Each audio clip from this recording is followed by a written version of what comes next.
Bad news. 9 o'clock, so that's it for the song.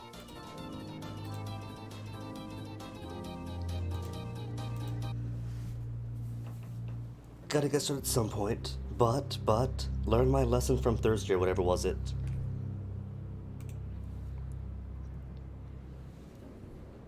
I'm not gonna sit on a 1 hour of Soon screen this time. Only happened once, but never live it down. And discovered a neat trick over the weekend. Check this out. Got the mic muting on the button now, so it's not constantly pushing on this thing here. A small trick, really impressed by it. Where were we on Saturday?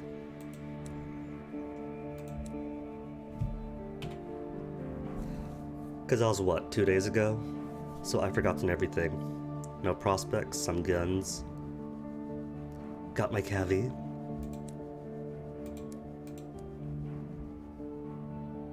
Do they want guns? No, they're selling guns. Doleful Fence, selling stuff from his tarpaulin.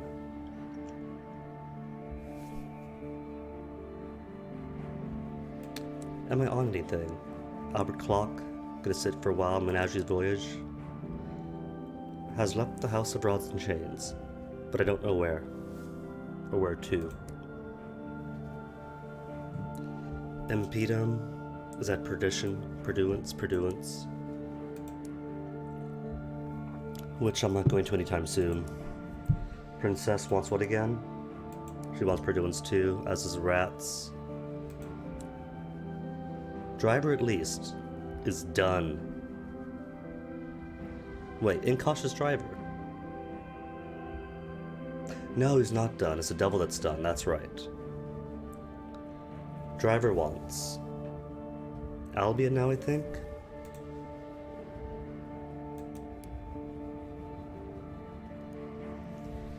The driver picks irritably at the rear. I was meant to be off this train by now, just going to the well and everything be fine. Instead, it's unsatisfied, Professor. It needs an answer to something I can't give it. There's a piece of itself missing, somewhere in Albion, so yep. Wants to go around to London, Perduance, Walbury, Brabazon, Floating Parliament. Not everywhere then, not the sun. Not the most serene mausoleum. Not the Royal Society. Cool. How about my Sinelman? Where are we in his thing? Still wants reach stuff. 6 port reports. I got Lustrum right. It's the thing about long games and taking a break from it for a bit. You forget what exactly you're doing.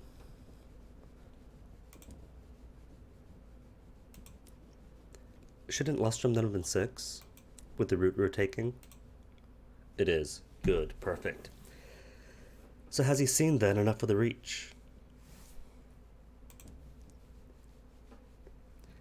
He stiffens to approach, as if you caught him doing something he shouldn't. People outside the trade don't understand how Sinley works. Every port, every quarter of the sky has its own signs and messages. It's a right mess. I've been cataloging them. The semaphores, the lamp languages, the badges and passphrases. Not that anyone would ever read it. He puts his pages into his hold-all, suddenly embarrassed. Anyway, I've been meaning to ask. Traveling has stirred up some old memories. I'd like to visit a friend in London. We'll find her at the Steam and Sapphire Yards. She won't remember me, but I should try. Alright, and that's gonna cost a benefactor, some secrets maybe, not just a benefactor. Bit of Bronzewood. Then he's gonna want the 6 port reports I have in Albion. Then I forget what's next. Auntie wants Port Prosper. Princess wants Perduance. Navigator wants the Eagle's Empyrean. Clay Conductor takes way too long. Gonna skip him for the time being. Vagabond wants Ackley's too. Rats want Perduance. And officers, sadly, have no quests. Cool. And can it blow up? Murgatroyd's Tea Shop. I did the 2, didn't I? But haven't yet done Indulgence Blend. You don't have to take all 3. There's no benefit outside the Terror drop. And you only have to collect 2 if you want to take Midnight's favor. Sweet Jane. How many nameplates do I have? Have 12. So yes, give me all the ministry stamp permits. Still short on them from last week.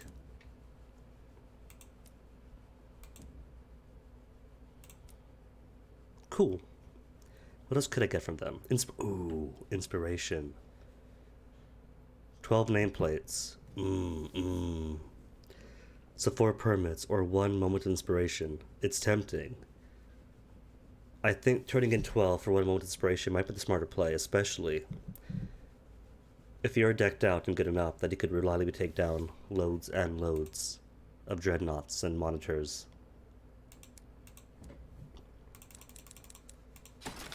Because the further on you go, almost everybody starts asking for inspiration. And heck, for nightmares if nothing else. Speaking of nightmares, I don't have any eggs, do I? Alright, gonna get eggs then.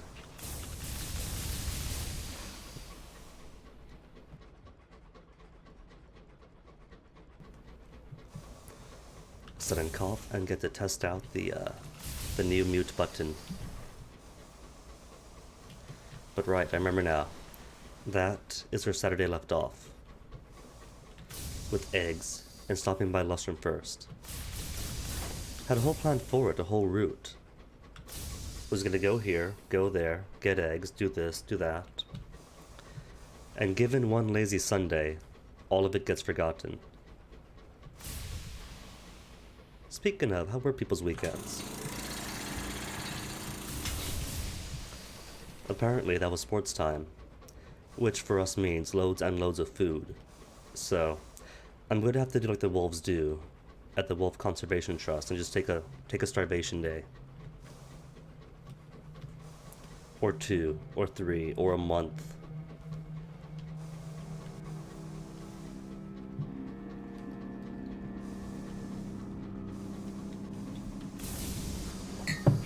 Ah, I thought that was a wall.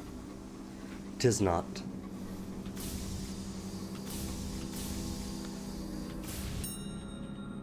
Holder pairs? But surely, I'm just missing one. An iron's 100% chance to force open the doors. Sure, I have the hold space, give me something. Success. An aromatic casket, is that going to be fuel? Or uncanny specimen? Supplies, even worse. Murgatroyd's fungal crackers, a rare treat in the sky. Newer skyfarers said to disdain them as revolting, and an abomination unto the Lord. The taste has not improved with age, but the vintage provides a certain smug satisfaction.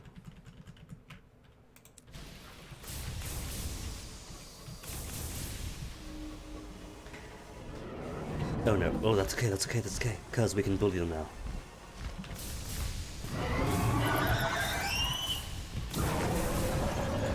Okay, I got the wreck here, because I want him to not dance in front of me.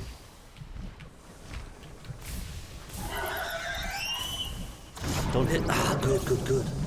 Just a crouch. Come on, get back over here. Not in the misty stuff, that's bad. No! No. I couldn't see him through the mist. Or whatever it is, his acid, pukey, upspit things. See, I love when he makes that attack. Because it doesn't home on you the way that can. And it's not as big, so you can dodge it easier. Oh no. How that did not hit me, I don't know, but I'm thankful for. One hit should do, but you gotta play cautious. Okay, good. It doesn't pass through stuff. Don't miss. See, and that's why you gotta play cautious. I thought it was one more hit, but it's 2. At least.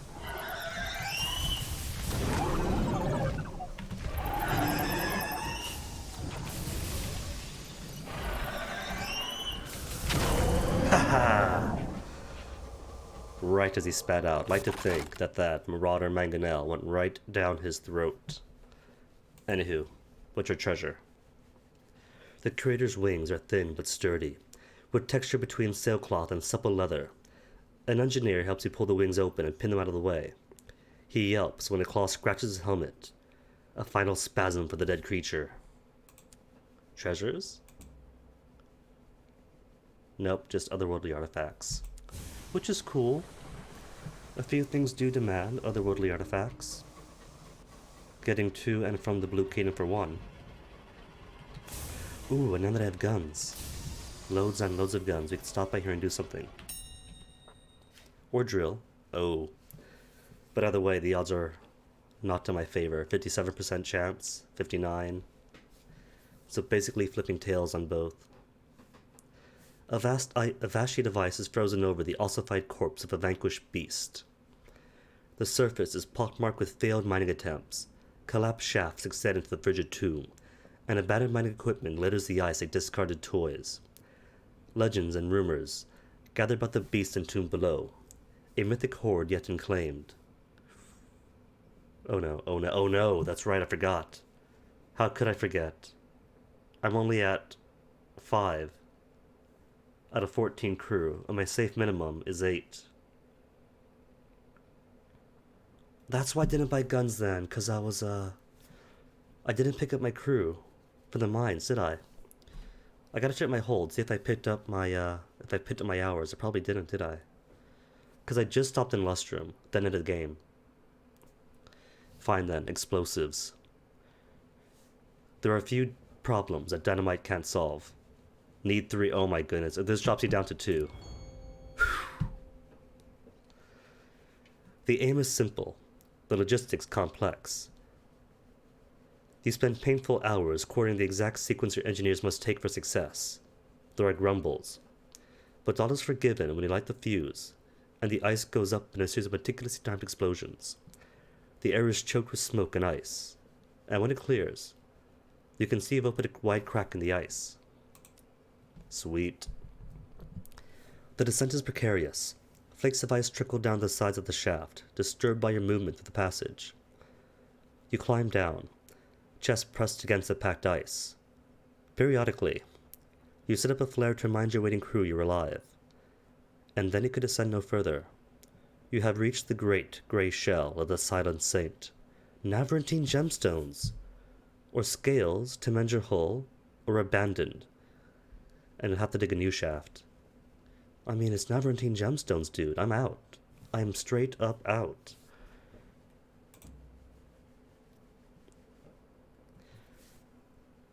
You only have a hand axe to widen the gap between the massive plates that form the Saint's exterior. Sweat trickles down your brow, freezing against your cheek. At last, you've made enough of a gap to extract several stones. They are as heavy and round as fresh eggs. Bereft of the gems, the mottled underflesh of the Saint begins to weep milky pus. It is time to be away.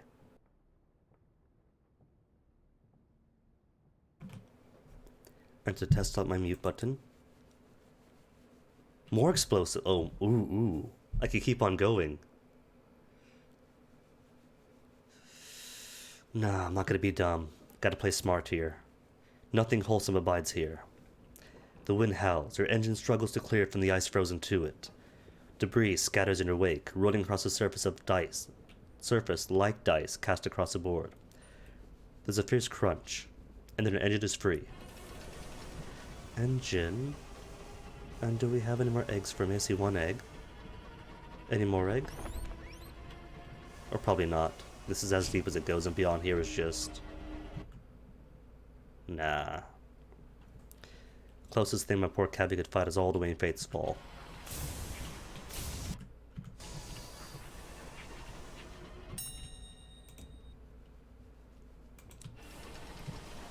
And no curator, that's 3 eggs now. 3 eggs stolen that haven't become like curator spawning points. Lucky me. But they're not so lucky since my eggs have hatched into devouring my crew's mind, into crockery, so nothing precious yet. A wreck captain might be worth a look, but we already have.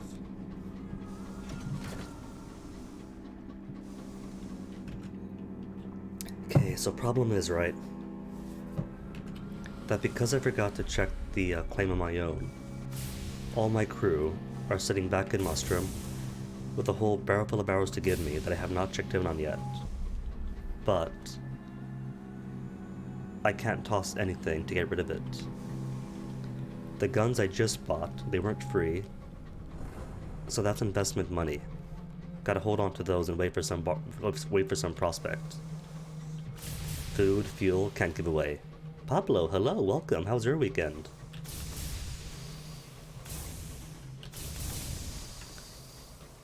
Salome's Fall just now discovered. I've been here before though.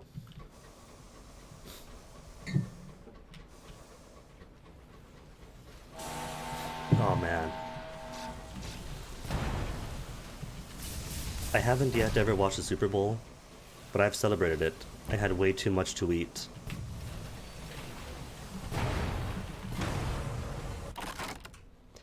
It's the island way, you see.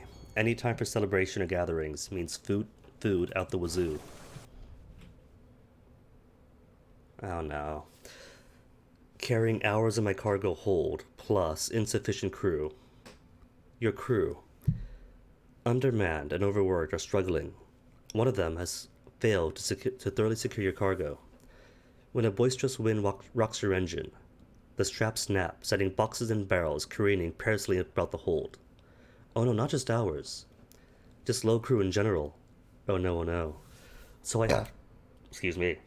Water burps. So I have to either sacrifice random supplies or commodities, or order them to secure it and lose even more crew.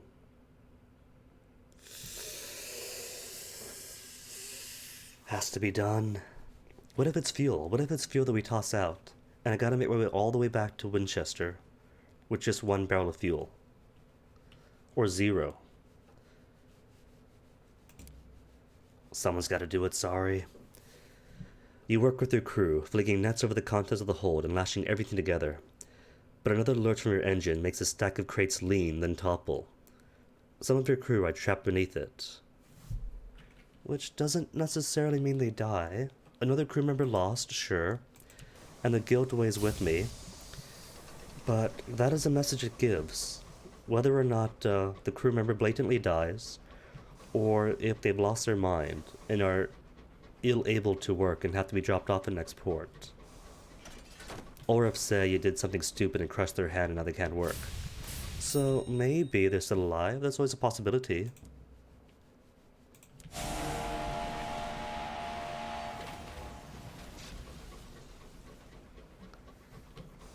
Well, if you have it, now's a great time to play it.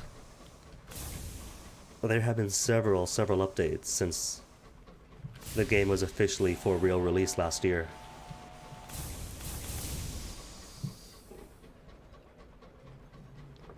I've only been playing since last March, so never got to experience the rough early access stuff. But even in just that 1 year, you know, there have been buffs to the enemies, new content released periodically. You have a horn now.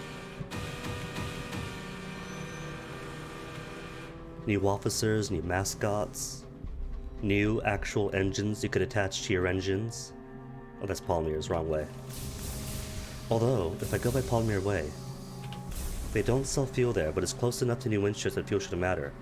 But you have 2 opportunities at Palmyr and Plenty's to pick up more crew.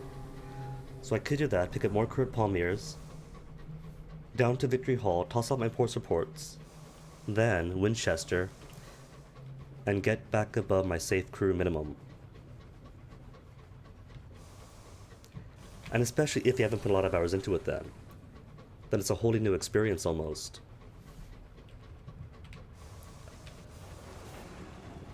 Old content, new updates, pretty much the same thing. Like the last I played was September. I didn't really play too much of it. March to July was like a lot of sunless skies that went off for a few months and a couple of days in September. So everything for the latter half of the year is wholly new to me. Just picking up this new urchin mascot. Sure, that was old stuff, that's like the latter half of 2019. But still, incredible, fantastic, it's new.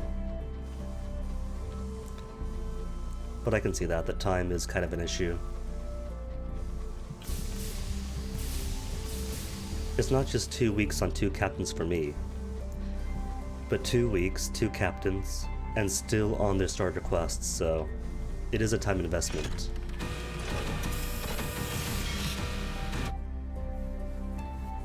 If you have loads of time, then sure, great, you can muscle through everything. If not, it's the kind of game that you could enjoy just playing little bit at a time every night or so. An hour here or there won't make huge progress, but it would be fun still.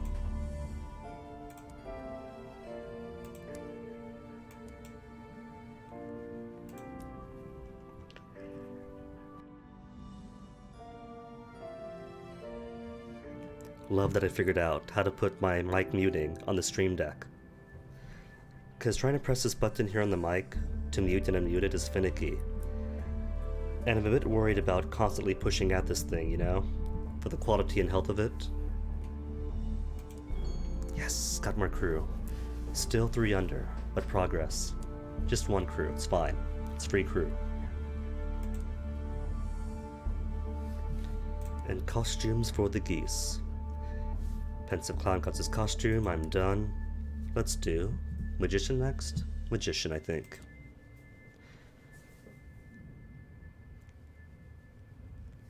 No wait, not talk to. Talk to Ringmaster. Then opt to do the Magician. And it's gonna be some person over Port Davon, yep. Reclusive Carpenter, Port Davon. The question's gonna be, is he going to want Scribe Spinster parts, Cantankery parts, or Chorister Bee hairs? Normally, I hold off the Magician for last, because if it's early game, and you don't have your sailing confidence, and your good weapons and engines, then going after Scribe Spinster post-update might be difficult, but now we can bully curators. So we are the apex predators again. Skyfarers, exposed to the haunting light of the stars, are prone to sudden obsessions and erratic behaviors. Someone has been making subtle amendments to your navigator's calculations, presumably in an attempt to alter your course. The culprit is discovered by a reticent engineer. You demand an explanation. She once encountered the storm that speaks. We all did, though. We flew right through it. And it spoke to her in voices that she thought she'd never hear again. Ever since, she has been trying to fight it once more. I could confine them, but pretty sure that reduces my crew by 1. Back to work? Keep their hands and heads busy? Green dice, but only 76% chance. You know, if I ever mod this game, what I would mod is 1 simple correction. Anything below 50% odds, red dice. Below 80, orange dice. 81 or above, sure, green dice. Because I see green dice and I think, hey, green dice is safe. Red is bad, orange is hazardous, green is good. But 76 is not good, and the game seems to think anything above 71 is good. Nuh-uh. 30% chance of failure is way too huge. And 24 is not too much better. Brandy then. Brandy for everybody. Perhaps you can facilitate your crew members' return to sensibility. And I suspect, and it's always near port when this happens, my crew just want more brandy, and they know that I'll bend over for them. That evening, your engine is now a song and laughter. The sky shanties are perhaps a little lubricated. The humor lays with a touch of mania. But for now, the fears of the sky are forgotten, and some Cantankery is going to be upset by the noise.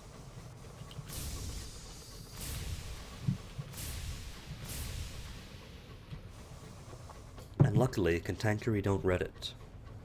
Had this very bizarre argument with somebody who thought that loud neighbors are perfect casus belli to launch fireworks at people because yes, being annoyed by noise is a valid excuse to lob actual explosives at actual soft targets. Very smart, Reddit.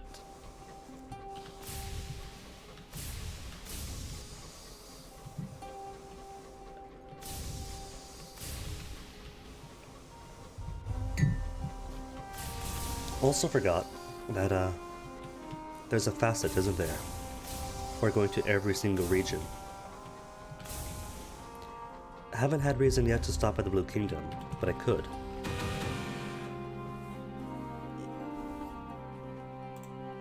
Victory Hall, take all my port reports. And what do you get besides Savage Secrets? Artifacts? And power balance? Alright then, all the secrets. We got plenty of artifacts now.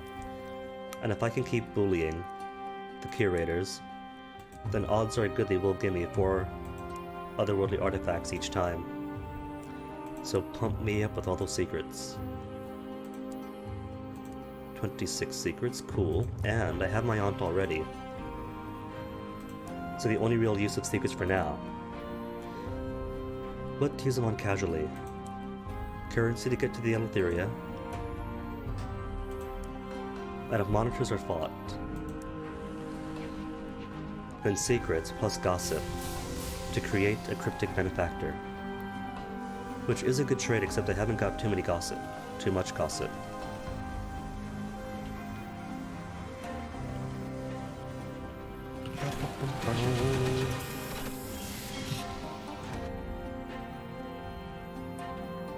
Alright, first things first. Cannot neglect more crew this time. Hire many crew. 4 to 6.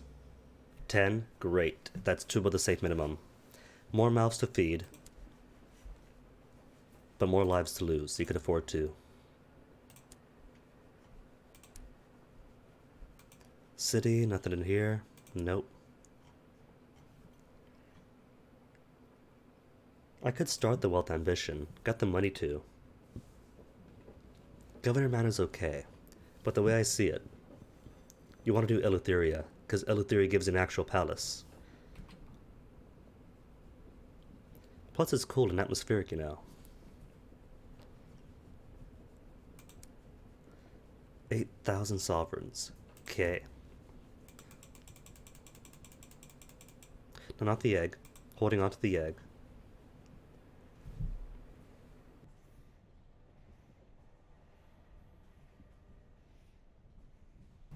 Small lingering cough, but the snuffy nose and the sneezing is all gone.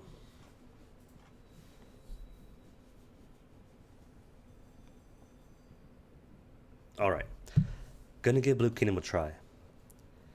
Because usually in the Blue Kingdom you can get stuff for Bombazine Gemstones, Navartine Gemstones, or Immaculate Souls. And I do have loads of souls. Just one good prospect will make it rich. But first, guns for Lustrum. Since I didn't yet pick up the, it was 7, right? 7 guns? 9 guns. Cool. Didn't yet pick up the hours that my crew were mining. So I kinda have to first. Drop out the guns, get the hours, come back. Then Blue Kingdom. Let's go.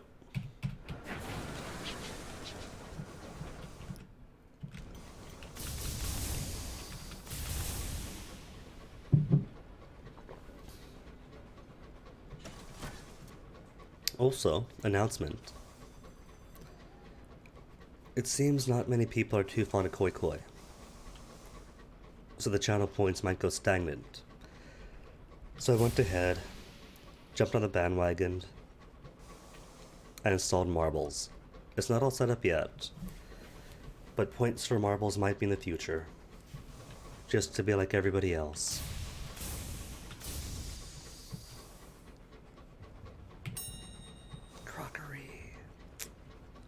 Ah, well, it's free crockery. If anything has to be tossed out, crockery is it. Speaking of crockery.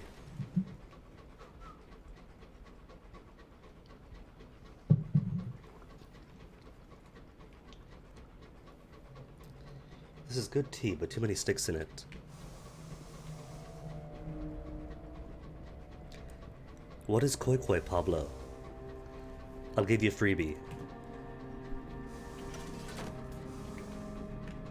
How far away am I? Okay, not too far away. This is Koi Koi.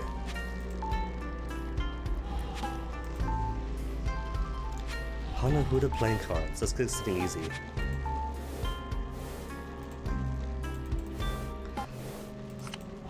Basic card game, right? It's just like 48 cards divided to 4 suits, or 12 suits of 4. Alright, let's see what I can get. Ooh, I can get all this, can't I? Alright, that's guaranteed. So how about...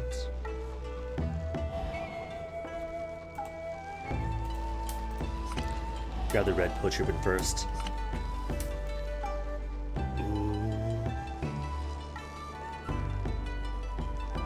Does the AI not have anything? Ow.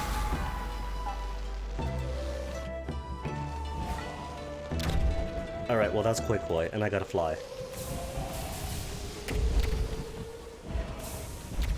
Missed.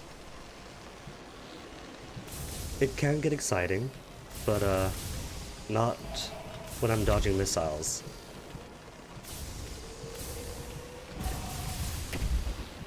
Just dodged it. Alright, gonna turn the tables.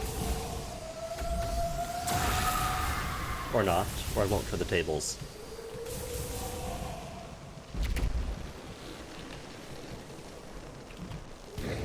Only been 2 days and I've forgotten how to fight Scribe Spinsters.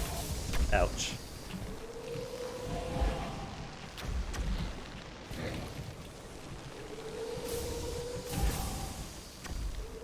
It occurs to me that if I was better at math, I might get better at these angles, but I'm not.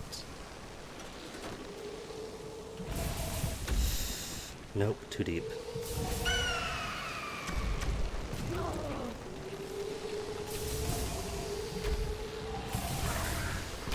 Nice. Didn't even know it was that close to depth. Alright then. And the phlegmatic researcher wants pens? Then sure. The crew members set out to retrieve the objects gone some time for the task. Evidently, the spinster's grip on it in death is exceedingly tight, and her fingers were hewn off to retrieve it. Cool. What else does a researcher want? Not officers. Journal. Ligaments of a guest. Got the pen. Guest ligaments. Mandrake. And ice from Old Tom's Well.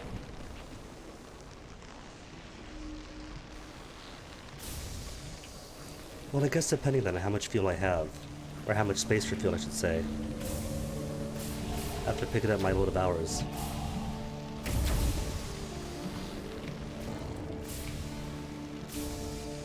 Oh, this doesn't count, she's stuck. It is not an honorable fight, Captain.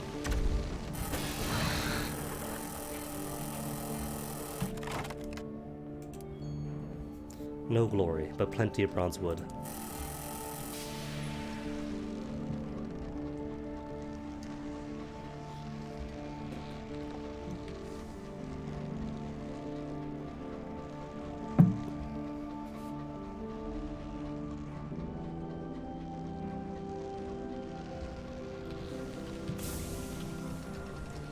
Apparently, some call Koi Koi the weeb game, but I don't see it. There's no weeds in it, just flowers and deers and butterflies.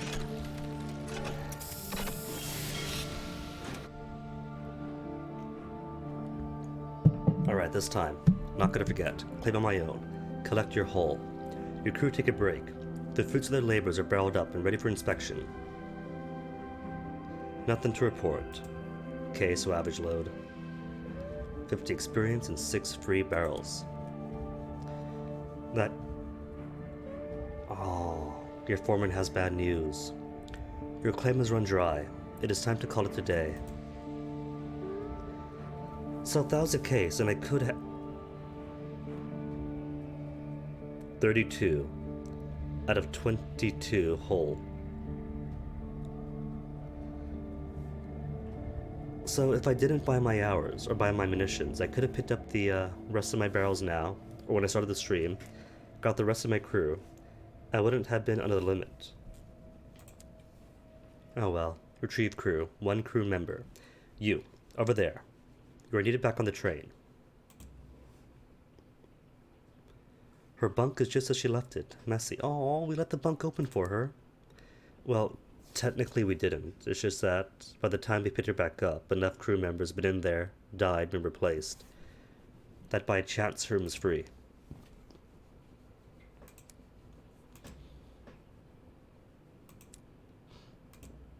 His bunk is just as he left it. I wonder if the game actually tracks which crew went where, or if it's just random for the sake of simulating the different possible crew.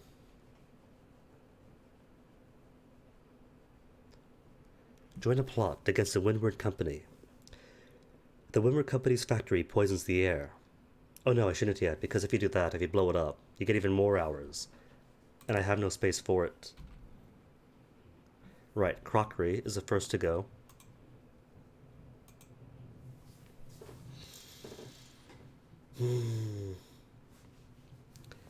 Trouble is, right, even if I go light on food and fuel, I'm still 10 over. And I've only got 7 fuel and food. And I definitely need fuel to make my way back to Winchester since Caroline doesn't sell any of it. Ah well, the bronze was free. 2 fuel out, I guess. 2 fuel, 1 food. Then 5 extraneous hours.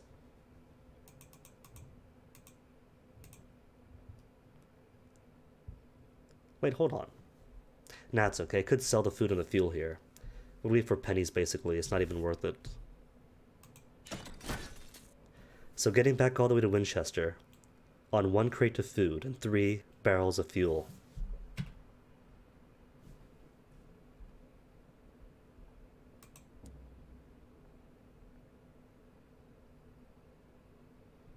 I am stupid? Because I forgot that I came here to sell munitions. And I brought all those munitions.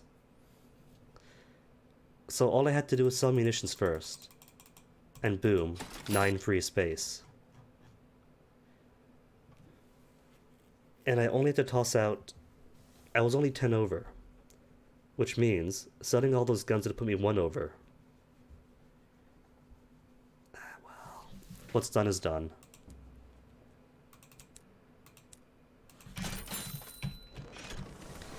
Okay, back to Winchester then, and from Winchester, the Blue Kingdom.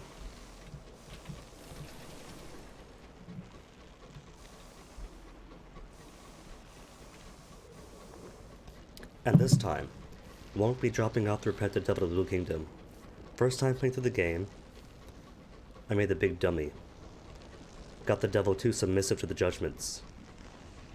And when he said, "Captain, I really should just work for the Sapphire King," I said yes, dropped him off. And so he was forever gone. Now, he's more revolutionary, and he's with me as an upgraded officer. But even the first time around, the smart play would have been, ignore him, die or retire, and then, next captain, his quest resets at the start, and you can pick better options. Oh man, I am not happy to hear that. Best of luck to you. See, that is why I should toss it all away. Board the engine and join my crew.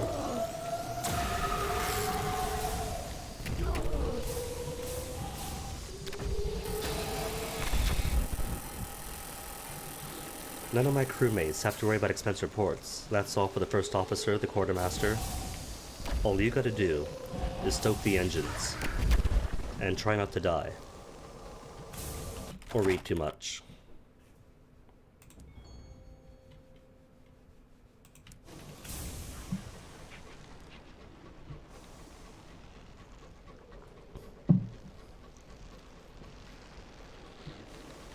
It might be a dangerous job, but with 14 crewmates, the odds are good that if somebody has to die, it won't be you.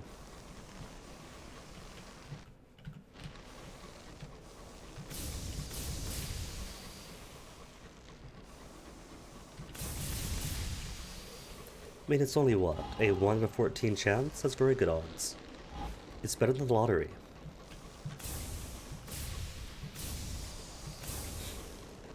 Let's see, even then, right? If the whole family ends up homeless, They can join the crew too.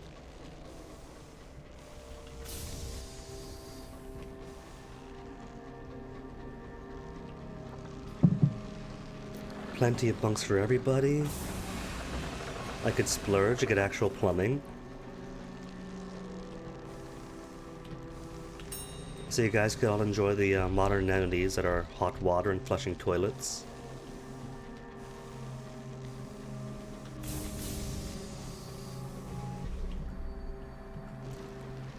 And if there are kids in the family, it's not going to be the first time that kids board the engine to work. We got like at least one kid in here. And dogs and cats. Everyone loves cats and dogs.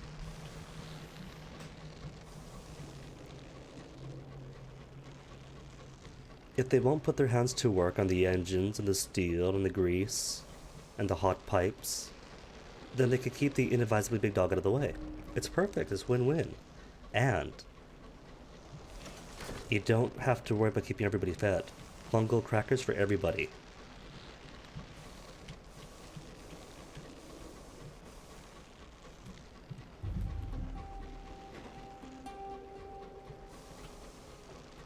And you wouldn't even have to. That's an option, sure. But do you even have to eat the dog if we're picking up strands of fungus off rocks in space? My crew eats good.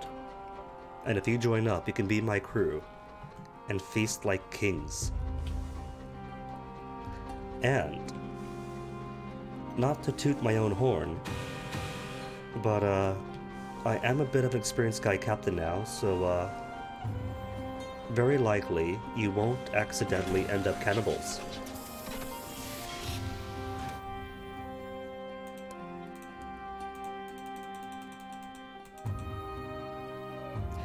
Alright though, Blue Kingdom is a Blue Kingdom. Which means they don't sell any food, just petrichor.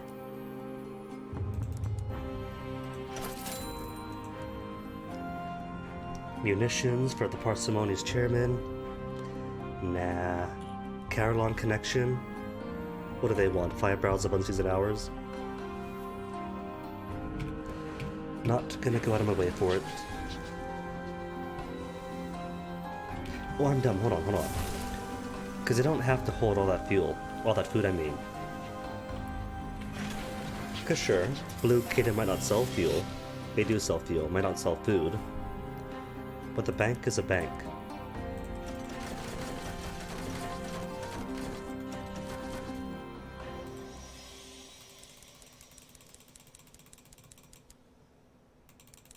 Oh, I can't buy excess up. Or, don't be dumb. Because now, you can buy and sell directly to the bank.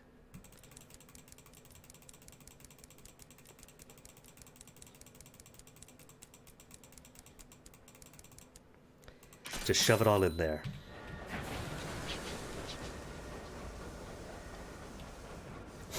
Costs a bit much, but no Blue Kingdom expedition is complete without it. That night, your sleep is peppered with uncomfortable dreams. The sky of your dream is blazing gold.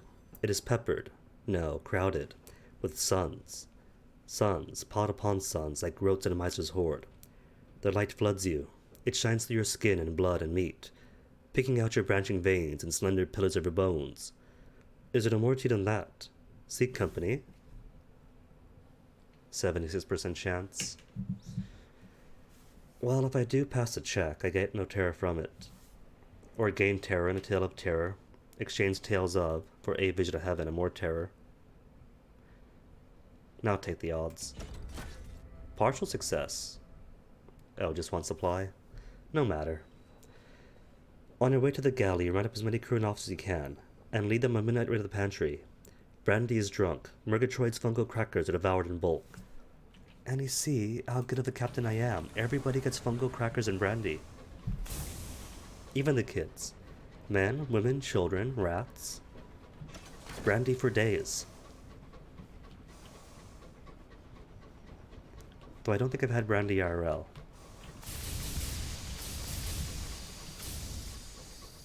Being only the occasional experimental drinker that I am.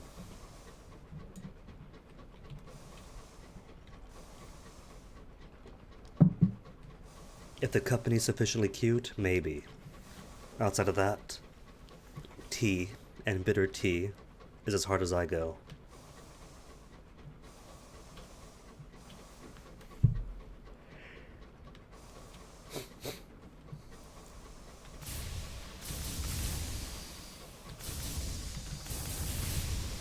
Oh, it's fantastic stuff, tea. Wouldn't trade it for anything. And has the benefit of tasting good on its own. Some people might say they enjoy the taste of alcohol straight, but they are liars. It's why they mix it with all sorts of fruits and cokes and everything to make it somewhat more palatable. And it doesn't matter how much stuff I toss in there to bury it, they can still taste it. Stone edifice, St. Jenkins relay. Submit paperwork for travel permit. Need references of acceptable character and, of course, a processing fee. So what is it, 500 sovereigns. And 1 permit. That's okay, though. Because the prospects in the Blue Kingdom pay huge dividends. The official considers you from behind his desk at the relay gate. A thoughtful nod. We must be cautious, for the Empire's safety. He appraises you. We need to be certain of the right sort of captain. He picks up the coin purse you place at the counter, and considers its heft. Clearly, you are. Without mixers? I would say it's weird, but I have found one wine, ages and ages back, that didn't taste too bad to me. Everything else, though, required loads of burying, with every other beverage I had. Squash, lemonade, if I had tea, then maybe. He bears a tobacco-tinted smile as he prepares your permit. The paper is white as lamb's wool, and thick enough to make an undignified wobbling noise when he hands it over. I guess bourbon's okay. It does have that jet fuel taste, but it's an okay jet fuel taste. Travel to Blue Kingdom first class, nearly free, since just otherworldly artifacts. These artifacts might have originated in the Blue Kingdom. As part of his concord with London, the relay's officials were obliged to accept them for passage into the Blue Kingdom. The official will not touch the artifact himself. Horrible things. He presses a button. An underling scurries to take it away in a brass box. The relay machinery grinds and stirs. The steam vents. The sigils of the edifice burn with sudden fire. A force like a great hand seizes your engine. And cool, free terror job. Haven't tried scotch.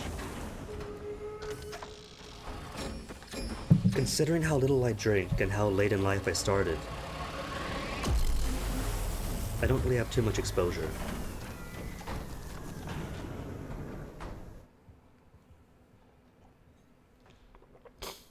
Alright, so this time, don't drop a Devour the Dead right between me and Sky Barnett. Barnett? Might be Barnett, but Sky Barnett has that cadence to it, so...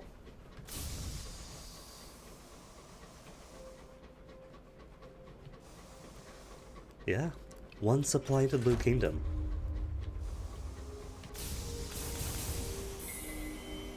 That's a smart way to do it. I don't need to carry, like, 2 dozen supplies on me. In the land of the dead where only petrichor is sold. It's what the bank is for. Immaculate souls to the White Well, see, and that's gonna make me rich. How many? 5 immaculate souls, cool. And books for Death's Door, do I have books? 7 they want? Oh wait, but Death's Door is all the way up there. Through Devours, through Logowai. I think I'll just do the souls. Just here for a quick buck after all. And that's it. 5, 3, 5, cool. A constant stream of dead spirits enters the Blue Kingdom through the base of the tower. Once there was a manned toll gate, but the fees have become more complicated and the toll window is now closed. Let's introduce ourselves. It's a nice thing to do. The grand entrance. The entry hall runs to the toll tower, through gates that are never closed. The hall is full of passing spirits, few of them human. Masked warhorse, a masked dolphin, swimming easily in the ghost of an ocean. A creature with 10-foot wings, which would certainly be more frightening if it showed a true face. No one speaks, and there are no footfalls, only the faint susurration like the drift of leaves. Oh man, is it? When I was playing this last year, and as newbie as I was, every time I came here was death. And most of them from getting pinched in with far too many Devours of the Dead. And now that I'm a bit more experienced, it's still death. Oh my goodness, it's awful, it's fantastic, it's wonderful. Terrible, not terrible, terrifying, terrific. Terrific. In both sense of the word.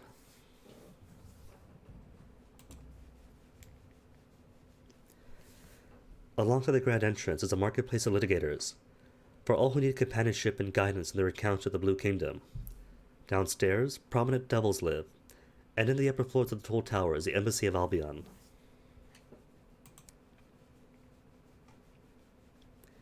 Attaché's search for the lost love.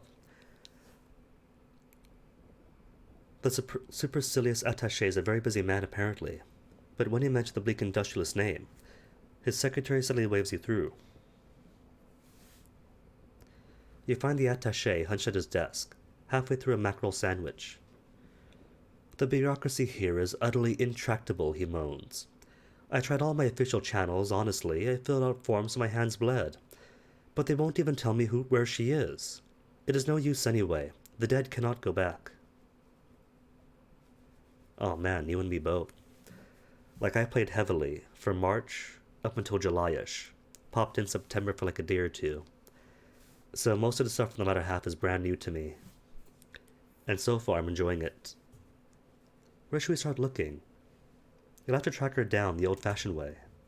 We're not going to finish this, by the way. A spirit is sent first the White Well for judgment at the Stone-Faced Court, explains the attaché. If they are officially declared dead, they move on to death's door. From there, well, nobody knows. I have something that may help your search, if you insist on persisting. He retrieves a wax tablet from his drawer, and pushes it across the desk. It declares the bearer is officially dead. Everything here runs on spit and paperwork, you see. I went through a lot of trouble to get hold of this. So tell the industrialist that my debt is paid. Repairs. How much do I have? 57 out of 70. I'm only 13 low. But if there are devourers, every single inch of hull counts. Oh. What do I need? Gratitude with the Embassy of Albion. It's alright though, at least they actually have engineers, not like Pan.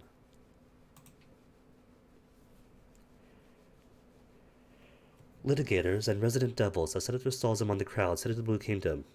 Don't go alone, hire a psychopomp, advises a bander in indigo lettering.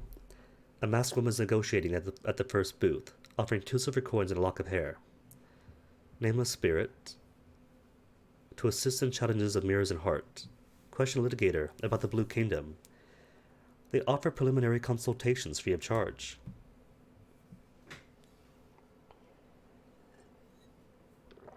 Well, in my experience, the Wrath of Heavens might be the best gun in the game, and in fact is, it's amazing.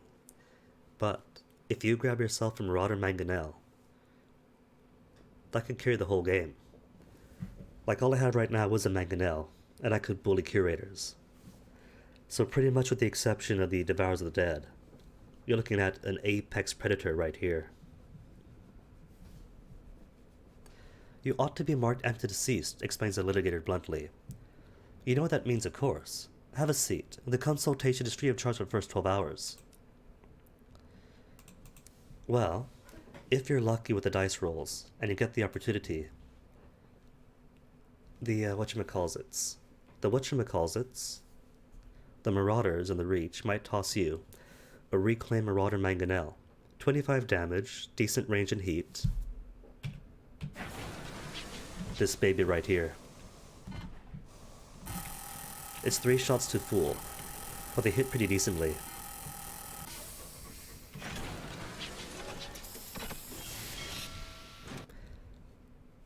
It's enough fire toss down range that all you need is a good engine to boost around in.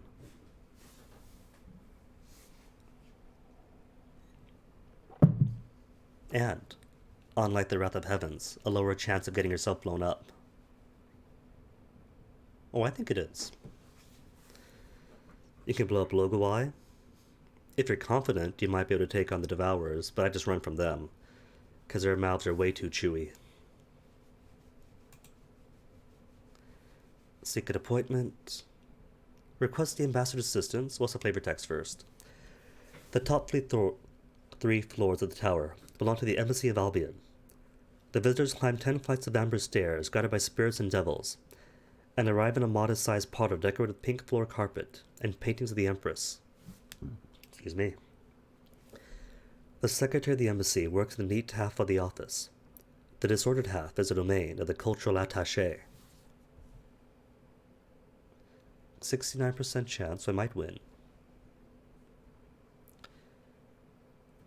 Shard gun. The glass shard one? It's been ages since I played full time, so I forget. You'll have to convince the secretary that you have an appointment already. Failure. Not too bad, just 10 terror.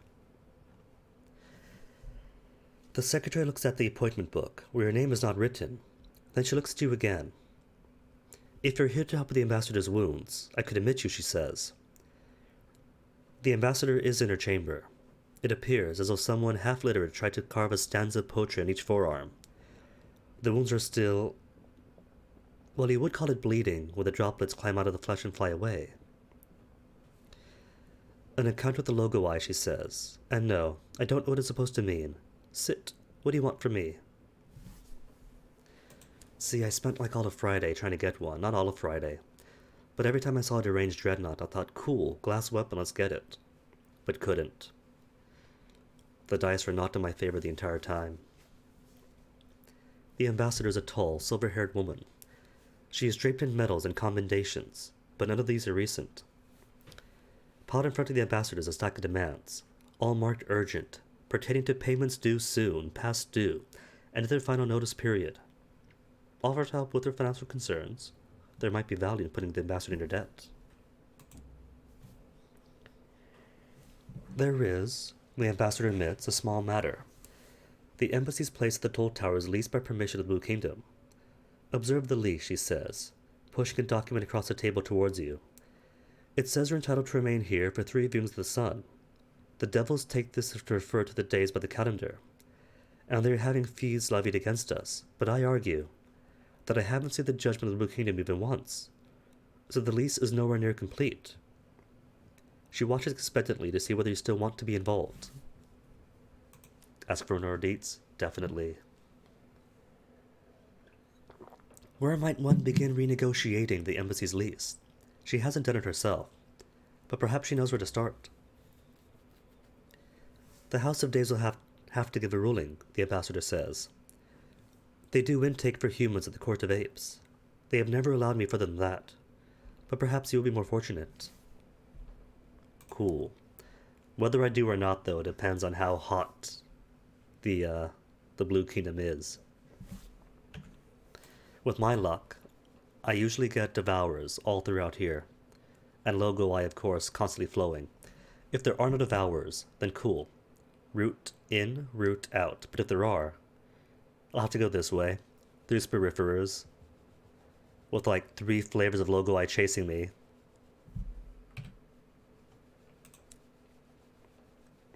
And that's half the fun of the Blue Kingdom, drifting, with everything chasing after me.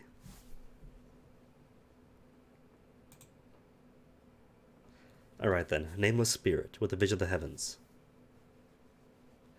It carries a jar containing its voice. It wears a mask. And yet it seems familiar. What else could we do? I've always gone with him.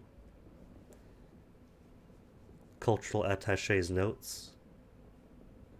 For challenges of Hearts and Veils, books, regular books, Ministry approved literature, for Coward Loquacitor, for noticeurical concerns, for Hearts and Veils, an embittered devil, with the face of an arsonist and the breath of a blast furnace, for Irons and Mirrors, and just undistinguished souls. We'll have 12 visions, so sure then.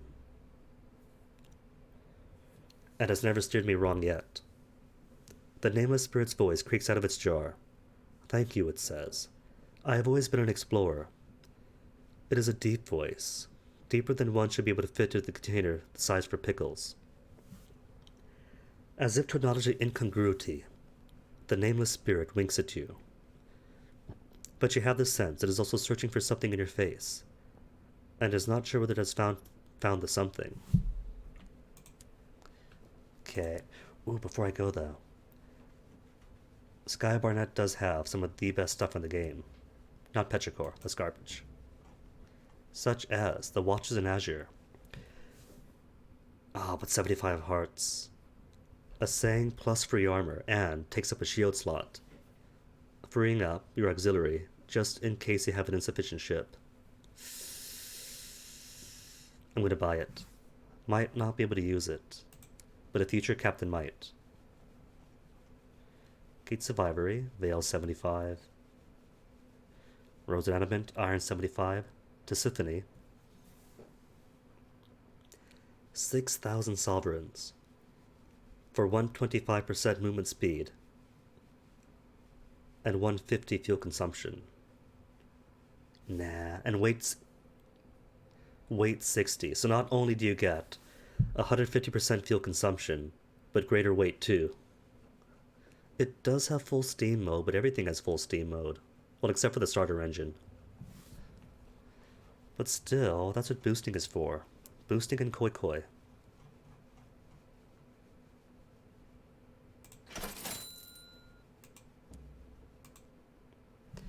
Alright, I'll come back to it though. This is a money-making expedition after all.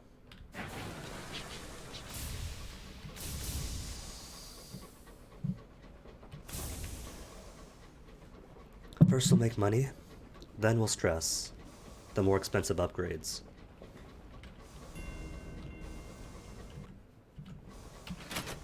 Alright, gonna go lights out because there are other hours. I said, if not when there are. Okay, no point hiding then.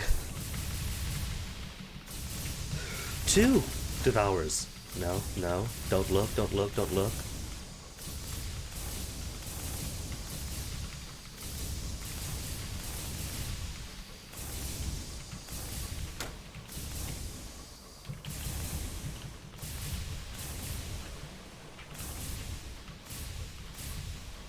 Oh, it's the best ship. Just the right amount of auxiliary, shield slots, and so on and so forth. You can mix and match to upgrade it. And the drifts are perfect for me. I bid in here with nicer ships, but without the thrust. All I was canned tuna.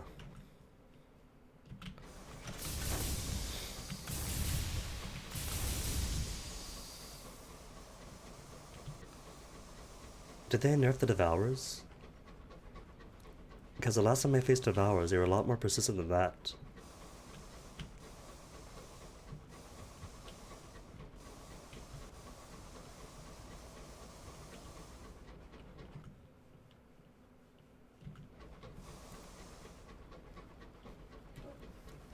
That's almost good enough to get me overconfident. It almost did. It almost saw me.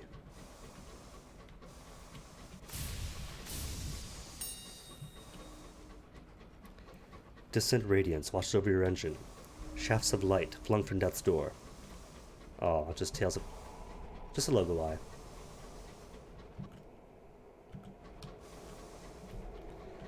Logo eye aren't too bad.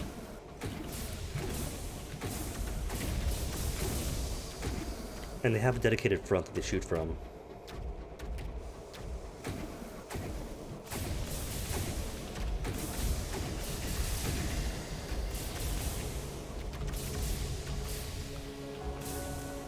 Plus, they don't know how to lead. Always shooting where you are and not where you're going to be.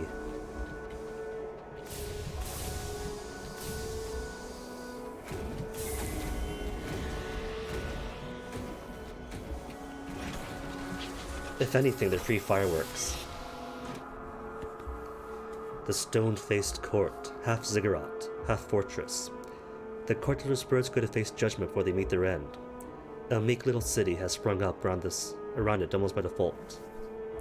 Well, first, somebody wants all these immaculate souls.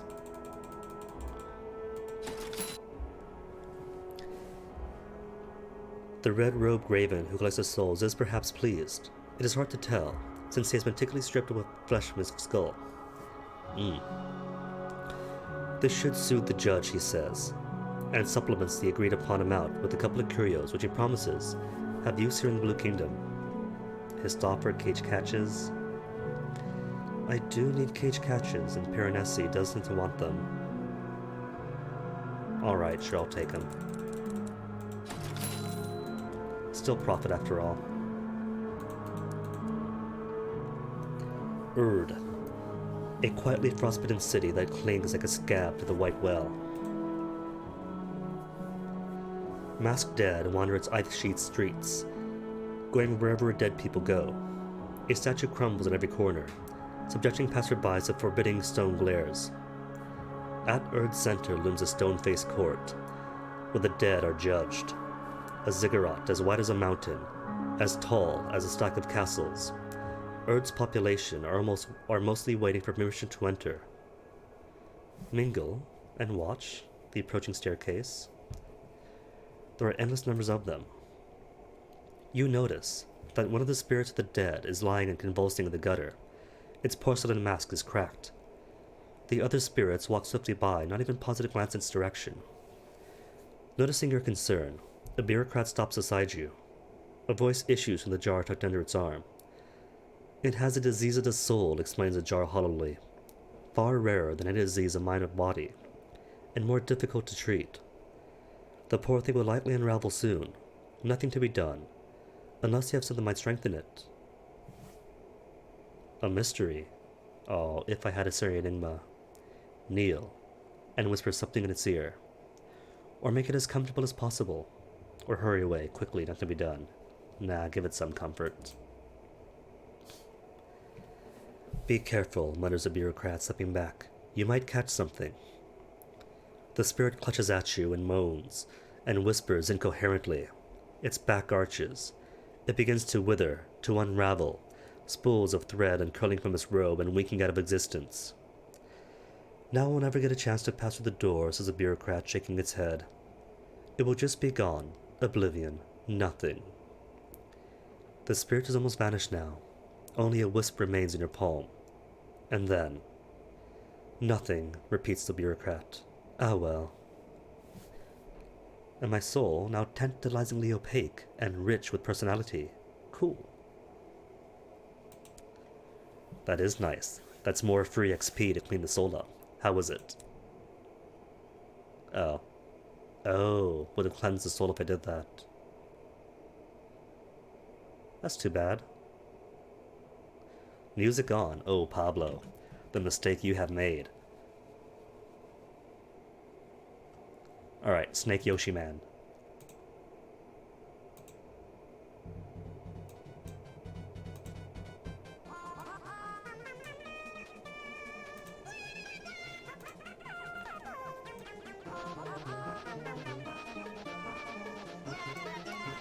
What's the volume for this one? I got like 15 different There we go.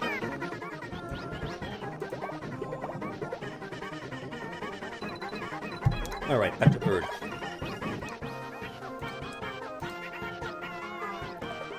Seek entry to the stone-faced court.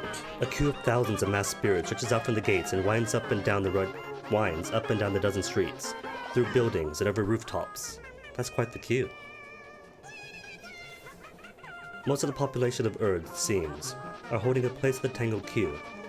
You see spirits departing and rejoining, suddenly tapping each other in and out. No one pushes, no one cuts. An unfathomable etiquette is at work. You see! Sorry. Hope the compressor worked. You see, holding the line for somebody else, or holding a space on the line, is proper etiquette. Every time I do it, people grind and whinge at me and say, no, you can't do that, get to the back. But no, holding a place is perfectly proper. Oh, well, thanks for dropping in, Angel. Enjoy the rest of your day.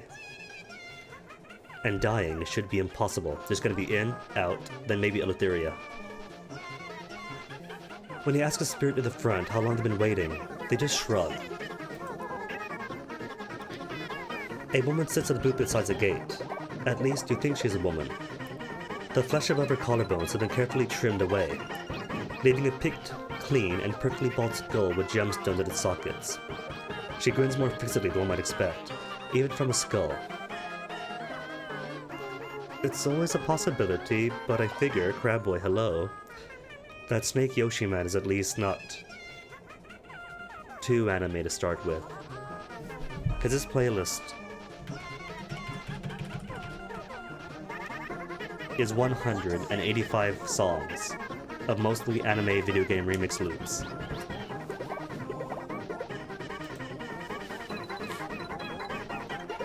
It's a bit of a wait, dear, says the unreasonably chirpy administrator. If I had more souls, no, Testament of Roses, or Navartine Gemstones. 3 Navartine Gemstones. That's a huge bribe. Ask your litigator to intercede on your behalf. There's a few 1 hours, well, they're mostly 1 hours. There's some 10 hours, used to be more 10-hour songs, but not anymore. Not since 10-hour Things was banned. A few 15-minute ones, some 5 minutes.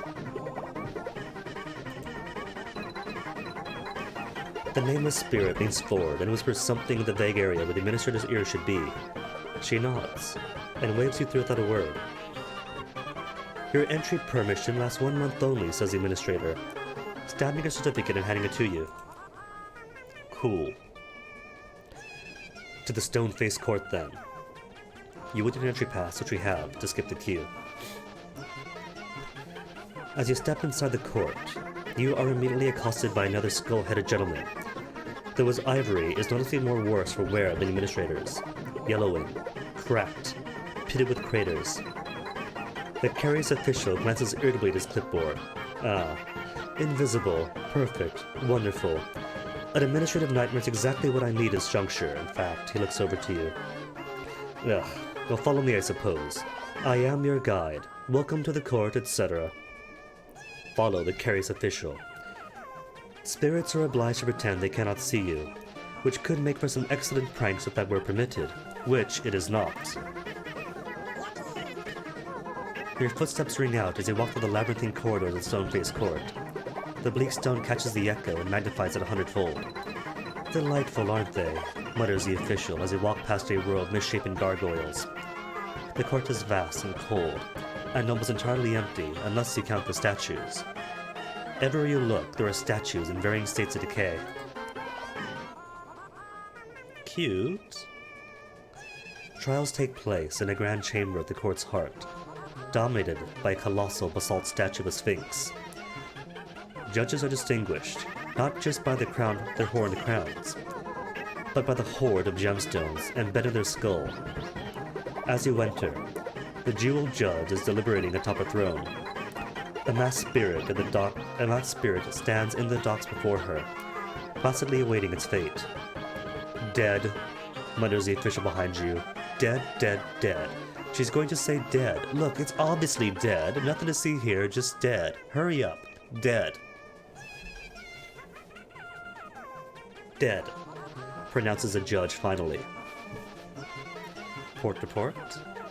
What is there to say about the city outside? The dead wait, the snow falls, the day pass. The court is where things happen. You sit down while the skull-headed Raven and ask her what she's heard about the recent developments of the court. 2 hours, and 3 of your notebooks later, and she's still talking about the recent doomed efforts of bureaucratic reform, which have inevitably made everything more complicated. Several put-upon mid-level administrators have cracked under the strain, regrown their faces, and fled to the White Well to enjoy life. She whispers the latter with a note of genuine bafflement.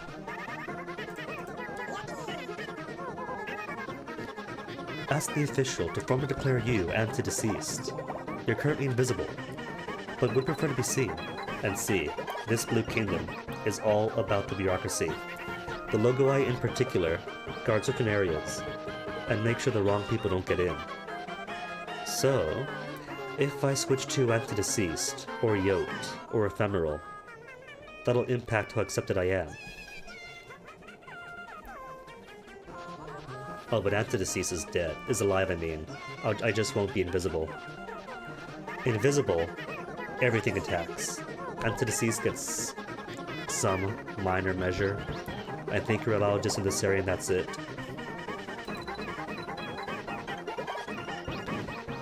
The official sighs and pinches the spot where the bridge of her nose used to be. Always me, isn't it? Well, I suppose it will cause less trouble for both of us in the long run.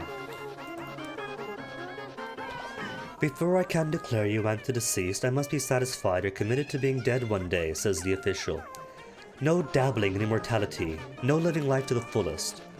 You are just a shell of meat and juice, patiently awaiting its end. The traditional way to do this is to stage yourself for a premature funeral, a public declaration of mortality, demonstration of mortality. Then there's just some paperwork and you're officially living for death. Pauper's funeral? Nah. Invite mourners. You're not fussy, as long as they can turn on the waterworks at the appropriate moment. Success. You have to trawl the back streets of Erd, but you manage to corral a dozen confused spirits and one toothless graven, who has apparently had too much to drink. It is not much, but it's the best you can hope for. Spend lavishly? 100 sovereigns? I've already spent so much, so nah. A particularly heartfelt eulogy, unusual for a eulogy, to be delivered by its own subject perhaps, but at least you could throw in some good anecdotes. You sit down, and compose what turns out to be a particularly stirring eulogy, if you say so yourself. A shame you won't be around to do the real thing. To do this for the real thing. Treat yourself to an ostentatious funeral. Now this is death. A funeral to remember. The procession marches through Erd. Fireworks crackle overhead. See, buying fireworks was an option, but an ostentatious funeral is an ostentatious funeral, got them for free. Wreaths of flowers line the streets. The sheer spectacle is enough to attract larger audience than you expected. You sit up in your coffin, waving to your admiring mourners. Finally, you arrive at your grave. The curious official delivers last rites in a bored monotone.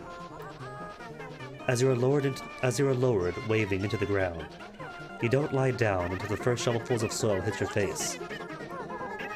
After a few anxious, subterranean minutes, the curious official digs you up and hands you a bundle of documents to sign. Very moving, I thought, he says, wiping an imaginary tear from his eye socket. You'll make a fine corpse someday. Aww, they like me here.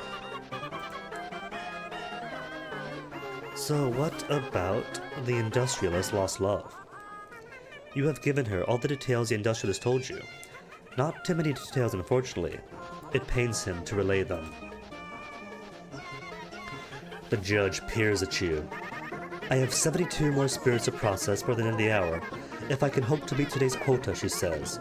Do you really think I have time to pour over the record of all the spirits who passed through here and were declared dead? A tithe of even more Navartine gemstones, or make a demand, if we had an indulgence. And getting an indulgence is really cool. Persuade her of your task's importance. Worse than a coin flip. Somehow, despite the fact that her face is a gem-studded skull, she manages to project a decidedly skeptical air. Failure? Success, just to prove me wrong. She listens with sympathy as you relay the industrialist story. Oh fine, she says, I'll get to work. Come back at the end of the day. When you return, she's sitting before a book that's easily 4 times as tall as she is. The pages are cast in brittle clay, and a servile graven stands atop a precarious step ladder, turning them periodically. She holds up her hand as she finally reaches the correct page. The spirit you seek has been judged as dead, says the judge. She has moved on to death's door. If you are lucky, you can reach her before she passes on. Cool. Then one last thing, then I am done with Erd. Watch the Trials of the Dead. Surely, an interesting case will come along. Any moment now. For every trial, the routine is the same. The judge will bow deeply to the Thing statue behind the throne, and beseech the watcher to lend her wisdom. A spirit may be brought before her, and measured and prodded and weighed. The judge will declare it dead. Eventually, a spirit is ushered forth whose case has unique complications. The spirit under trial is a woman who committed horrific crimes in her life. The jeweled judge is sparing with the details, but the crimes seem to be particularly ambitious, mass-scale atrocities. The watcher has seen fit to declare you deferred by reason of severe malefaction, says the judge sternly. I will not declare you dead until you have traveled the skies, successfully receiving forgiveness from 10,000 people to whom you have relayed your crimes in full. For this purpose alone, I lift restriction in your speech. 10,000! The deferred spirit panics and runs blindly for the dock, charging straight into you. You! Will you forgive me? Forgive her. She will still have 9,999 to forgiveness to earn after all, or refuse. Her crimes are abominable. Her road should not be easy. Nah, let's be helpful. Thank you, stranger. The deferred spirit grabs hold of your sleeve, her voice oily and sinuous. But you heard the judge. First, you must hear my crimes in full detail, and there is so much detail I can give. The names, the deeds, the colors, the screams. One-sided secret, and a mere 5 tale of terror. I get worse driving to Port Avon. Okay, that's everything here, and with that... 13 minutes of Snake Yoshi Man. I normally go for like 4 or 5 or 6. So, Pablo, hope you're happy you got bonus song out of that. I should double charge you.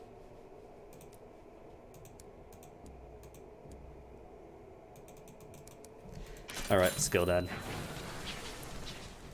Quite well, and considering that over here has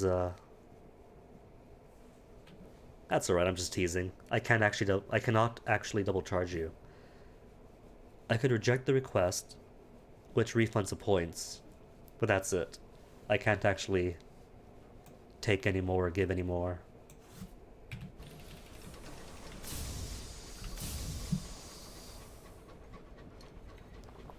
Which is useful if you happen to mod to anybody. Because mods, it turns out, have the power to access the request queue, which I'm sorely tempted to take advantage of in some streams, but the only one that's worthwhile for that is Too Thorough. They would know if I went about refunding everybody. A smattering of dark cottages at the White Well's edge. It is surrounded by endless rows of tumbled and broken statues, mere specks against the snow. Nothing to buy here. Just stories. Howling winds erupt from the frozen abyss, rattling roofs and chasing snow over mist-shrouded streets. And I still have the psalmists. Most of the silhouettes in the snow are statues, cracked and mutilated by age. A few are not statues at all, but gaunt women in mourning veils, who skitter suddenly into motion as you come near, and fall into silent line behind you. At the center of the village is a squat black cottage. Its walls throb. Speak to the widows. These cadaverous figures are known as the widows at the well. Their role is to inter the failed dead. Whispers among the widows. You've attracted a half-circle of veiled observers by now. They respond to your questions with whispers and hiss among themselves. You're in the wrong place, says one of them finally, stopping a little too close. She points to the light where Erd twinkles on the other side of the well. The stone-faced court is there. Grandmother will know you're here by now, says another of the widows. If you intend to stay, you must meet with her. Else, Fly away at once. Alright then, matronly relic. She squats in a black cottage at the village's heart. Its walls budge and pulsate oddly. The relict is an old woman of colossal stature, as tall and broad as a wagon. Her face, such a massive wrinkles that her features are almost entirely lost. She shuffles aside and gestures silently to an armchair before a roaring fire. You ignore the insistent skitter scratching coming from inside the walls as you enter her parlor.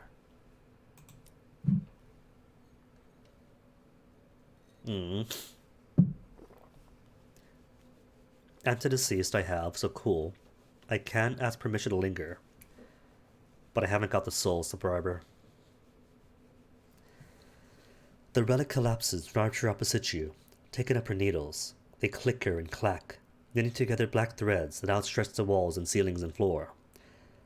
One of the widows pours you a warmish tea. Oh, thank you. And then kneels at the relic's side with her head bowed.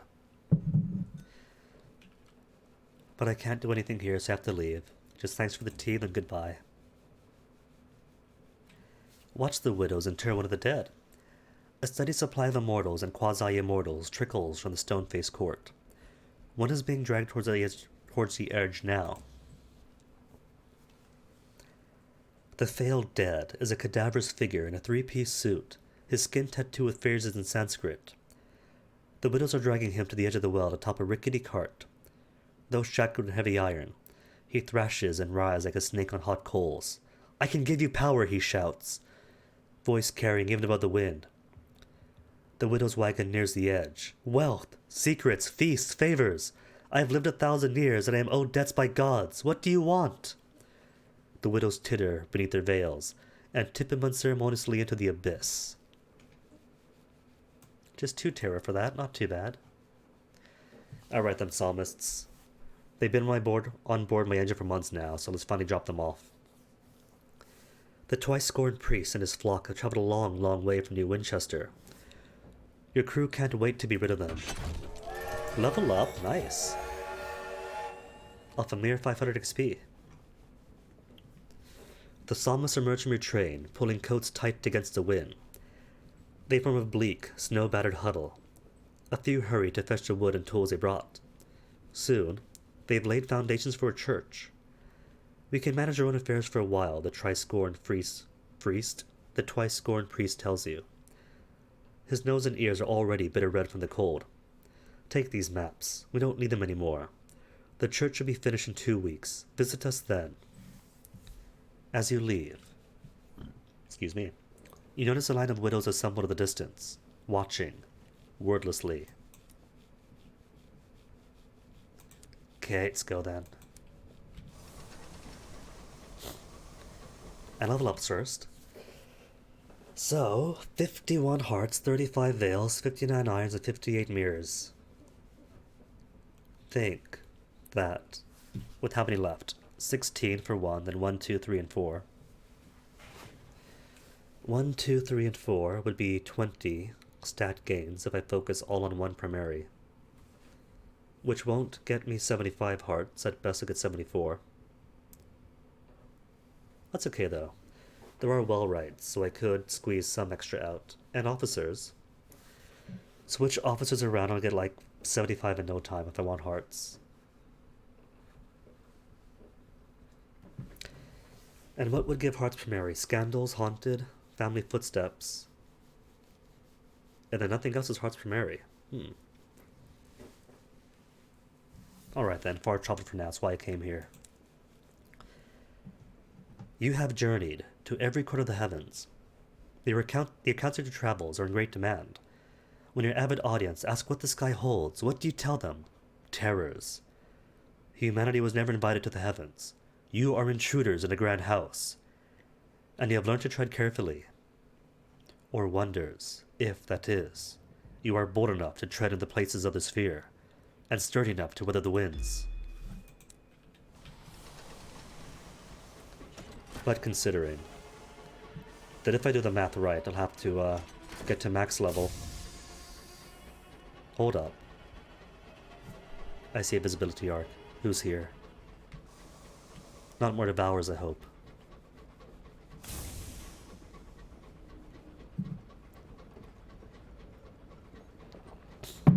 Well, I could still aim for 75 hearts. It won't be too hard. All I need is a right officer, the right Wellwright, and boom. 75 hearts, granting access to not just the Wrath of Heavens. We cool now? Cool. See, Antideceased. He's gonna follow me. Or just patrol. But I am allowed to be here. Bump. Oh, he's a puppy dog now.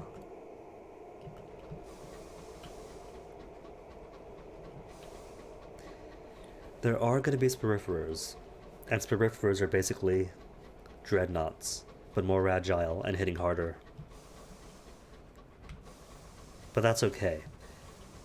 I'd rather fight through a crowd of Spiriferers than go through even one Devour the Dead.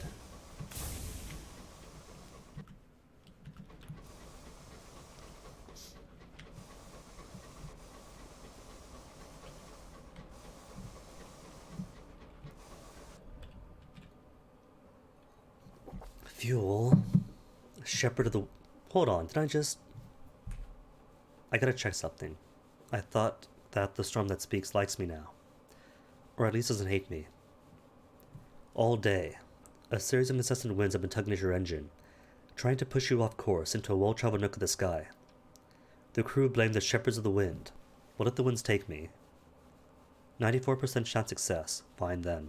Let the winds take me. Who knows what you might find in a quiet corner of the heavens. 6% chance of failure. Oh well. 10 terrors, not too bad. 1 sky story. Waste Wave doesn't care about me at all, which is good. The wind's carrying a reckless, breakneck ride, squeezing you between tumbling sky rocks and past column ruins, close enough to touch. In the end, they deposit you back where you began. Was this some blustery joke? An obscure cosmic lesson? A natural phenomenon of the upper airs? A waste of bloody time was what it was, proclaims one of your crew, harrowed by your wild journey. Bit of levity. That's a good failure. That's not too bad then. Might take it more often. At worst, you get 10 terror, which is easy enough to get rid of.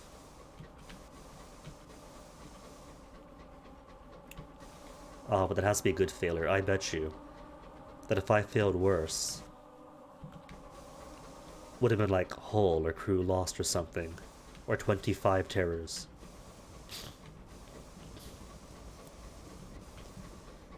I see Spiriferer.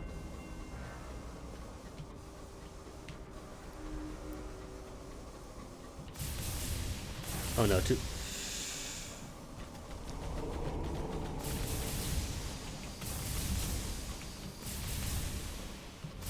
Strong gun in front, and still has a rotating autocannon of a dreadnought, just with harder hitting ordnance.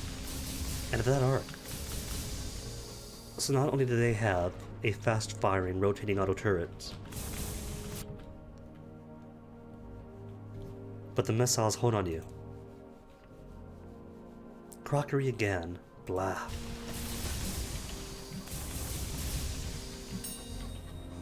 More crockery, what is this? What is this mockery with all this crockery? Bridge or no bridge? I really can't tell.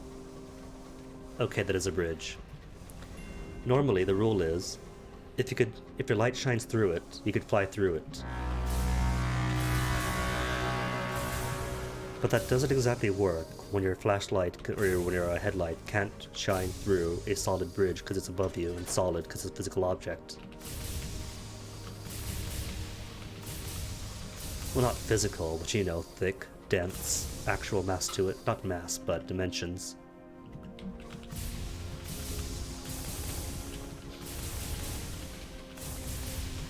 Easy route. Didn't get to the other courts. I'm gonna guess they're like here or here.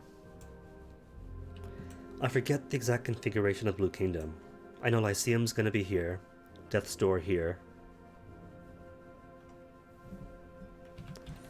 But beyond that, it's been a while.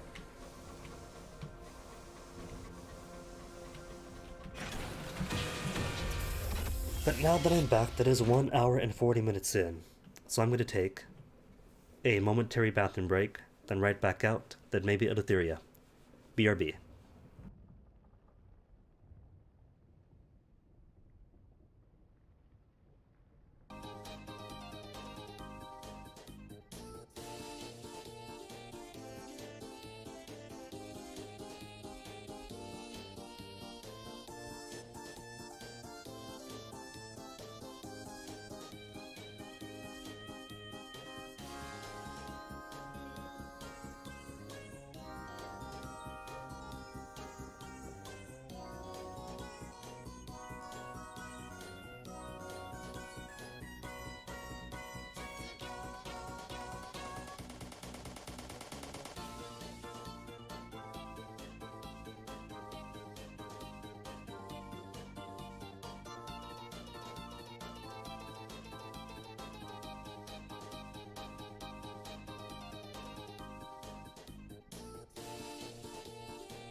Alright, back. Song could end.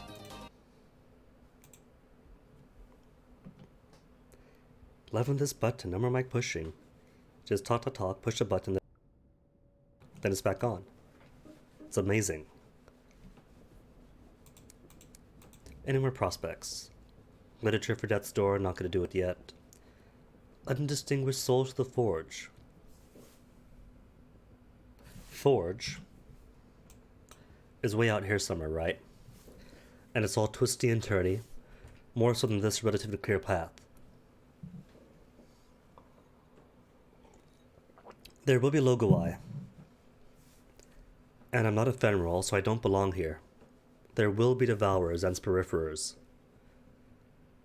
For undistinguished souls, which don't sell for much. So no, not gonna do it. Out then. We are done here. And the exit fee for leaving is nothing. So long as you never ate petrichor.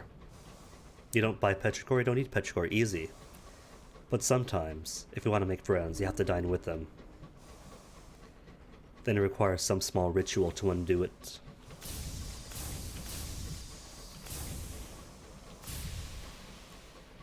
But since you never ate the food of the dead, the Kingdom's only transit relay was built by London's embassy, then yielded to the local authorities. Now, its rooms hang with silks of blue and gold. Pale petals carpet the floors. Sometimes. I don't think I've dined on the dead, though. Like, the dead, sure. Like, your own dead. Human dead. But the dead. Don't think you ever did. We have had some salted. But I don't think we use the salt. There was no need to pay for passage. Instead, the inhabitor of the threshold determined whether you are permitted to leave. It is served by the spirits of jackals, which lounge lazily in the corridors while someone seeks passage. They close in, their face hidden behind angular porcelain death masks. But after a cursory sniff, they return to the reverie. It seems, for the moment, that you are free to return to the Reach. You are free to leave, or you are not free to leave. If you have beaten petrichor, you must deal with the inhabitor before you can leave. Okay, let's go then.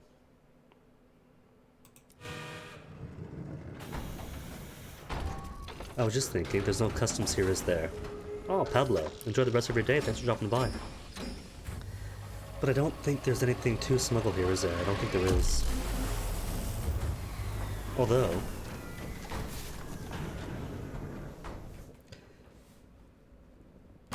the one Saturday, I think it was Saturday, just finished off the, what's-its?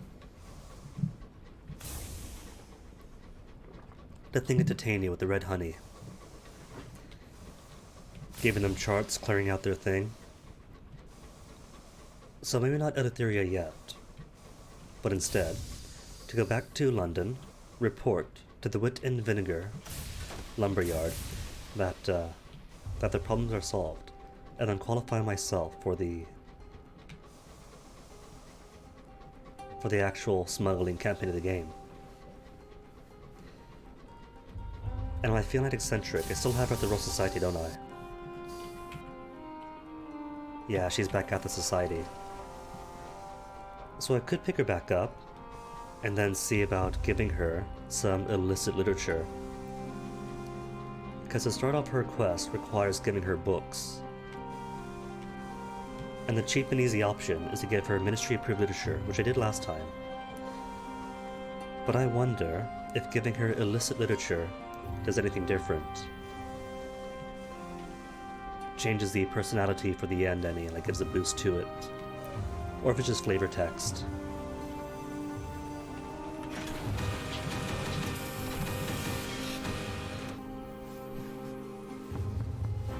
Crew, good on. Repairs, need them.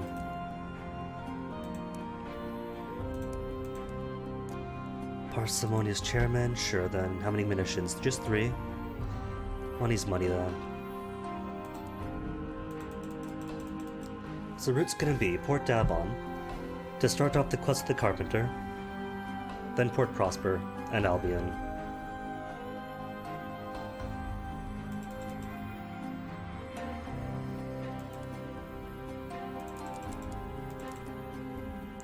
Okay, let's go then. That's everything here for me, isn't it? Driver. That's right.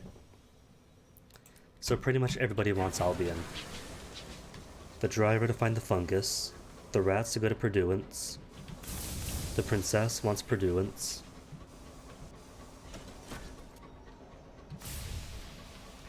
the signalman wants to meet his old friend, and then I want all the port reports. Which I could do with London. I've already got the port reports, have not turned them in yet. So for him, all I gotta do is go to London, do the thing with the train, talk to him again, give him reports, then on to the next step.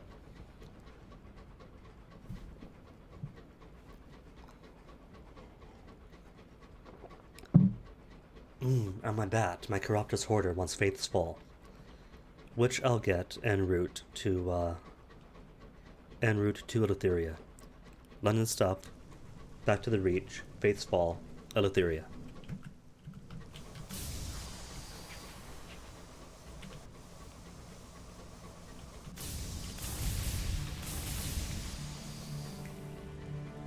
Which I've been gone from for far too long.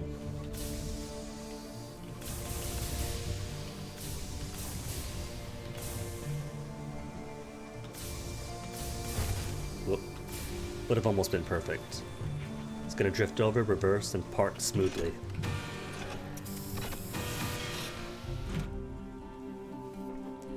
Quiet day in, give me all the fuel. Or cricket. Nah. You know what? The game says it's a rare chance to join the games. So why not? I got plenty of fuel. We got the money. Nobody seems to remember how long this game is going on. Just that the score is now almost a formality. You play your part and points are scored. Yet, by the time you leave, it is no closer to an end. Nobody seems to mind. It is, after all, cricket.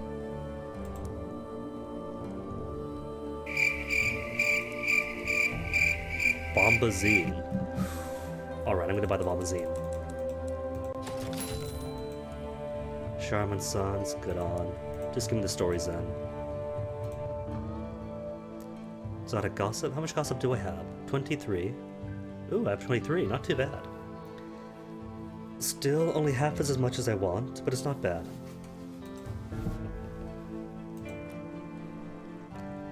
Commission the reclusive carpenter to repair the magician's equipment. Place your bets, chat. Is it going to be coarse or be hairs? Cantankerous innards. Or strips and parts from a scribe spinster. The carpenter squints at the letter and gives a quiet harumph. Another one? Fine. Looks like I need the hairs of a chorister bee. Just use a razor, not your own though. Easy. Ooh, have I got stuff for the hunting society? The hunting club, I mean. I have everything. Deliver a Cantankerous trophy. The club will pay to hang this on their wall. The stout veteran pokes at it. What a horrible creature. He twiddles his bushy mustache. A perfect centerpiece. Jenkins, fetch a hoist. And the Courserby trophy? The stout veteran looks deep into its eyes. Not so tough now, are we? He croos. Jenkins, fetch the nails. And the scribe spinster trophy? The stout veteran refuses to touch it. In my day, we never had nonsense like this, you know. It was all marsh wolves and ambulatory fungus, good, sensible hunting. I mean, what even is this? I feel like it's watching me, and it doesn't even have any eyes. Jenkins, put it somewhere I won't see it. And now we get to be part of the club. You filled their wall. Now talk about your membership. Ah, yes. The stout veteran twiddles his bushy mustache. Of course, you will be most welcome once the spot opens up. Dead men's shoes, I'm afraid, and our chaps do rather like to cling to the place at the bar. But do come and meet everyone. I'm certain they'll be thrilled to hear your stories, and slip your name to the right kinds of people. You have, technically, been accepted into the club. Okay, let's go then. Nothing else here for me. Did I get the guns for Port Prosper? Yes, it did. Couldn't remember. I'm just that absent-minded. Every time I do something, or say I'll do something, the space it takes to finish the sentence and take another breath is all the time I need to forget.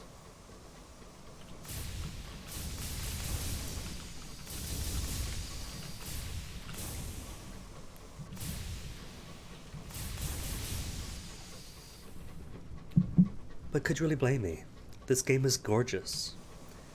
So it's easy to lose your thoughts getting lost in the environments.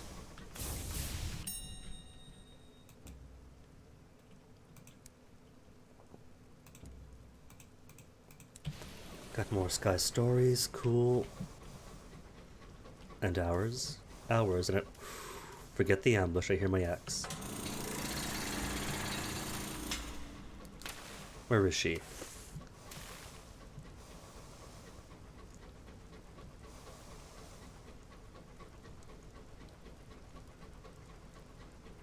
Gone now, went the wrong way. Oh well, no matter. Her prize isn't that great.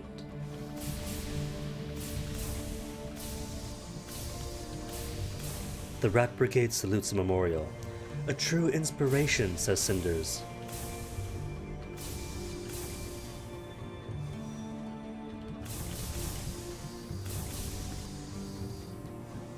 And I don't think I've been to Purdue instead of this character.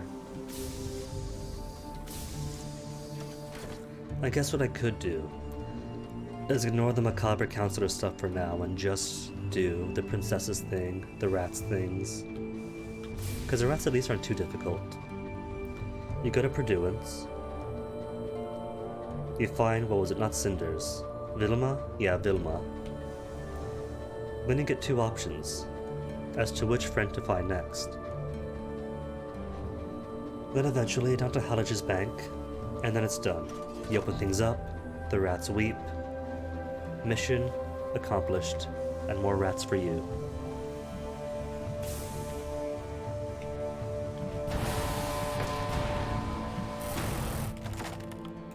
Secrets, give me all of your secrets. Ooh, if I... Semi-smart play. You could search for contraband. Only trouble is you can't bank contraband. But if I had the contraband, and the eccentric with me, permits or benefactor? Permits, I'm gonna want permits. Only 12 after all. And it costs permits to go to and from Albion first class. To think. All those lives lost. How many crew do you think a Monitor or Dreadnought takes? A dozen? 2 dozen? 2 dozen lives. Just to give me a scrap of paper so I can travel.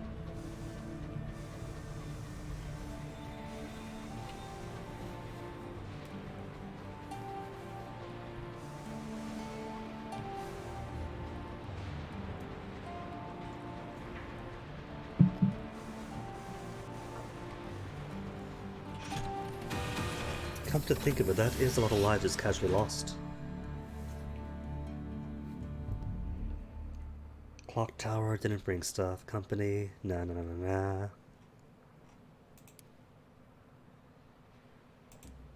Sapling knots is what, 150? 150 sovereigns? Cool. Then a grand ball.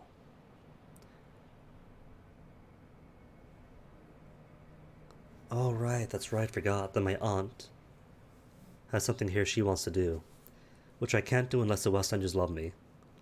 Reasonably high reputation with the prosperous West Enders, or enough establishment affiliations. Well, luckily, Grand Ball will make the West Enders have a chance to like me. Candles illuminate the great staircase that sweeps up to the residence of the Windward Company, which has been chosen to host this season's ball. The West Enders promenade on their finest. Hoop skirts and arch collars predominate. White ties the order of the evening. A few EastEnders, mostly actors, have secured tickets, but most are servants if they are seated at all. The orchestra is playing the score from Victoria's first ball to the throne of ours. Be on your best behavior. There are standards to be upheld. Which gives me being welcomed by the prosperous West Enders. Your buttons gleam in the mirrors, as does your smile as you make polite conversation with notable after notable. The ball begins with God Save Our Queen, and ends with a quadrille. You are on your feet throughout. You drink precisely the right amount of sherry. Your comments are on the near side of cruel, yet diffused with an elegant turn of phrase almost immediately. To the servants, you are polite. To the company men, you are charming. Everyone agrees you were quite the success. Several are amazed you're not a native of Port Prosper. But is anybody really, though? It's only what, existed for 10 years? Can anyone call themselves a native here? Alright, Auntie. Rely on your local credentials to meet your inconvenient aunt's friend. They've requested we meet at the Admiral Nelson, your aunt says. You'll need to keep the right company to get in. They won't admit just anyone, she says proudly. She says proudly, as if her credentials getting her in. No, this is all me. Unless she's proud of her nephew, and that's what it's about. You are ushered to a table with an enviable view. Your aunt examines the menu with a critical eye. Ginger snaps, she exclaims. Goodness me! You cannot tell if this is a good thing or not. At last, an older lady joins you. She introduces herself as a countess. This is the last time, she says to your aunt. You are not to contact me again. That is a shame, dearie, but you have done so well for yourself since Newgate, your aunt replies mildly, ooh, biting. The St. Dunstan's rendezvous concerned the murder of a son, the countess says, frowning. There were 4 attendants, the chaplain of the new sequence, February, Her Majesty's Privy Councillor, and Her Majesty, the Queen. She rises, and thrusts what looks like a Christmas card into her aunt's hand, before walking swiftly away. Your aunt has received a Christmas card from a countess. Talk to her on your locomotive. After checking out what the shops have. Guns for the chairman. Sure, take them. 360 and supplies. And nectar on cheap. I'll take nectar.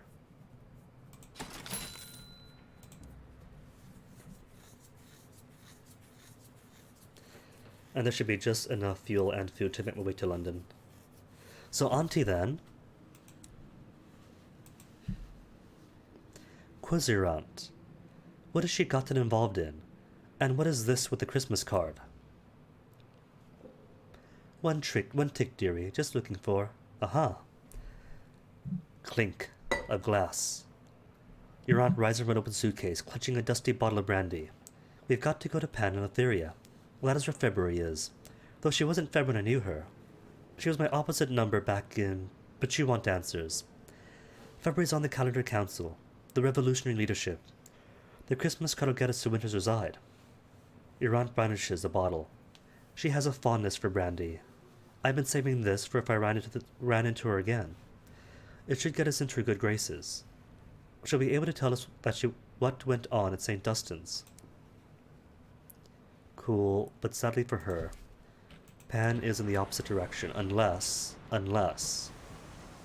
you already went ahead and completed the Albion Eleutheria Transit Relay.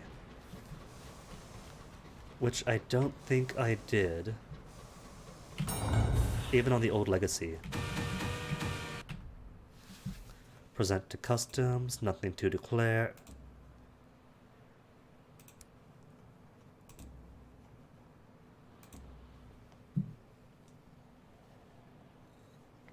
Though it is somewhat expensive. It probably does behoove completing it early on, so that all future captains can take advantage of it to better effect. But still, it's an investment.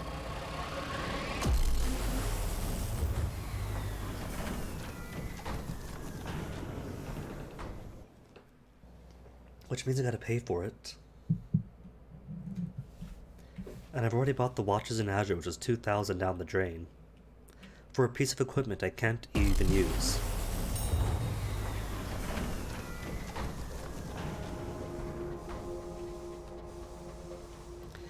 Right then.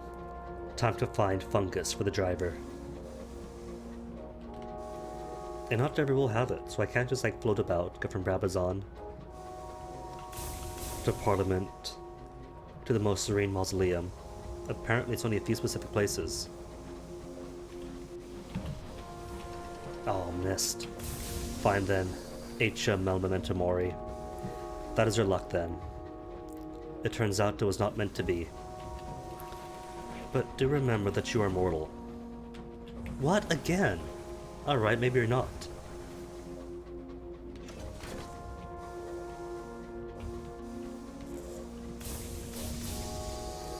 Let that one go, Francois. He has spirit. Maybe someday he'll be vice president.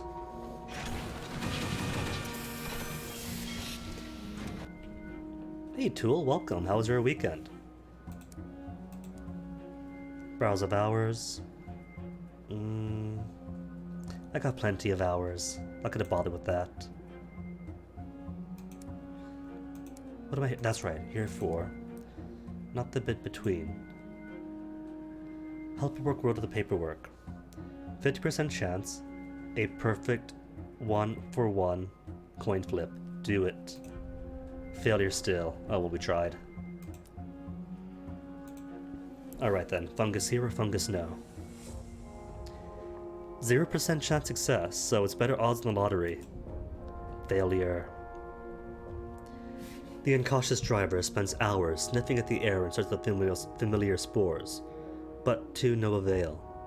We should try somewhere else, they reluctantly decide, shuffling with uncharacteristic glumness back towards the train.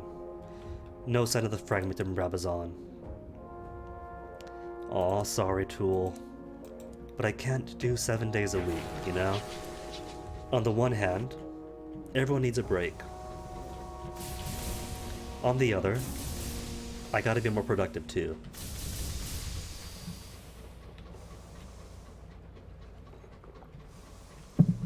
Gotta get signed up for like different competency exams so I can prove capable of teaching the subjects I want to teach. And put in for like fingerprinting and background checks to make sure I'm not some creep that just wants to teach to get access to children.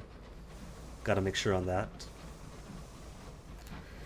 And probably put in for some like, everyone recommends that, hey, in the meantime, you should do substitute teaching. All they want is a bachelor's, and the most minimal qualifications, and that gives you pay and experience until you get into the credential program proper. Which I should get onto too. So by taking 1 day off, well, 1 day at least. 2's proper, but, you know, had to sneak in on Saturday for a secret bonus thing. Some time to rest, some time to get back in the mindscape of being more productive with things. Must take after oneself after all, or look after oneself.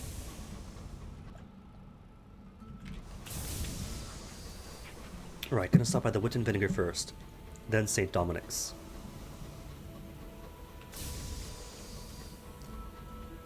Okay, good. He does have a headlamp, he's just... the Dreadnoughts can't drive anymore. Hit. Cool. Just not on me.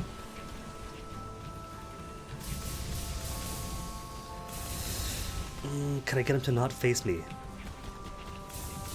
Ouch. It's okay though, just one poke. And that one poke is going to be critical damage, I bet.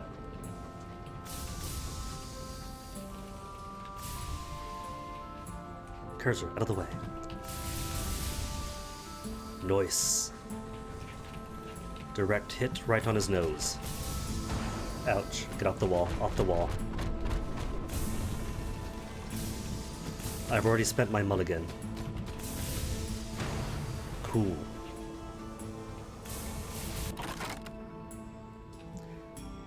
Unusual cargo, or chart. Cargo. They might have gemstones. A miniature floating bureau. Oh, 500 sovereigns though. It's not too bad. It's like selling gemstones but without the weight.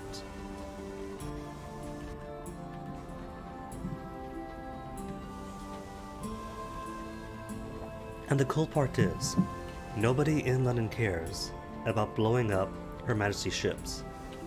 Even right in front of the throne of ours. Or right in front of St. Dominic's. Blow up engines, then sail right in, and they'll take care of you.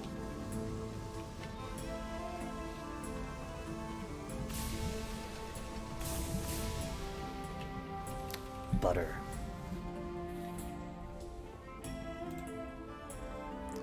Take your leave, not for tourist. Didn't I do the thing for them? Oliver and Titania.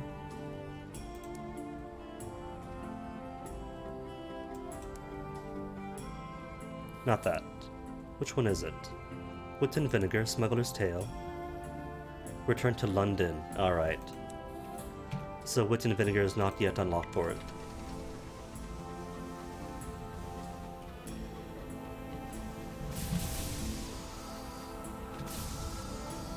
It's been a while, like 36 hours, so forget these things.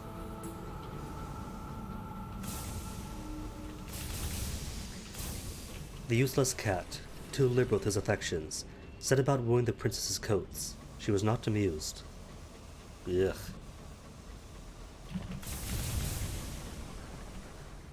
Fight of the trains, nobody cares.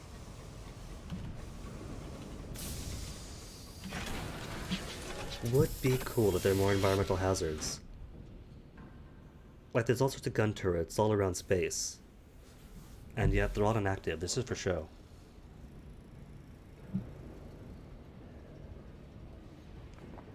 Okay, then London.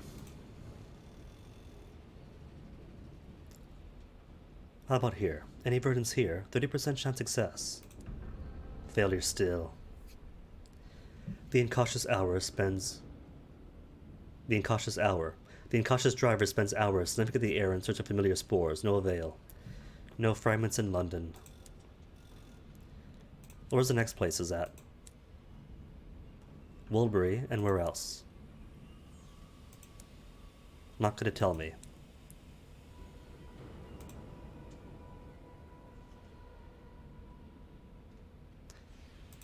.23 hull, check on the driver. Pointed questions. You can't do this when you have more than 23 hull. Nah. Not gonna crash myself just to do that.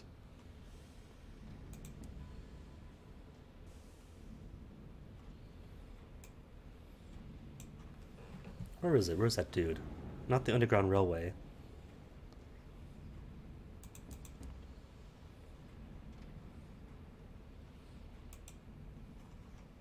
Oh, right. Gloomy middleman at the Benbow Inn. You have resolved the situation of the Midnight Rose. Soon, Red Honey will return to London. Will that satisfy the middleman's employer? The Mumbleman. The middleman grunts. And so things can return to normal, he says, in tones of a vicar at a funeral. Cause for giddy celebration. But you notice that he finishes his drink, and even orders another. Your performance was as expected. My employer would like to meet with you.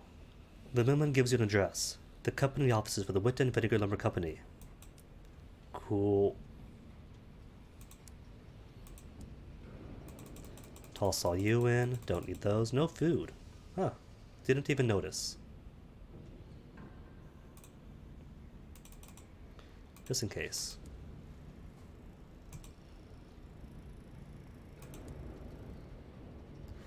Looking up his old friend for the Sinnelman. The only address the Sinnelman has for his friend is Shedforth the Yards. He'll only reveal her first name, Charlotte. Unfortunately, Shedforth is off limits. Ring with the wire fence and under the guard of a pinched watchman and his barely tamed hounds. Stalwart bookkeeper, for 3 gratitude. Nah, just give him stuff. Give him curios. The watchman coos at your gift, and adds it to the incomprehensible jumble of objects crowding his shelves.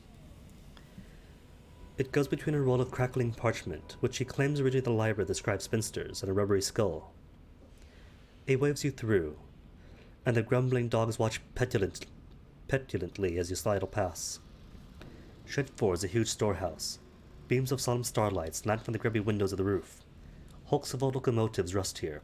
From battered tugs to fat-toed liners once packed with emigrating Londoners, the Signaler heads off between the wrecks. The signalman stops before a stately old wreck with flaking navy blue paint. This is her. None worked harder on the Isambard line than she did. You look at her nameplate, the Charlotte Guest.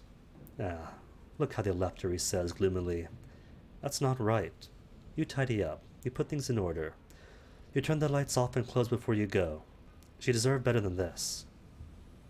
Arrange for her. How often has she been put on display? And then back into warehouse or shed 4. Her wood is riddled with worms.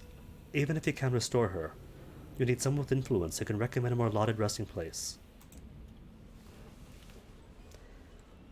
You have to source replacement wood, and call in a favor you won't get back anytime soon. But you secure the promise you need. The Charlotte Guest will be restored for a second time this year, and displayed in a modest exhibition hall in the Museum of Inauguration again, where London commemorates its arrival to the skies. The plaque she receives will not mention the Isambard line.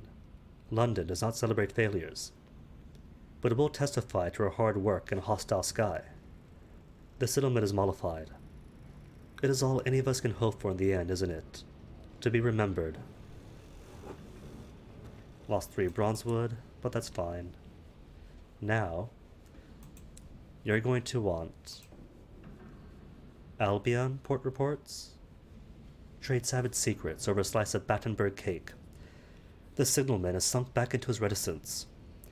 This time, you'll need even bleaker tales to coax him out. Something properly grisly. He laps up your stories like a cat would cream. In return, he serves a story of his own. Came to the skies as a lad in the first days. Her Majesty needed a whole country built and granted us 30 years to do it. I took the offer, helped lay the foundations of London, built some of the dome over the throne of ours.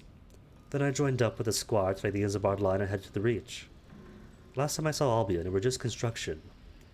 I'd like to look around, see what our Graf brought. Well, luckily, I have all the port reports he wants. You mean these port reports? You have traveled across the region together. Has he seen enough? The settlement pauses in transcribing his latest sets of notes. They cover the citadels of Albion for the bat-delivered memos of Parliament to the archaic system of the Home Office. His manuscript grows ever heftier. It is not the world we thought we was building. Looks a lot like the old one for a start, but with brighter gleams and darker glooms. He frowns. We're all afraid to let go of what was. Speaking of, when we next stop in London, I'd like to take shore leave. It's time I spoke to the squire. Who was that, you ask? A purveyor of follies, he responds obliquely. London? When am I going to be in London? Oops, not sentiment.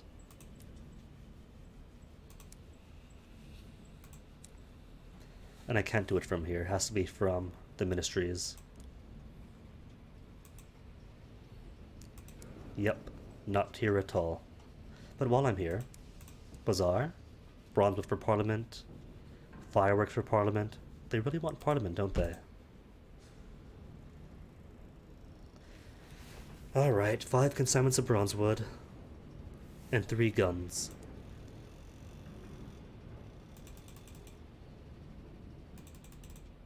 Not 4, 3.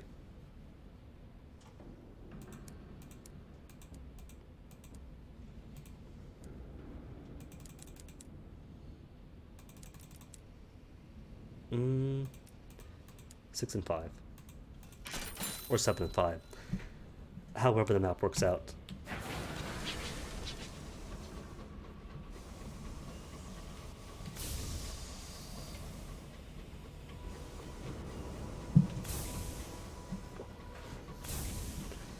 So I guess the first stop is going to be... could round about to the Abbot Horizon, then Mausoleum to refuel, then Parliament, then down to Purduance for the rats and the princess, then Mulberry for the princess again.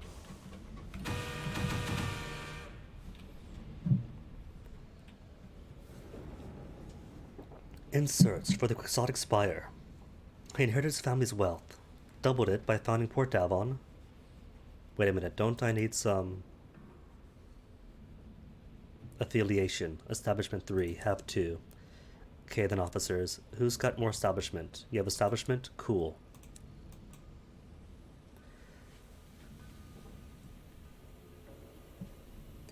The settlement has found the squire's family home, but it has passed to another, also struggling aristocratic household. Excuse me. The gutters leak. The windows are cracked. Perhaps they know the squire's fate, but the settlement is uncomfortable talking to nobility. When you knock, a bleaky baronet answers. No butler. Times are hard. George, is that you?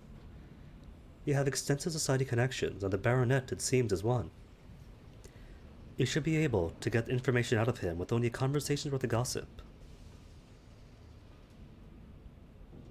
Oh, I did lose one gossip. Down to only 22. What'll I do? He shows you into a shabby parlor. The felt of the chairs is worn bare, and the cups are cracked. You politely fail to notice, and steer conversation back to the squire. The baronet bought the house following the squire's bankruptcy. The squire's wife fell ill around the same time, and the squire retired to care for her during the last days. They retreated to the last of the squire's holdings, a modest residence in Port Avon. The settlement seemed surprised. He weren't much of a husband. He was in love with the Reach, and that's why he kept putting and that's why he put a ring around it. Alright, so Port Avon. Then he's going to want what? To go to each of the Isambard line signal boxes, and then he's done. Okay then, port reports for you. And you can give me more invitations for gratitude. And I forget how much I have. For sufficient. I have 7. Alright. Oh well, 1 extra favor should be enough. Or 1 extra invitation, I mean. New total 4. Royal Horologist, new assignment. Caroline. But forgot, that's right. Here we have lapse of time again. So I should get my unraveling jack back. Whatever the jack is called.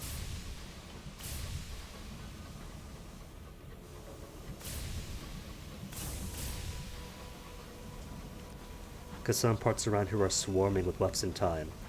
Abbott Horizon especially.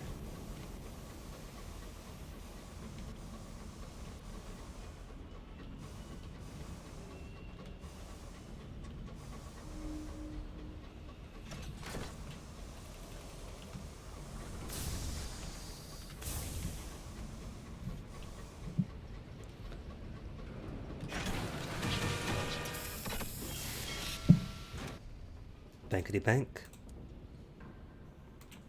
Now I'll go.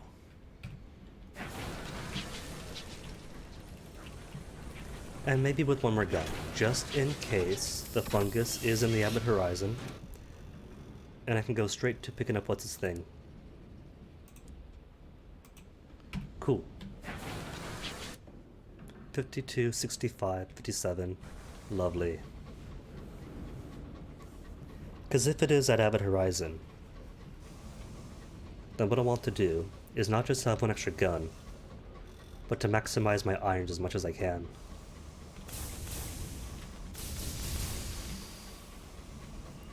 Turns out, if you're going to threaten a giant fungus, you want to be good at fighting to actually pull it off.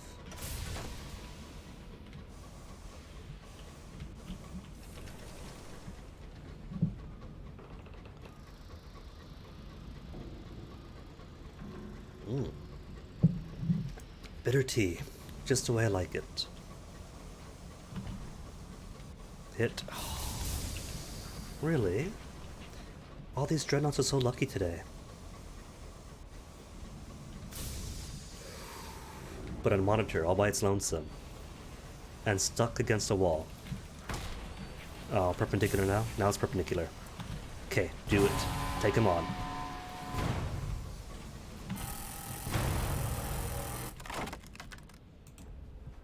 And the poor Dreadnought wants to play. Failure, just Tales of Terror and a nameplate. Well, too bad for him. I've got a job to do. He had a chance, but no. My missile chose to miss, so he got off lucky.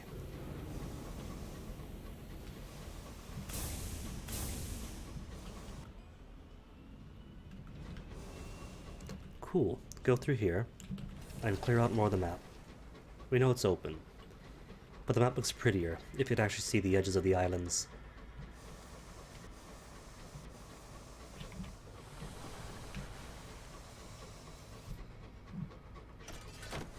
Ooh.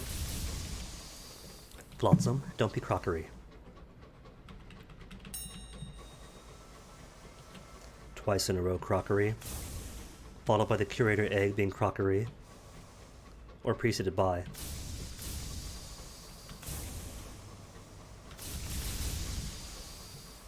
Is that a seed thing? No, it's not. It's not some great grand seed for the day saying that luck is going to be bad and so it's going to be crockery.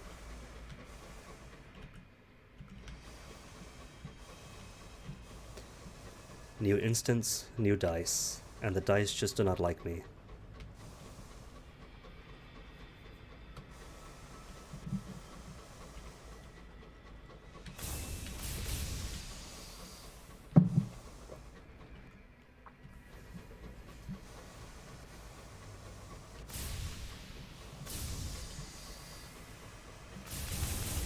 An assay thing.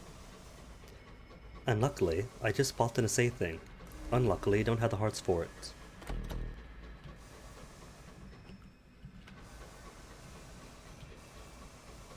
But the way I see it, are the Watchers in Blues available? Why buy anything else? At most, all you lose out on are the chance to explore those things. Which are pretty cool stuff, they got good stories in them, good opportunities to gain and lose things. But you won't suffer without them.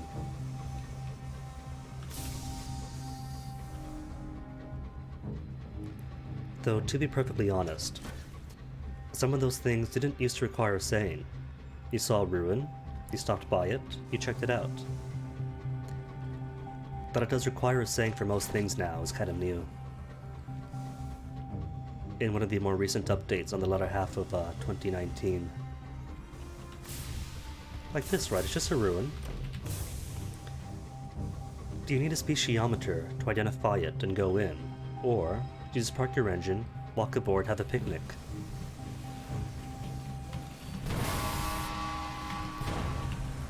Don't panic or panic? Good. Even more deadly than Devours of the Dead are your own panic. Failure's fine. So good tales of terror and nameplates for Sweet Jane. But I thought I heard gunshots. Somebody was fighting something up here. Whoop, that's a dead end.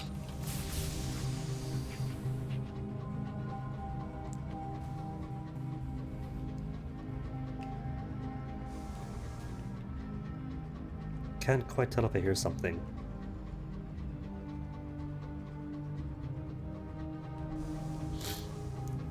Must be the wind.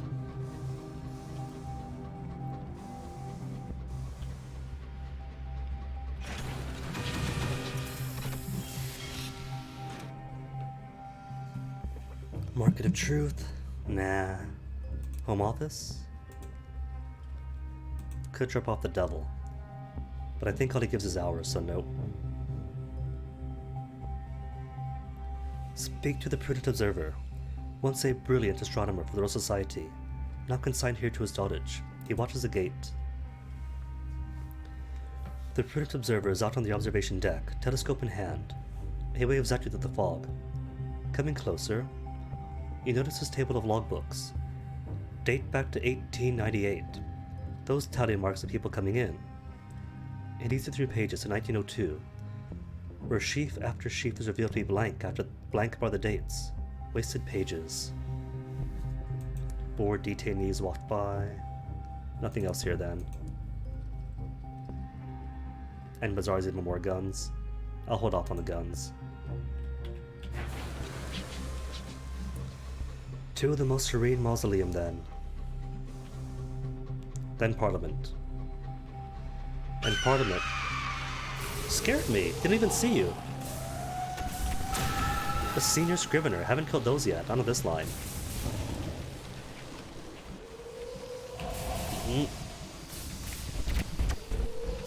Oh, didn't hit. Not going fast enough for her. Come on, get back here. No running away. See. The scriveners have always been big, but now they're massive hitboxes. I don't think I missed yet, have I? Just gotta take it slow, keep my heat in check. So you always have the possibility of drowning. No, dodging.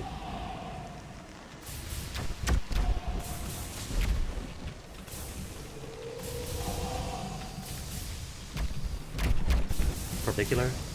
Sweet. Lure. Uncanny specimens. Didn't even see those. Oh, that's my first miss. It's alright though, she's almost dead.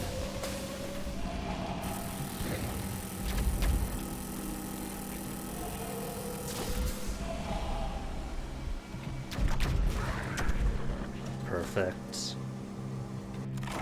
A senior scrivener slaughtered.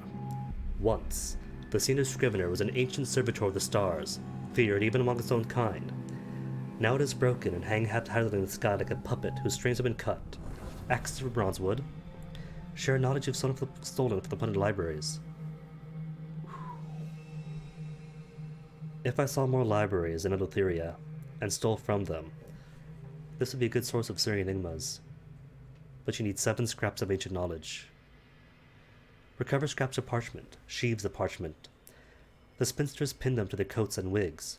Yellow with age, blotched with mildew, spider with writing. What secrets they hold? Inspiration, 7 now. Good deal. A brave crewman gathers a flapping clump of pages. The parchment is covered in intricacies of overlapping circles, the pilgrim routes of the celestial bodies, spinning around their suns.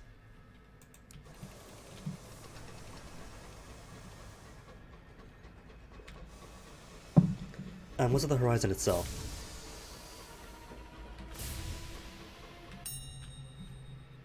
Explore the horizon threshold. What might you find in this bleak waste? Hell frozen over.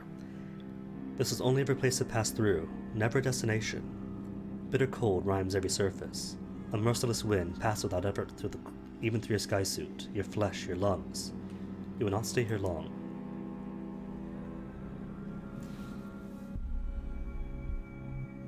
Besides the rough hut, made from packing crates, insulated with thin rugs, a gaunt man huddles inside, leaning close to a small fire. Food? Sure. That'll drop me down to 1, but the most serene mausoleum is close by. The man must be waiting for the gentleman. Perhaps he's a story to tell. Every so often, the gentlemen visit the avid horizon in their black engines. They collect those whose confessions they've accepted, and take them back to Pan. As you place the crate down, the man presses close and beckons you down to his level. He spits out his crimes, perhaps his payment. Perhaps he needs to say it out loud. Or perhaps he just wants to burn another. His voice is as hoarse as murder. 1 supply for 1 secret. It's a fair trade. And I'm not strapped for food anyway. What I should do, though, is hang around here for a bit, get 50 terrors, bump it up to 2 nightmares, and then hunt me a Scorn Fluke. One of these fellows. Oh, come back, buddy. But wait, I don't have an enigma, do I? No, I don't. I've used all of mine up.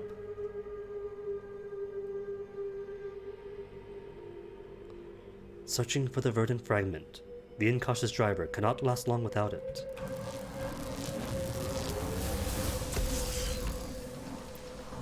Distance, distance, personal space, please. Thank you, Scorn Fluke. Oh, if that was a hit, would have been perfect. but that's not my luck.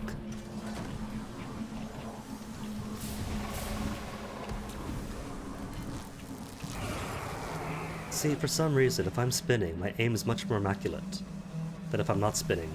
Spinning, hit, maybe it's because as I'm spinning, that confuses them, and they don't know which way to go.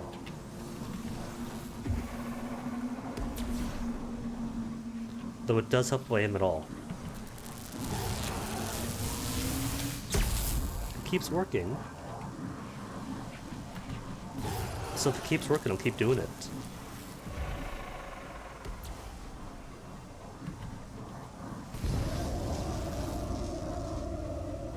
Spin is in, I guess.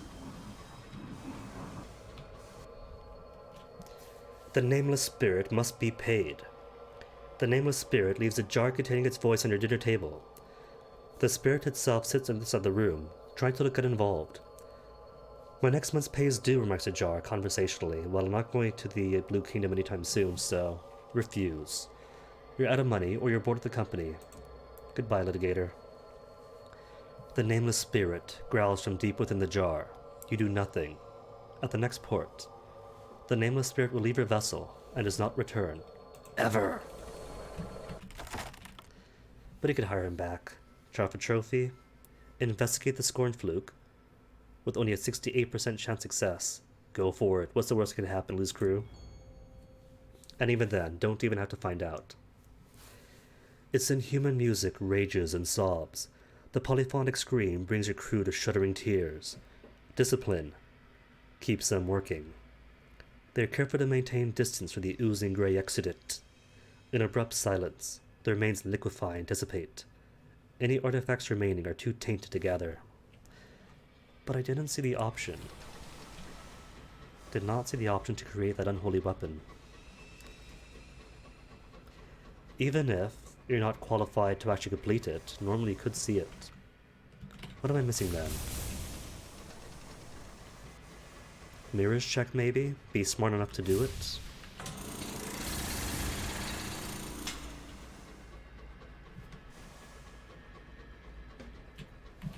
I could just wiki it, but my assumption is, maybe, if I commingle with them for a while. Or perhaps it just lack the nightmares. If I don't have the nightmares, then I won't have the inspiration to even begin to look at it.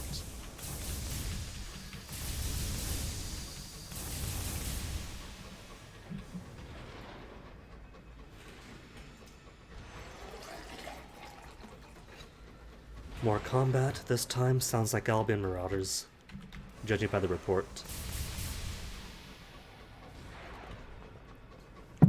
Missiles, and frequent.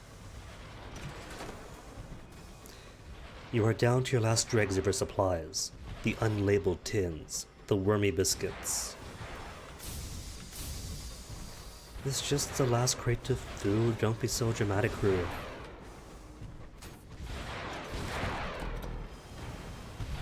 I heard that. Oh my goodness, don't get caught between them. Out of the way, out of the way. 2 monitors. Okay, really don't get caught then.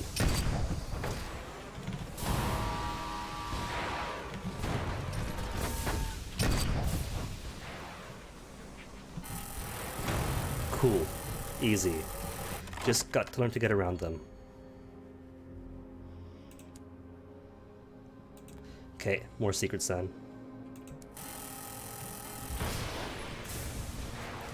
And the mausoleum is right here. What I could do is get food first, more fuel, then come join the fight. But where's the fun in that?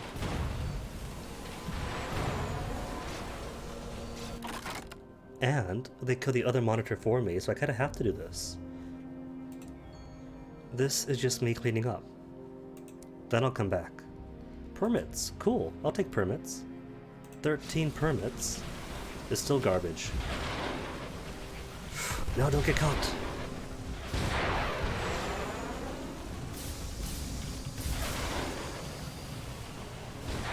And a deranged dreadnought. Oh my goodness, this place is a party. Okay, fine, I'll come back afterwards. They'll still be here after all.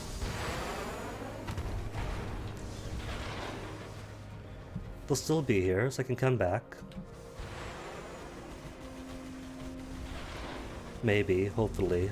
Unless they go too far that they do despawn, which it shouldn't be. It shouldn't be that far away to despawn them. When I had the curator chasing after me, and had it bump into that one Takati scout, then I flew all the way across the Lustrum, and then further out than that, the Takati death still registered enough to give me XP.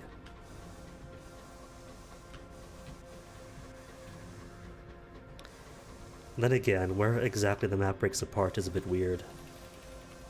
Sometimes you'll fight something, you cross an invisible ley line, then poof, it disappears.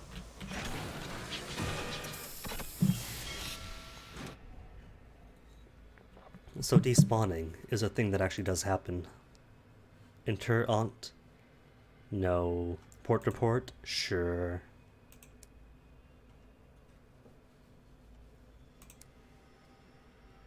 Arrange a meeting, what? With the retired devil. Requires. Affiliation Academy. I could accommodate that. Who's got Academy? Bohemia? Academy? Cool.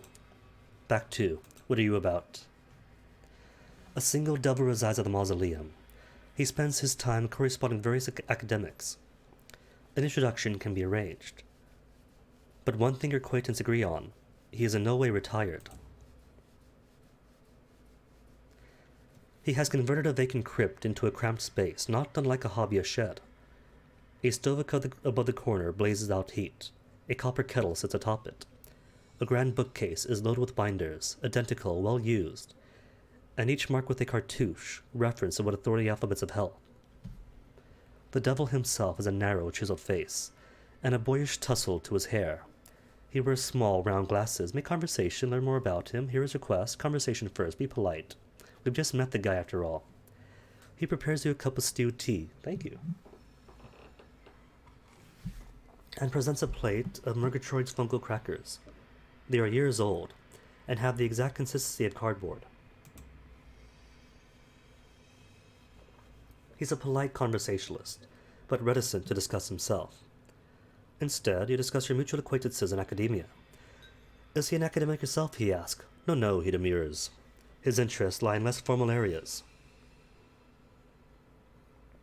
You note the full binders covering the walls, and remark that he has clearly been keeping himself busy. He refuses to take the bait, adroitly changes the subject. You ask more directly. He deflects, assuring you that he is bland, and uninteresting as an individual, unworthy of your curiosity. Alright then, Mr. Bland and Unusual, what's your request? After an appropriate amount of small talk, it's just a conversation around the topic of your availability. He requires the assistance of a Skyfarer. One that mumbles less often than I do. A Twitch soda crab boy? Nah, it's all about the tea. London's ambassador to the Eagles Empyrean wrote regular letters home to his sister. I require one of those letters. Specifically, one dating to February 1902. Fortuitously for me, if not for her, the sister in question passed away that month. So I believe the letter has never been opened. Hopefully, it is at the family home. He gives you the London address. I have no interest in how you acquire it. I will pay generously, in souls of immaculate quality. You ask why he needs the letter. His glasses gleam with the candlelight anime style. A good question. What might someone like me want with correspondence from a loose-tongued ambassador to his beloved sister? What indeed, Mr. Devil of Hell? Okay, and that's it for here. Tea trade. What, I can't afford it. I have space. Oh, have two. Alright, back to, your Bohemia. Who's got establishment? Your establishment. There we go, now I can buy tea. If I wanted to buy tea, but I got plenty of tea.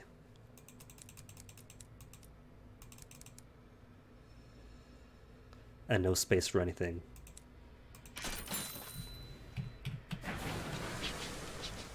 What am I holding on to? That's right, guns for Parliament. An extra hour, crockery that I don't need. To the fight then. Assuming they haven't despawned. A cryptic stoker wants to hold a memorial service for the crew that have recently died in his service. Judging by his tattoos of a storm studded with mouths and his rattling collection of talismans, the ceremony is unlikely to be Christian. Attend and get the eulogy for 77% chance? Sure. The crew nod their head as you speak, punctuating your sentences with solemn, approving grunts. Afterwards, the cryptic stoker steps forward. His face is painted storm gray, his talismans rattle like distant thunder. He delivers the sermon in a dozen different tones, his different voices, sorry. He speaks of the duty of the living to remember that it was past. And Storm Senpai has noticed you.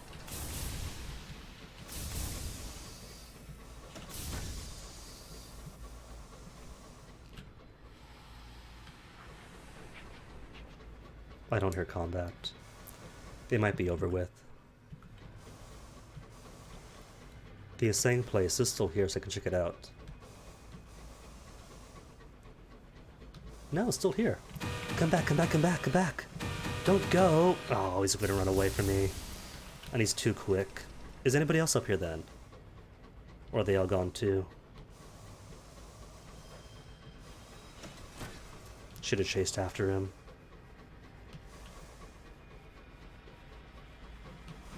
He's back! Don't turn around, don't turn around. Yes! Cheers for me. No tears, just glass. Or discoveries. 86% versus 75. The deranged dreadnought's rabid aggression is stilled now. Your light reveals glassy growths encasing sections of its ravaged hull. Where the battle has shattered them, they spill across the sky in a plume of shards and dust. Get the glass then. The eerie contagion of the glass that inflects the dreadnought may yield valuable materials, if you can find a large enough slab. You find a promising, uncracked stretch of glass infecting the dreadnought cylinder. You and your sky-suited crew set to work carefully prying it away from the surrounding steel. Your reflections shiver in the grass, distorted and ghostly. Oh, and that's right, forgot about that. So eager to kill off Her Majesty's ships that I forgot that even deranged dreadnoughts and guest dreadnoughts count for collecting nameplates for Sweet Jane. Oh, is that more gunshot?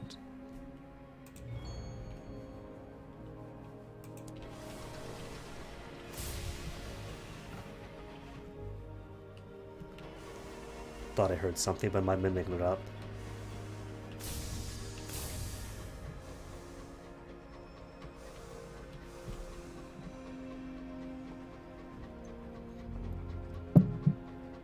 Nah, there's nothing. If there was combat, and I thought I heard missiles, that it would have been more frequent.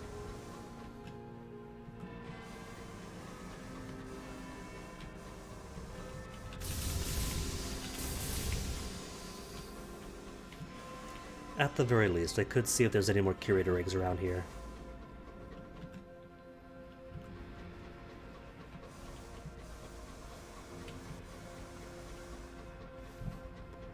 See if I can't get any better chances of getting my spider boy.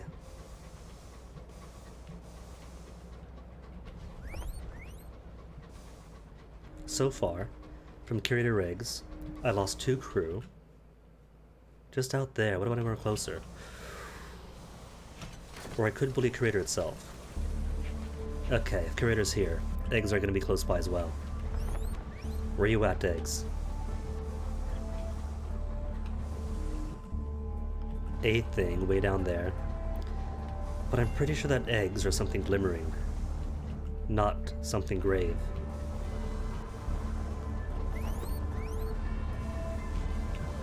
Look who's back. Somebody wants to dance.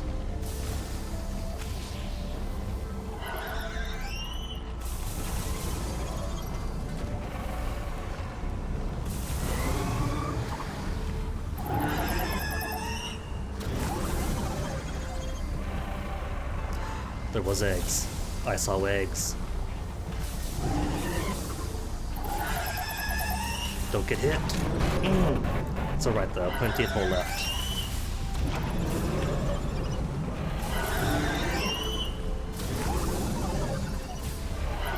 What I could do is hide out in the rocks. And that'll force him to come around.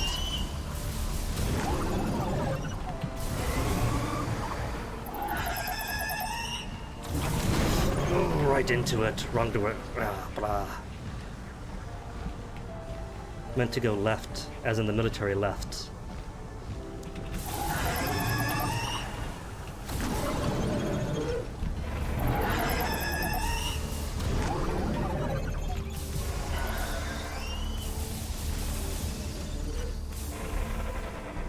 It's alright though. Safe. He's gotta come to me.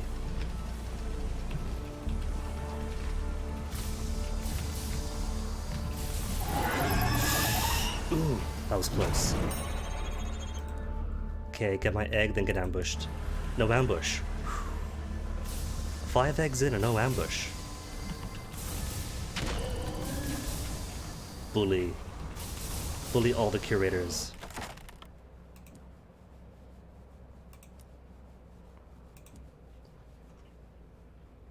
One can experiment in 22 sovereigns. The cords of the net are stained a dark rust brown. They part reluctantly from under your knife, creaking as you saw at them. There's a stone, the size of your fist and the shape of a tear. Or a tear, could be a tear. An end-filled revolver, engraved with faded initials. A tube as long as your arm, and thick as your thigh, hollow, and smelling of sulfur. A flower with pollen acidic enough to blister steel. A rope.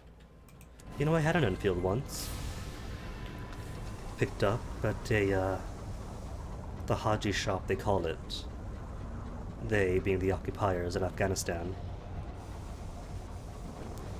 But it turned out I couldn't set it back home. Tried to. And the guy at the mail place opened the box, looked in, sighed at me, and then said, "No, you need a customs form for this." Or to take out the firing mechanism. I thought, oh, that's too much work, I'll just leave it behind then. It was a cool one too. It was like a pepper gun. An Enfield converted to be a pepper gun.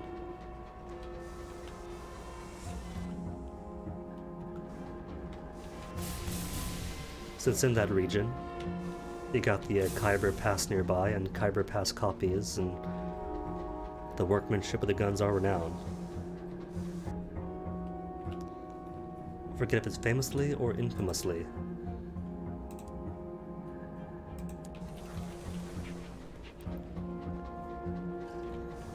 But still, it's an industry. And this fellow's not going to leave me alone. Poor rewards. Extract its heart, 75% chance. Failure. But at least failure here is still uncanny specimens. So either you do extract its heart, or you get a semi-rare, not commodity, but possession that you need.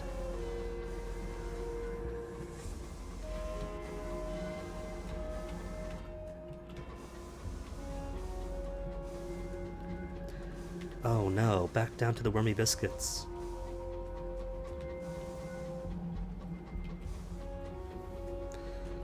And to be honest, I'm not sure if I have enough fuel to make my way over to, back to Brabazon. Because it will have to be Brabazon to refuel. It's the closest one. No. No. It's alright though, just a tackety guest.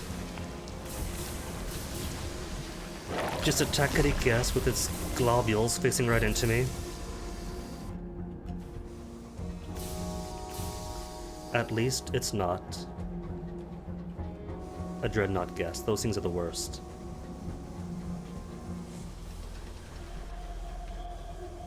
Tackety guest, fine, whatever. They're quick, they're maneuverable, they hit you, but not as hard. And not as persistently. Enjoy a scone on the lawn. Nothing can go wrong while enjoying an only slightly stale bun. Okay then, what I want here. Port report. Perpetual protest, not this time. Help the incautious driver hunt for the verdant fragment. 60% chance now. Success. So don't need Wolbury or anything after all. The driver sniffs at the air for any hint of loose verdant spores dragged in by passing travelers. I can taste something, a fear, not death, but the loss of something important. The fragment doesn't want to return. It doesn't want to give up what it's become. They close their eyes, focusing. I can taste its design as well. Its host, near a place called Hostrip Deep, a desolate corner of the sky. It meant to hide there. The deep will be hard to find. East-northeast? Nope, just go straight to the sun. I've already been there even. Hostrip Deep, Hostrip Deep, Hostrip Deep. Where could it be? Use a scout, he says. And nothing else to do here. Wood. Take it. Guns. Take it. Inspiration gain. Permits gained.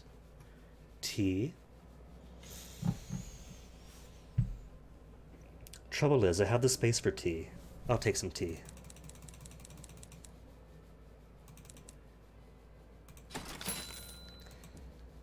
But more things mean more weight. And more weight means more fuel inefficiency. And more fuel inefficiency means spending more fuel to make my way to Brabazon, but it should be okay.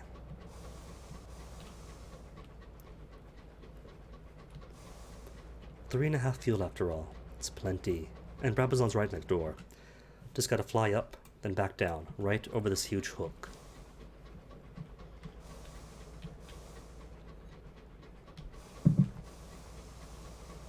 And the guest could activate for all I care. Wait a minute though, we do want ligaments of a guest. And they are the easier guests of the two.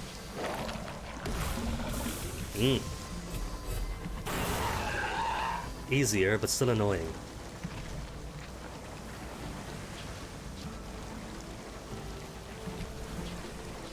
Come on, don't be a pain. Be sweet. You see, guess, this is why nobody likes you. They're doing this precisely because I'm low on fuel.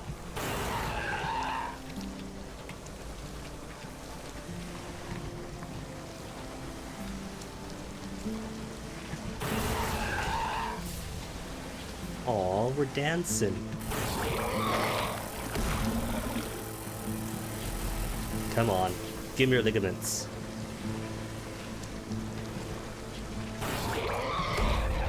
Cool. Scrap. When did my hull get so low?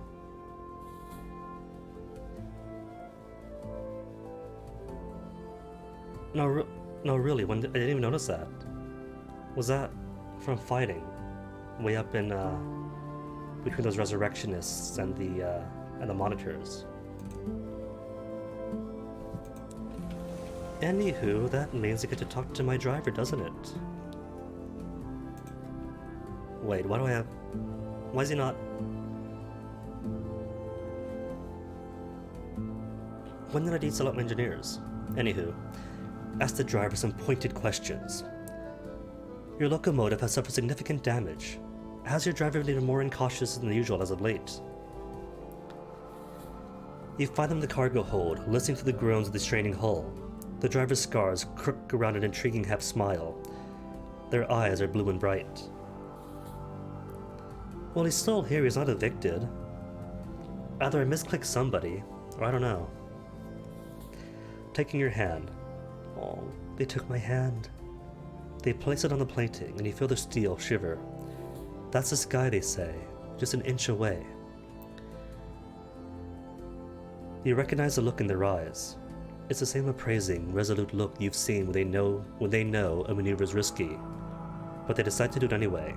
Send them back to work, and encourage them to be more careful in the future, or engage in a passionate assignation.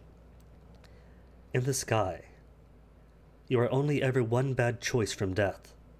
You should all make most of the moments you're given. Cool.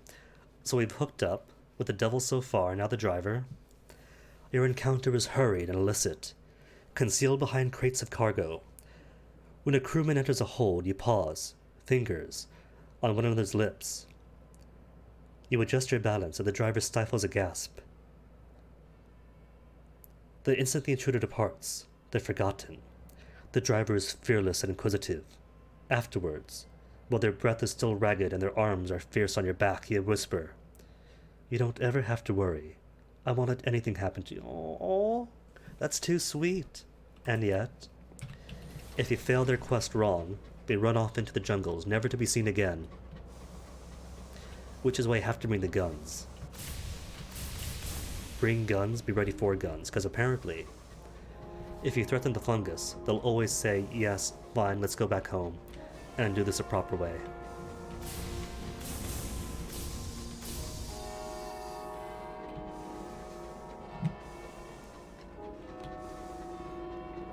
I don't know if it's 100%. It's worked for me 100% the last time I did it.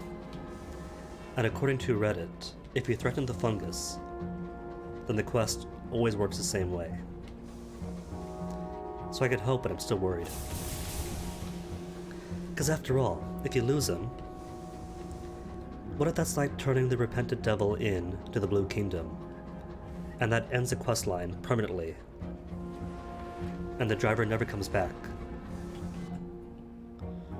That's a major risk, you know.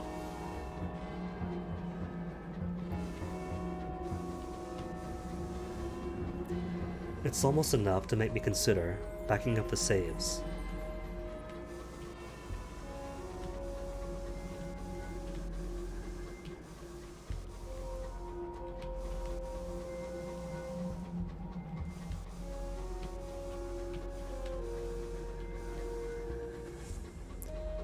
Listen, the War of Worlds factories, a leviathan of industry, and what is a leviathan but a monster?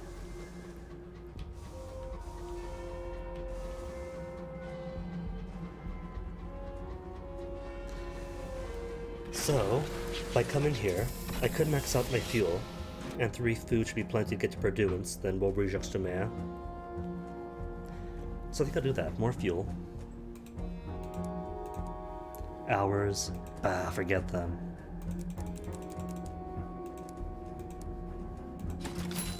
There. 7 fuel, 3 food.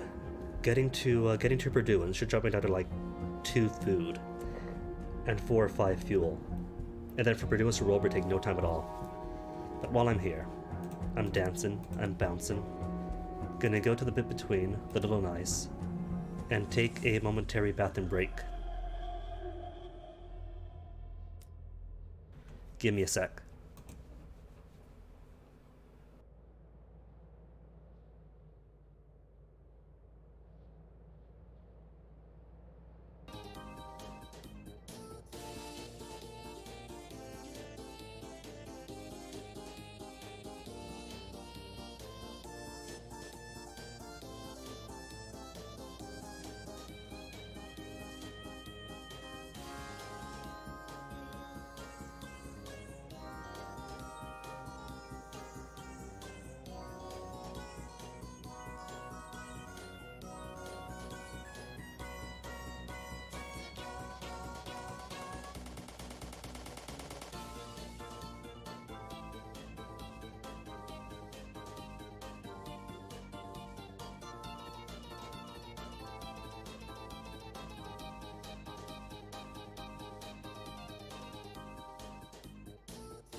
Alright, back. Gone.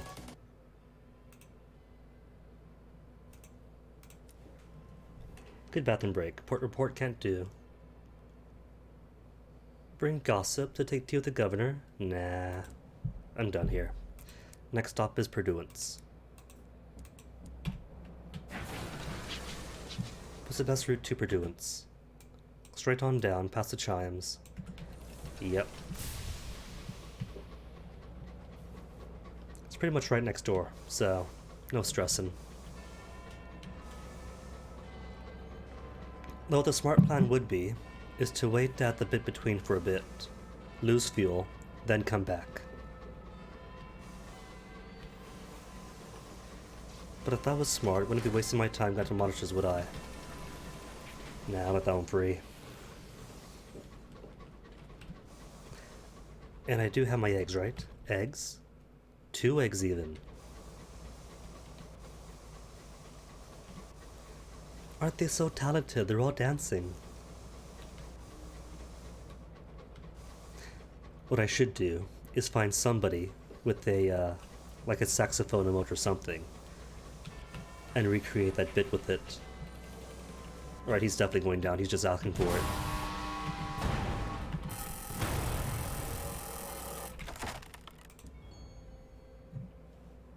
How many plates do I have? 8 nameplates. Ooh. Good deal, good deal. Retrieve reports for savage secrets, benefactors. 2 of my 34 savage secrets, or 4 of my 22 Salon Stew gossips. Nah. Want to preserve my gossips. What about you? 1 of 13 visions, and 2 of 34 secrets. Okay, then give me the chart. The documents contain observation of Takati movements, smuggler sightings, and reports of marauder activity. Your navigator helps you assemble a detailed chart. Ouch. Oh right, hold on, I had a great big dumb. Well, I have enough fuel to make my way to Purduance, and then outwards to Woolbury, and then out to London. I don't have the hull for it. 19 hull only. Holy moly. Because around here tends to be marauders, and loads of scribe spinsters, with the occasional scribe scrivener, senior scrivener. So I couldn't get the word out because it's the wrong word. And Woolbury tends to...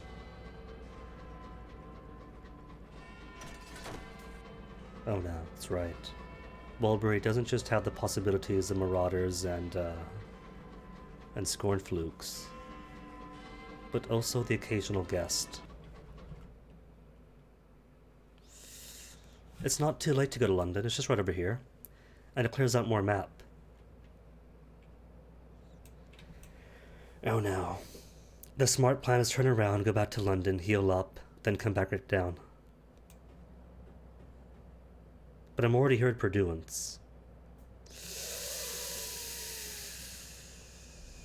If I get caught by the wrong thing, like let's say a Star Mountain Captain, weak but persistent.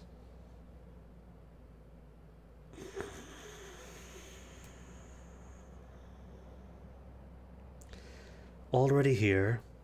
London's not too far away, but I'm already here. I'm gonna be dumb and risk it.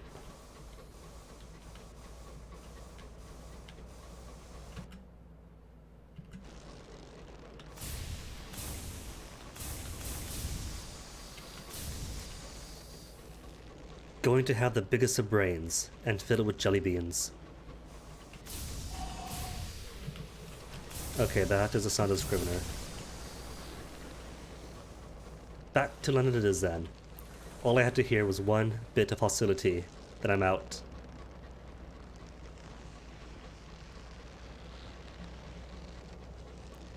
And I don't know what that squelch is. Squelch should be... What's a squelch? Scrivener noises?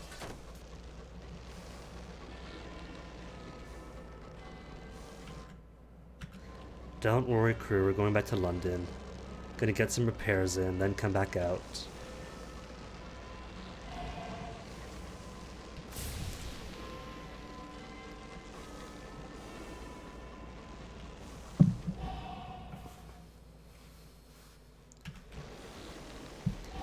Okay, take the shallow way back in for safety.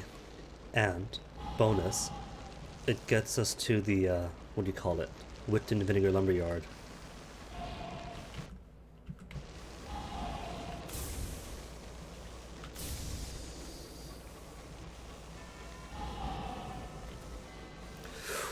I hear something else. What was that? Okay, just Dreadnought. Dreadnought's fine. That is not fine. And he's gonna shoot and get me caught up in their crossfire. They don't turn hostile anymore, do they? That's the second instance.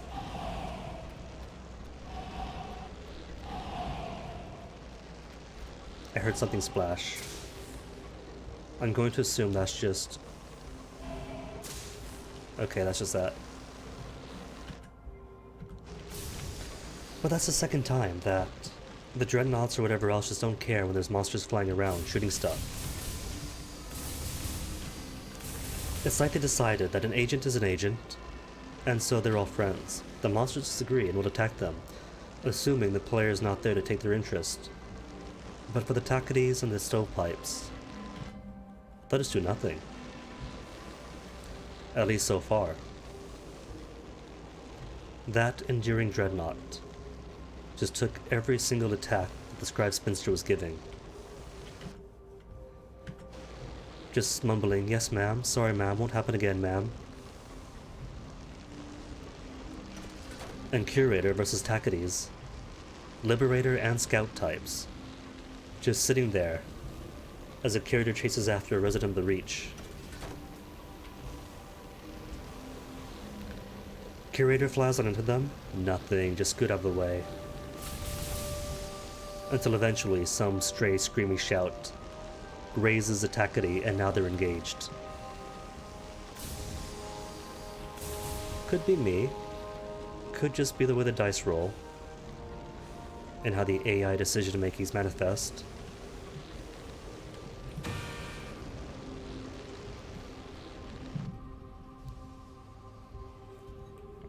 Witten Vinegar, now can we do stuff for you? Sweet. Greet the workers. You're accepted here now. They return your greeting and invite you into the warehouse. The warehouse smells of sawed wood and the hot metal of busy saw blades. Timber is stacked in bronzy pile. A number of the workers, laughing in rough voices, are sharing a bottle of whiskey. They invite you to join them and tell tales of smuggled contraband of the devil that is a revenue man.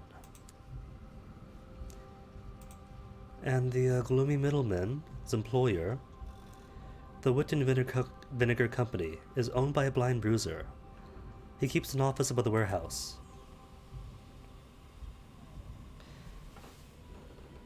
The Witten Vinegar Company's owner is, you hear, a self-made man of murky providence. He awaits you in a comfortable office. His suit is well made, but he seems uncomfortable in it, pulling persistently at its collar. Rings blaze at his fingers. His letter opener could be used to cut through a jungle or a throat. Renew your acquaintance. We meet again, my old friend. It has been a while, and make no mistake.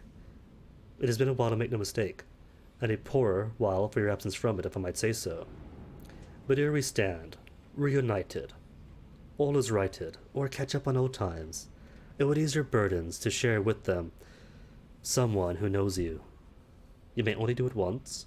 Do it. Catch up on old times. You tell him of your nightmares. He sympathizes.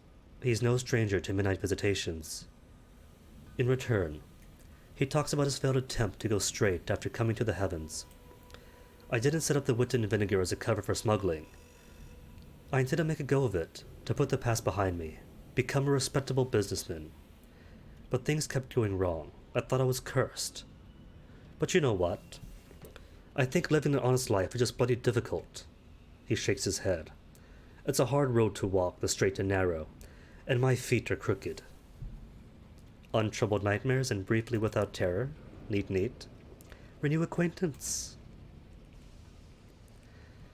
Let me see if I can remember your preferred libation, he says, and selects it from his comprehensive drinks cabinet.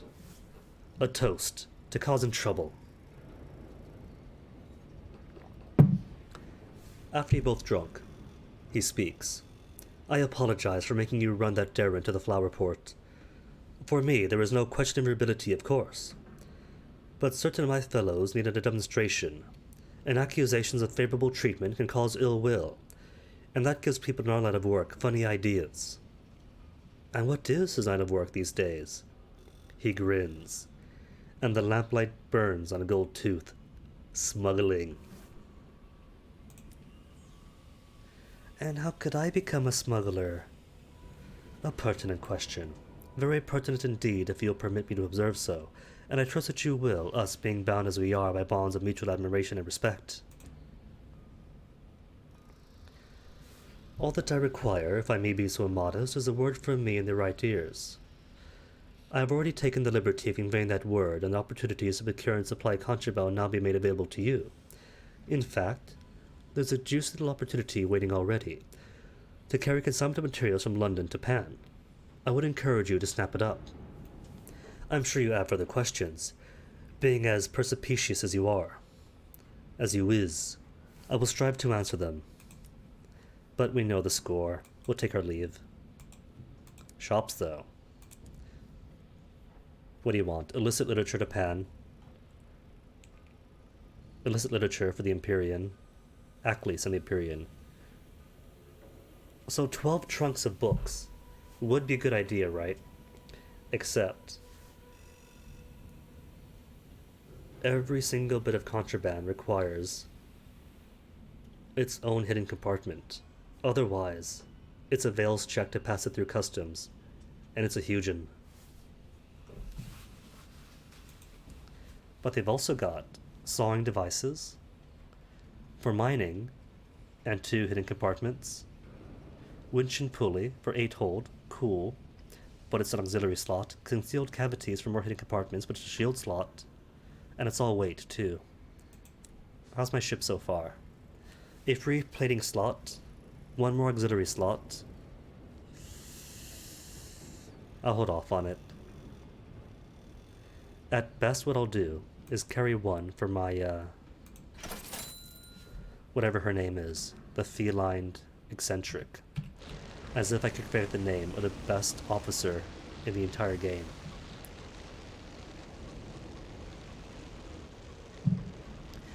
Pick her up from secondment, give it back to her, then see where her quest wants to take her.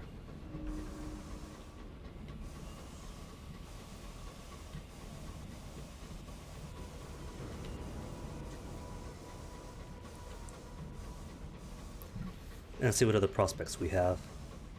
It's been long enough, should be more opportunities. Bing bong, ding dong.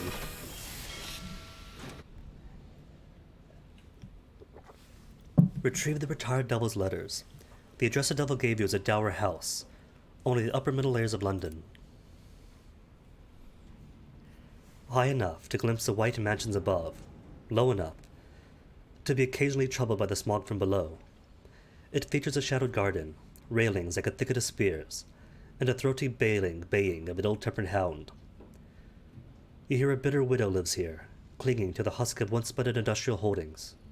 How you get in, walk your way in, a feigned acquaintance, and a selection of recent gossip should at least earn you afternoon tea. Break in. You'd best do some investigation first, trading secrets to local criminals in return for information of the house's defenses and vulnerabilities. Hire a burglar. 60% chance success if I pay off, what, 100? 600 sovereigns? No. Walk your way in, or talk your way in. A pinch-faced butler answers the door. You convince him that you're all for the family, and are ushered into a gloomy drawing room. The lady of the house arrives shortly thereafter, having been dragged from her troubled account books. She is misanthropic and unused to company. Her husband left her with debts and 4 grown children, 1 dead, 2 scandalous disappointments, and 1 ambassador to the Eagle's Empyrean but estranged from her. You allow her to complain unceasingly while you plan her next move.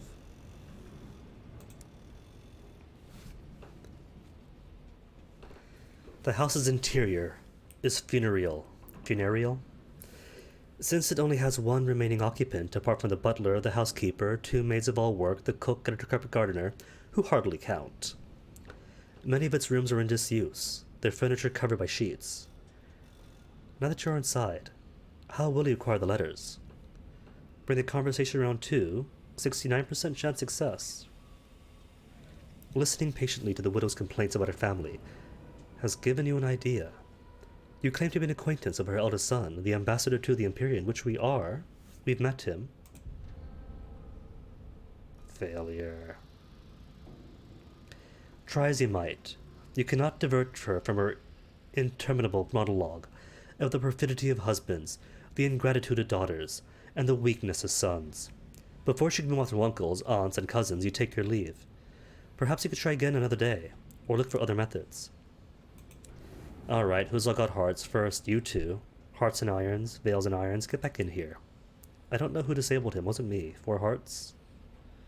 Mirrors and veils, all veils. All irons. Irons and what? Irons and mirrors. Mirrors and veils doesn't matter then. Hearts, a little bit. 6 hearts. Okay, then Clay Conductor, you're in. And who's got more hearts here? Mirrors, iron. Plus 1 heart. Take it. A little orphan girl to help me out here. Help convince them.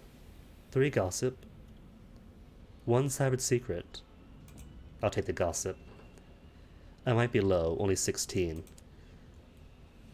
But they are common back in the Reach. If you keep hunting marauders at least. You and he, you suggest, were engaged in a number of briefly profitable and enduringly questionable activities. Furthermore, you fear he unwisely revealed said activities in his letter to his departed sister. Were his rivals to acquire them, your reputation and his would be ruined. For a long minute, she decides whether to destroy or save her son's career. Then she stands. My children's correspondence will be in the attic. Help yourself. She returns to her accounts. Several hours later, gray with attic dust. You leave the house with a handful of letters in your inside pocket. So what to do? Who knows what secrets an ambassador's correspondence may hold, or what a retired devil might want with them. Open and read them. You can reseal them afterwards, try to cover your tracks. The devil won't even notice. Probably. Or leave them unread. Your job was to deliver them to the devil, not to Snoop. Or I could do both. Open and read this time, make a decision, then give them unread to the devil next time. But then again, I don't know if this is one of those quests that persist or not. Officers' quests, of course, do persist upon completion or failure. But so do some other ones, like the horologist over in Winchester that wants to go to Port Prosper. And in Port Prosper, fix up the clock. You complete that, and it's done forever. Unlike every other quest. Sure. I'm a professor of literature. I can get away with this. Words are my business. Back in a locomotive, you steam open the letters and read. Though personal in nature, they are startlingly indiscreet. Here are candid opinions of important figures in Her Majesty's government, and of their counterparts of the Eagles Empyrean. London and the Empyrean are ostensibly allies, having entered the heavens together, but apparently their apparently cordial relationship masks a venomous stew of espionage, political one-upsmanship, and desperate jockeying for position. The ambassador believes war is, sooner or later, inevitable, and there is enough here to extort a significant favor from the ambassador or his allies. Carefully, you reseal the envelopes. Good as new, more or less, but there's no reason to assume that we're the ones who opened it. I mean, these are correspondence from an ambassador in a precarious area, so it's only natural that perhaps the ministry chose to dig through it. It doesn't have to be me.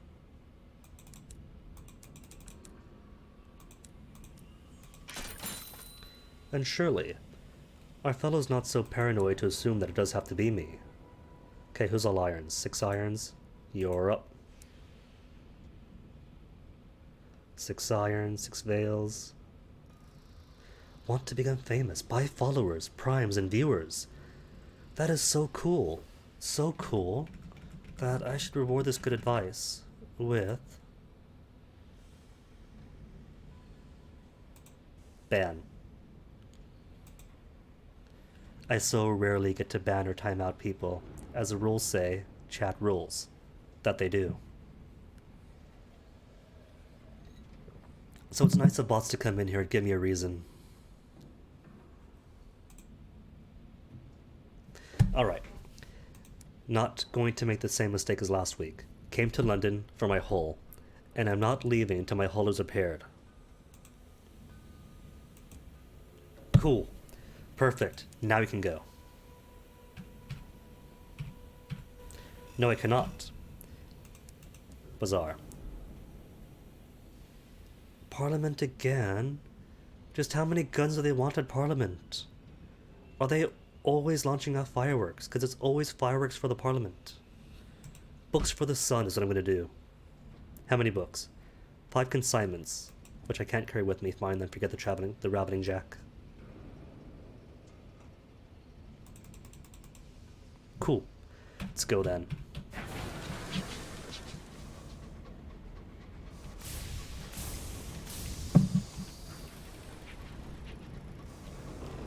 To the sun, and from the sun to whatchamacallits, to Helmstrom Deep, whatever it's called, where the fungus is. Oh right, they're hostile to me. Forgot about that aspect, that if I have contraband, they're going to be hostile.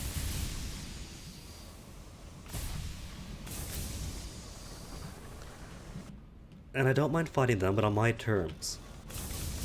With their nose not pointed at me.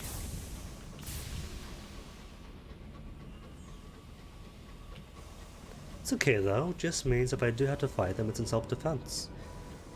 I get to feel no guilt at all.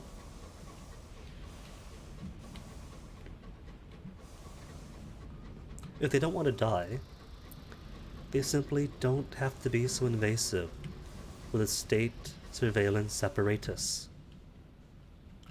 Simple, easy. Action, reaction.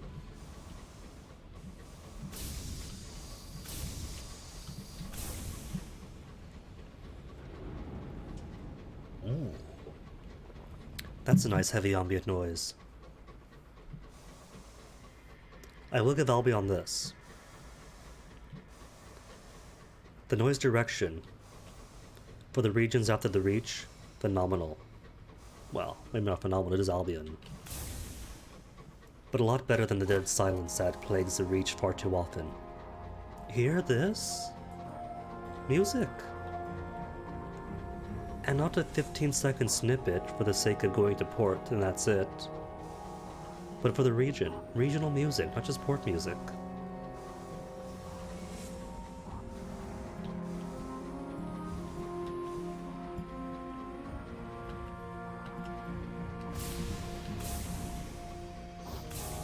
If the biggest thing for the Sovereign update was more music for the game, I'd be chuffed. That'd be a major quality of life improvement.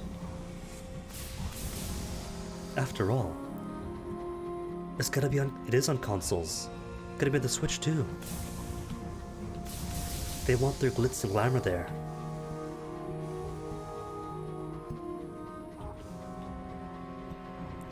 Something to hook young Billy when he's playing Sunless Skies on a train.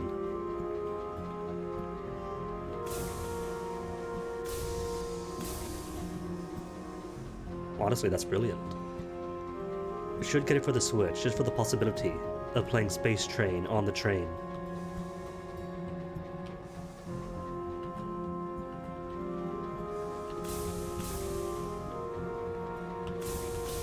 Which, granted, haven't been on a train since December of 2018, but that's besides the point. Life resumes eventually.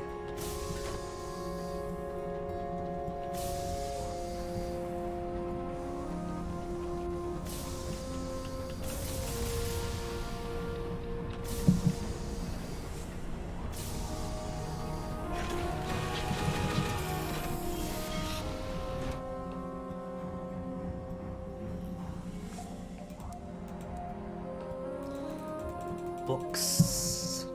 Take 'em, sequencers. The dazzled sequencer thumbs through the books with a little interest. I'm sure these will do. Although some of them seem frivolous, I prefer hymns myself. And more guns? I'll take a few.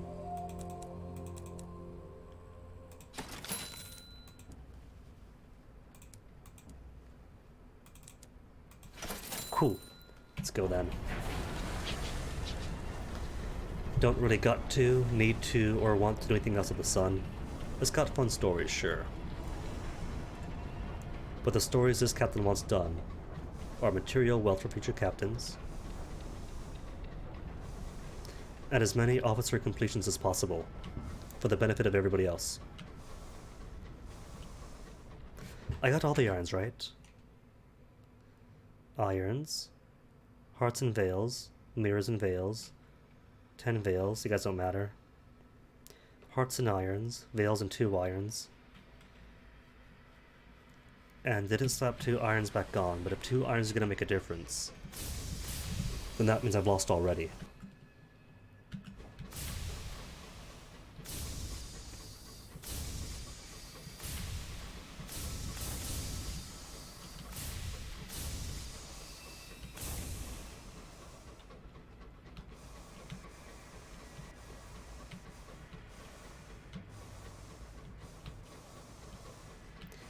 Okay then, Hostrop Deep. There you are. No assaying required even. Whatever this place was intended to be, its inhabitants are long gone. The entire building seethed overgrown vines, burrowed deep beneath foundations, and climbing high enough to smother the roof in an inescapable embrace. My favorite type of embrace. Escort the incautious driver, and don't spill my tea with my elbows. The driver is drawn to something deep in the structure. The driver follows a trail of fungal vines deep into the bowels of the building, stopping at a bulbous mass that takes up much of what was originally a cellar. They approach it, letting its thorns rise up, wrap around them and draw blood. I'm here to take you home, the driver tells it, though it seems unlikely the verdant fragment has any interest in something as simplistic as human speech. The driver winces as it digs its thorns in deeper. You know what that reminds me of? That reminds me of the Midnight Plant. Because isn't that how the Midnight Plant communicates? Thorn into you, drawing out blood. Is there then a relationship between the Midnight and the Verdants? When it finally lets go, the driver looks miserable. It won't come with us, they force out, wincing at the sting of fresh iodine on the wounds. It prizes its freedoms too much to give up and just become part of its primogeniture. I don't know what to do. Oh, driver, we got violence. 68% chance. Failure, my first time seeing failure on it. A run of shots into the Verdant's fleshier mounds proves ineffective. It withdraws its vines, wrapping its central core for protection. The driver looks uncomfortable. Maybe we could try again later. Come on. I don't want to stay here anymore. Later it is. Fire! The verdant fragments may or may not understand words, but a quick run of shots of the train into its fleshier mounds makes the point pretty carefully. It withdraws its vines. The driver steps forward with a knife, carefully severing the central core from the rest. Together, we carried onto the train, ready to be delivered to the nature reserve. Cool then. Let's go. So then, Ossifer, check on the driver. How are they coping with the verdancy? Sweat beads on the driver's brow. I don't know how much longer I can hold on. The voices are so loud. They want to fly. I want to fly. If I don't get the fragment to the nature reserve soon, I think I might finally lose myself. They say. But I'm sure they'll be fine.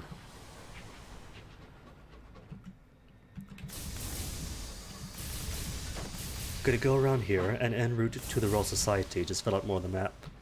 Got plenty of fuel, plenty of food.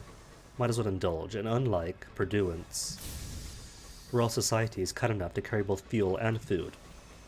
Perduance carries nothing. being the place of privilege and limited access that it is.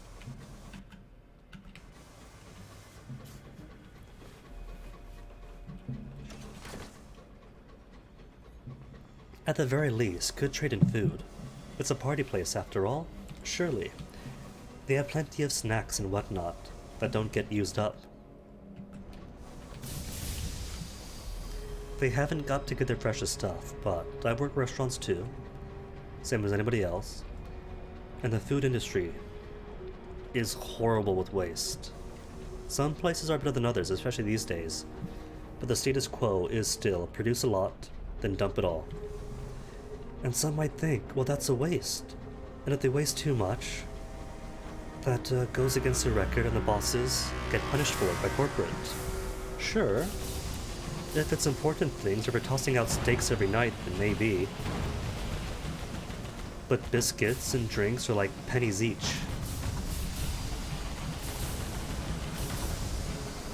And pastas are some of the biggest racket in the industry.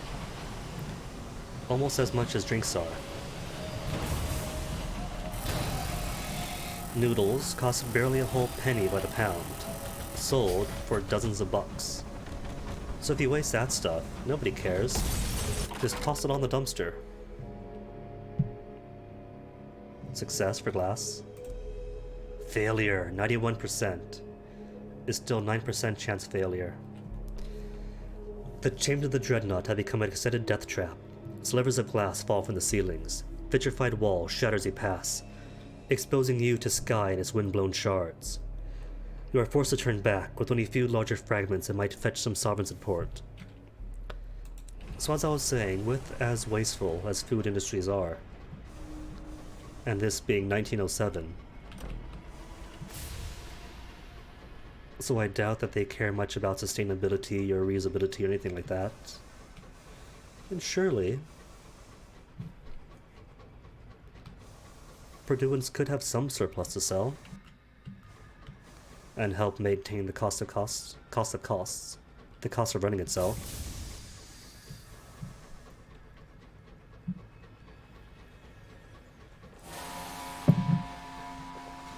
Alright, I'll take you on this time.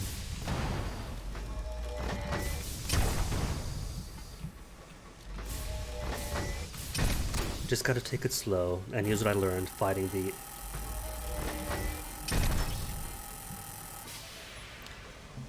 Scribe Spinsters and apparently forget it all. Taken on 2 straight hits from it. Blackmail material. Thing is, 32 secrets plenty. 16 gossip, a bit too... Gain gossip. Yes, I'll gain gossip. 2 gossip even. The observers who compiled the report were thorough. By piecing the records together, you can infer debts, assignations, rivalries, and familiar relationships that would otherwise have been concealed. But why does the ministry have an interest in these particular families? Or perhaps they don't. Perhaps they're watching everyone now.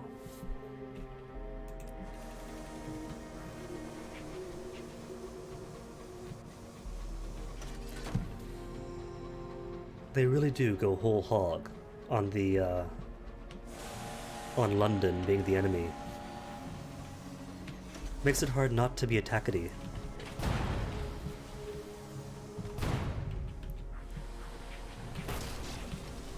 Hisu.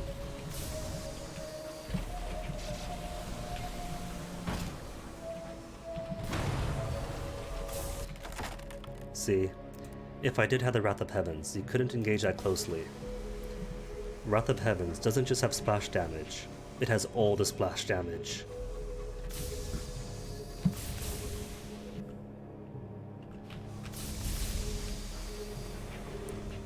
But then again, you don't really need close engagement with the Wrath of Heavens, since you can detonate early.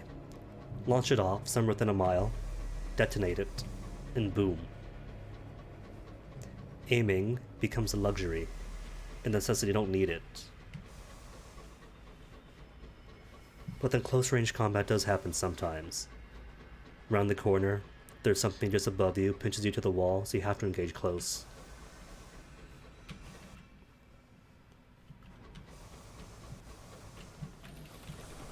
Hey, the boatmen, they're still here.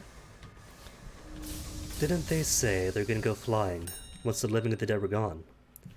Happy dead. Still here. Good to see you again, Professor. As you can see, we're just getting ready to move off.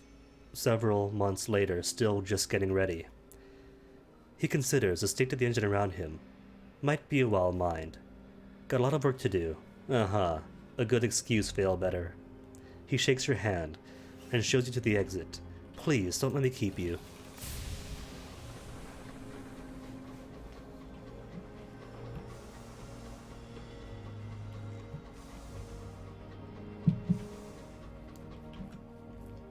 Well, I could imagine at least that they got egg number 1. Check the hold. What happened? What do we get? Spider friend. Crockery. It's alright, I have 1 more egg.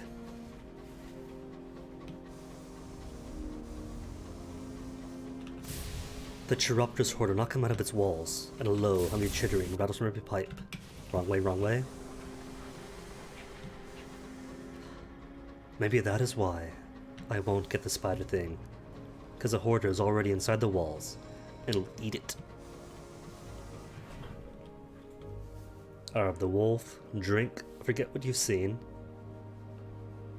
Which costs a visit to heaven each time.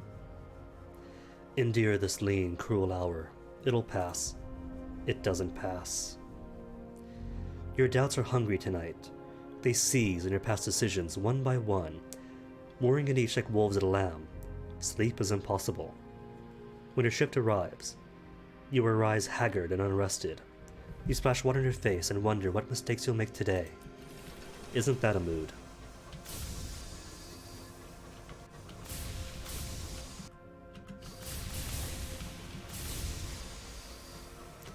Next station is Royal Society.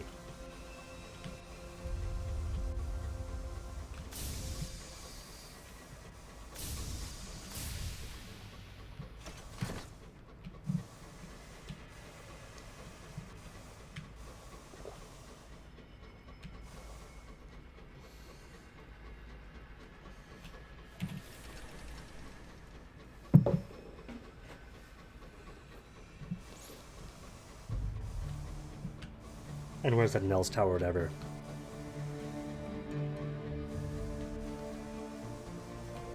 Nope, didn't upset them this time.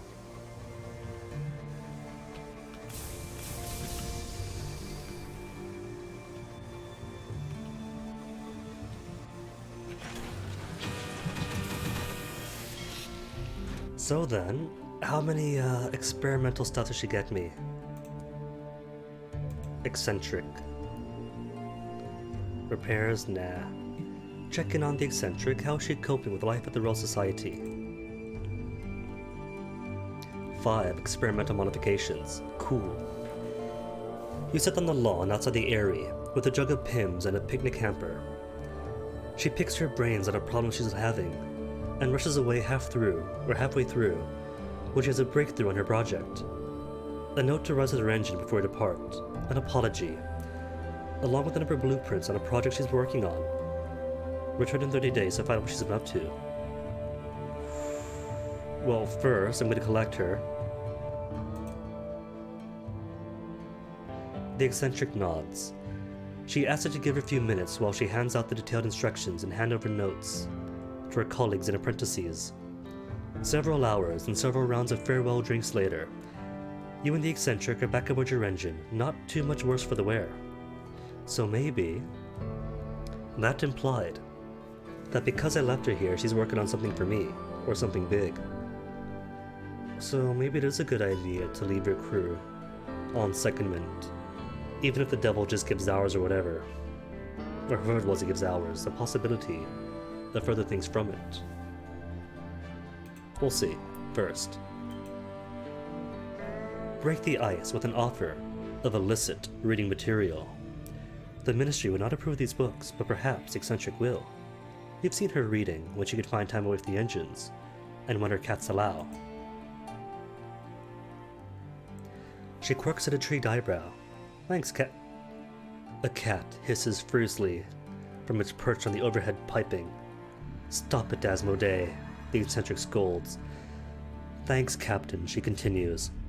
I brought some books with me, but nothing. A prolonged, deafening clamor interrupts her. A second cat has knocked over a toolbox, covering the floor in spanners. The third climbs under the engine and becomes trapped in a gauntlet of pumping pistons and roaring wheels. It yowls pitiably. You tell her that she can help herself to the books when she's less occupied. 3 sets of yellow, baleful eyes watch you depart. They seem smug. As time passes, the eccentric story will progress. But unfortunately, she's stuck in here, isn't she? Eccentric, back to work. She gives you a wink as she enters the glass doors of the Portsmouth's house, before advancing to a coterie of junior engineers, armed with a wrench and a double-sided list of precise questions. You'll think she'll fit right in. Okay, but first, to the workshops. 2. The inscribed tinkerer, the most famous or notorious engineer associated with the Royal Society. 'Cause I have correspondence sigils for you. Carefully, she takes her scorched notebook in her hand and flicks through the pages, occasionally nodding. Thank you, Captain. How marvelous. It ought to be classified with the regretables in the Dulford compilation, I think. She traces the broken lines of the sign with her blackened fingertip. The impact that destroys, the fire that burns bright. For some, there is no surrender. She takes the notebook and places it in a drawer marked with the stamp of the Ministry. Very good, Captain. Here is your reward.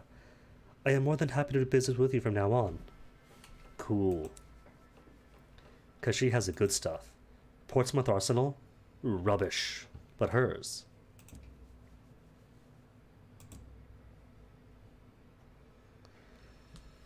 Senora Zenobia's Prestige Scythe. Auxiliary. Hearts 50. Armor by 8. Bleh. Adamant Reinforced Windshield. Bridge Slot. Veil 75. Armor 17. Cantankerous Boring Rig. A hardy and stubborn mining rig made from repurposed shells of a cantankerite. Auxiliary slot, mirror 50, hold by 4, and armor by 5. And it's a boring rig too, so I can mine with it. A mining rig that also improves hold and armor. Perfect, beautiful. Heathcliff durable plating. Plating slot, hearts 50, armor and hold. Pluto miniature law furnace. Speedy removal, incendiary removal of inconvenient laws and arresting your progress. Bridge slot, iron 75, hold by 3, quarters 3, hidden compartments 2. Osiris patented divider. A scrupulous discerning canning device. Mirror 75, hold by 8. And cannery 2. So what do I want? Cantankerous boring rig and reinforced windshields? Not reinforced windshields. Boring rig and the plating. 15 modifications and 18 modifications. I'll come back then. For now though, who's hearts and mirrors? Irons and veils. Hearts and irons. Alright. Veils, mirrors, irons and mirrors. Hearts and veils. Mirrors, veils. All veils. Okay, then Vagabond, you're up. Hearts and irons. Veils and irons. House stats now. With that configuration. Can't check it. Fine, I'll leave first then. Leave the workroom. 64, 29, 67, and 57. Not too bad. I would rather have more mirrors than irons right now, but I'll take it. Tea for sale? Everyone's got tea for sale.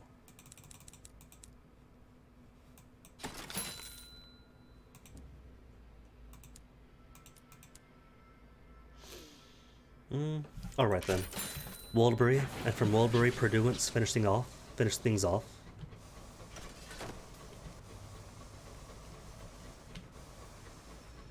And there is loads to do in the Royal Society too.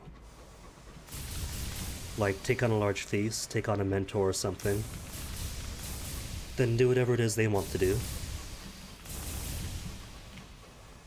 Maybe tomorrow then. Since the eccentric is here after all, so we do want to pick up her modifications whenever.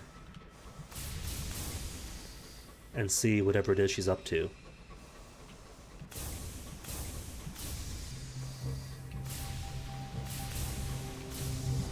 Ooh, guest. Don't mind if I do now. Come on back here, coward.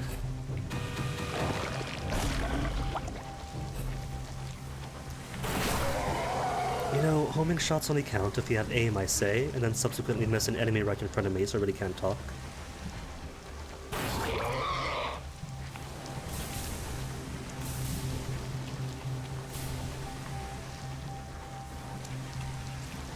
I keep saying I don't know how to dance. Then there's this. A Sinler receives a dose of medicinal port in the infirmary after seeing a frozen corpse spin past a window. The experience has shaken him. The dead are hungry, he says. We need to make an offer and we'll come back and knock it out the hole. Alright then, recover it, transport it. But can't we wait till after we fight the guest? It is a good deed, perhaps, to carry a lost soul home, but it is not a happy one. The crew are grimly heartened, but your dreams are troubled. The corpse wore a captain's jacket, their faces a mask of frozen horror. Oh, horrible miss. Who even misses like that?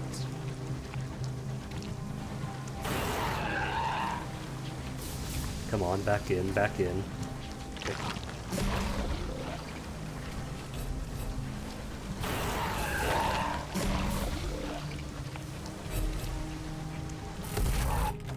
Cool. Just give me those hull repairs, I'll take the experience. With a bit of a bonus.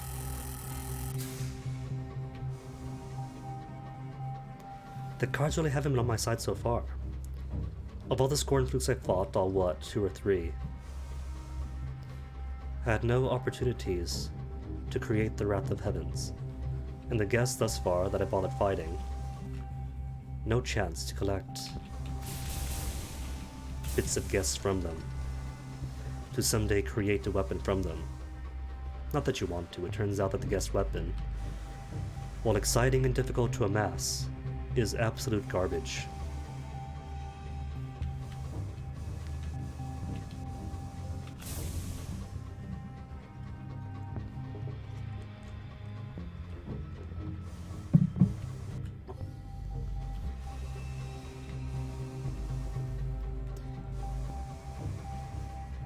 I'd have to clear the map, but that can be a dull hoo-hoo. Left of time. And I left the jack behind, didn't die for the sake of space. Yep, no jack on me. If a jack wants to pop out of the egg, that'd be cool. But they don't.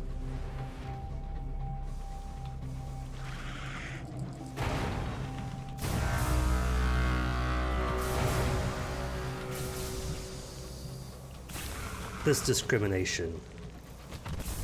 The Cantankerous is hostile to it, and he goes for me instead.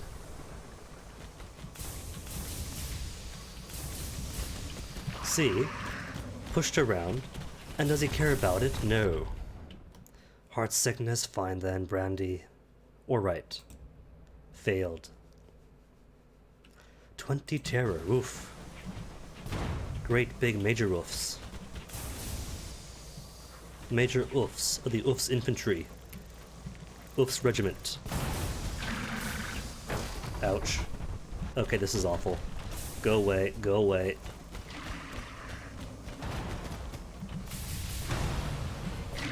This is how bad I would fight last year. Supplies, cargo, lockbox. Give me the lockbox. Invitation to Perduance. Okay. That means I can finish everything at Perduance then. Wow. Good whoa. Good job, me. Incredible.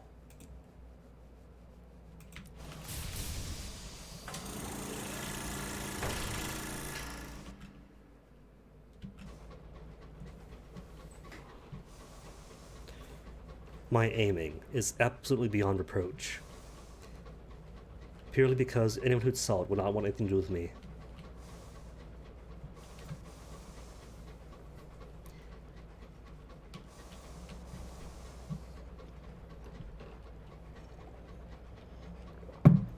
You have fired cringe and lost all your hull. How much is left? Like 20? 18? 17 hull. Alright, back to London then.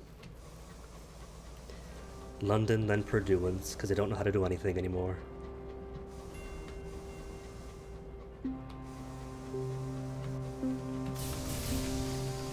And now, I'll go ahead and go to the other side of the Wolbury, to the off-season.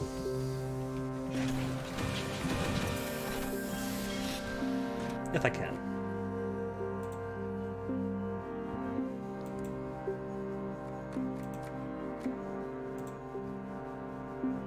Prover admitted, nah.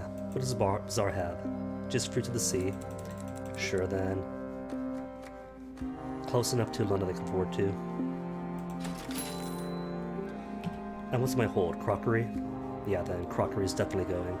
Crockery and the free hour. Or wait, no, hold on. Cancel. Because while I'm here, I could use crockery as a way inside. Gain admittance by supplying the port authorities first, though. Queue for a pauper's pass to Wolbury. It won't take too long. The queue was rigged, as turns out. Just like real-life lotteries. Somebody brought their dogs to the port. 7 solemn Dalmatians of impeccable character and gorgeous bearing. Each and every one of them, adorned with tiny border. Aww.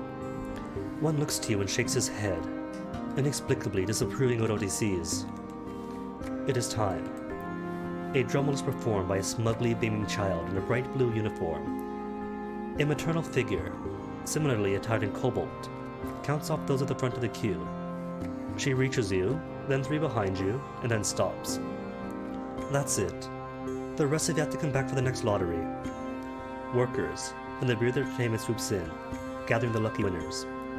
A man and woman appear beside you, both exquisitely dressed, their smiles well-whetted knives. Come already, and so on and so on and so on. Hat, dress, coat, skirt, footwear. Give me a skirt. Consider the strangeness of the lane's first port report.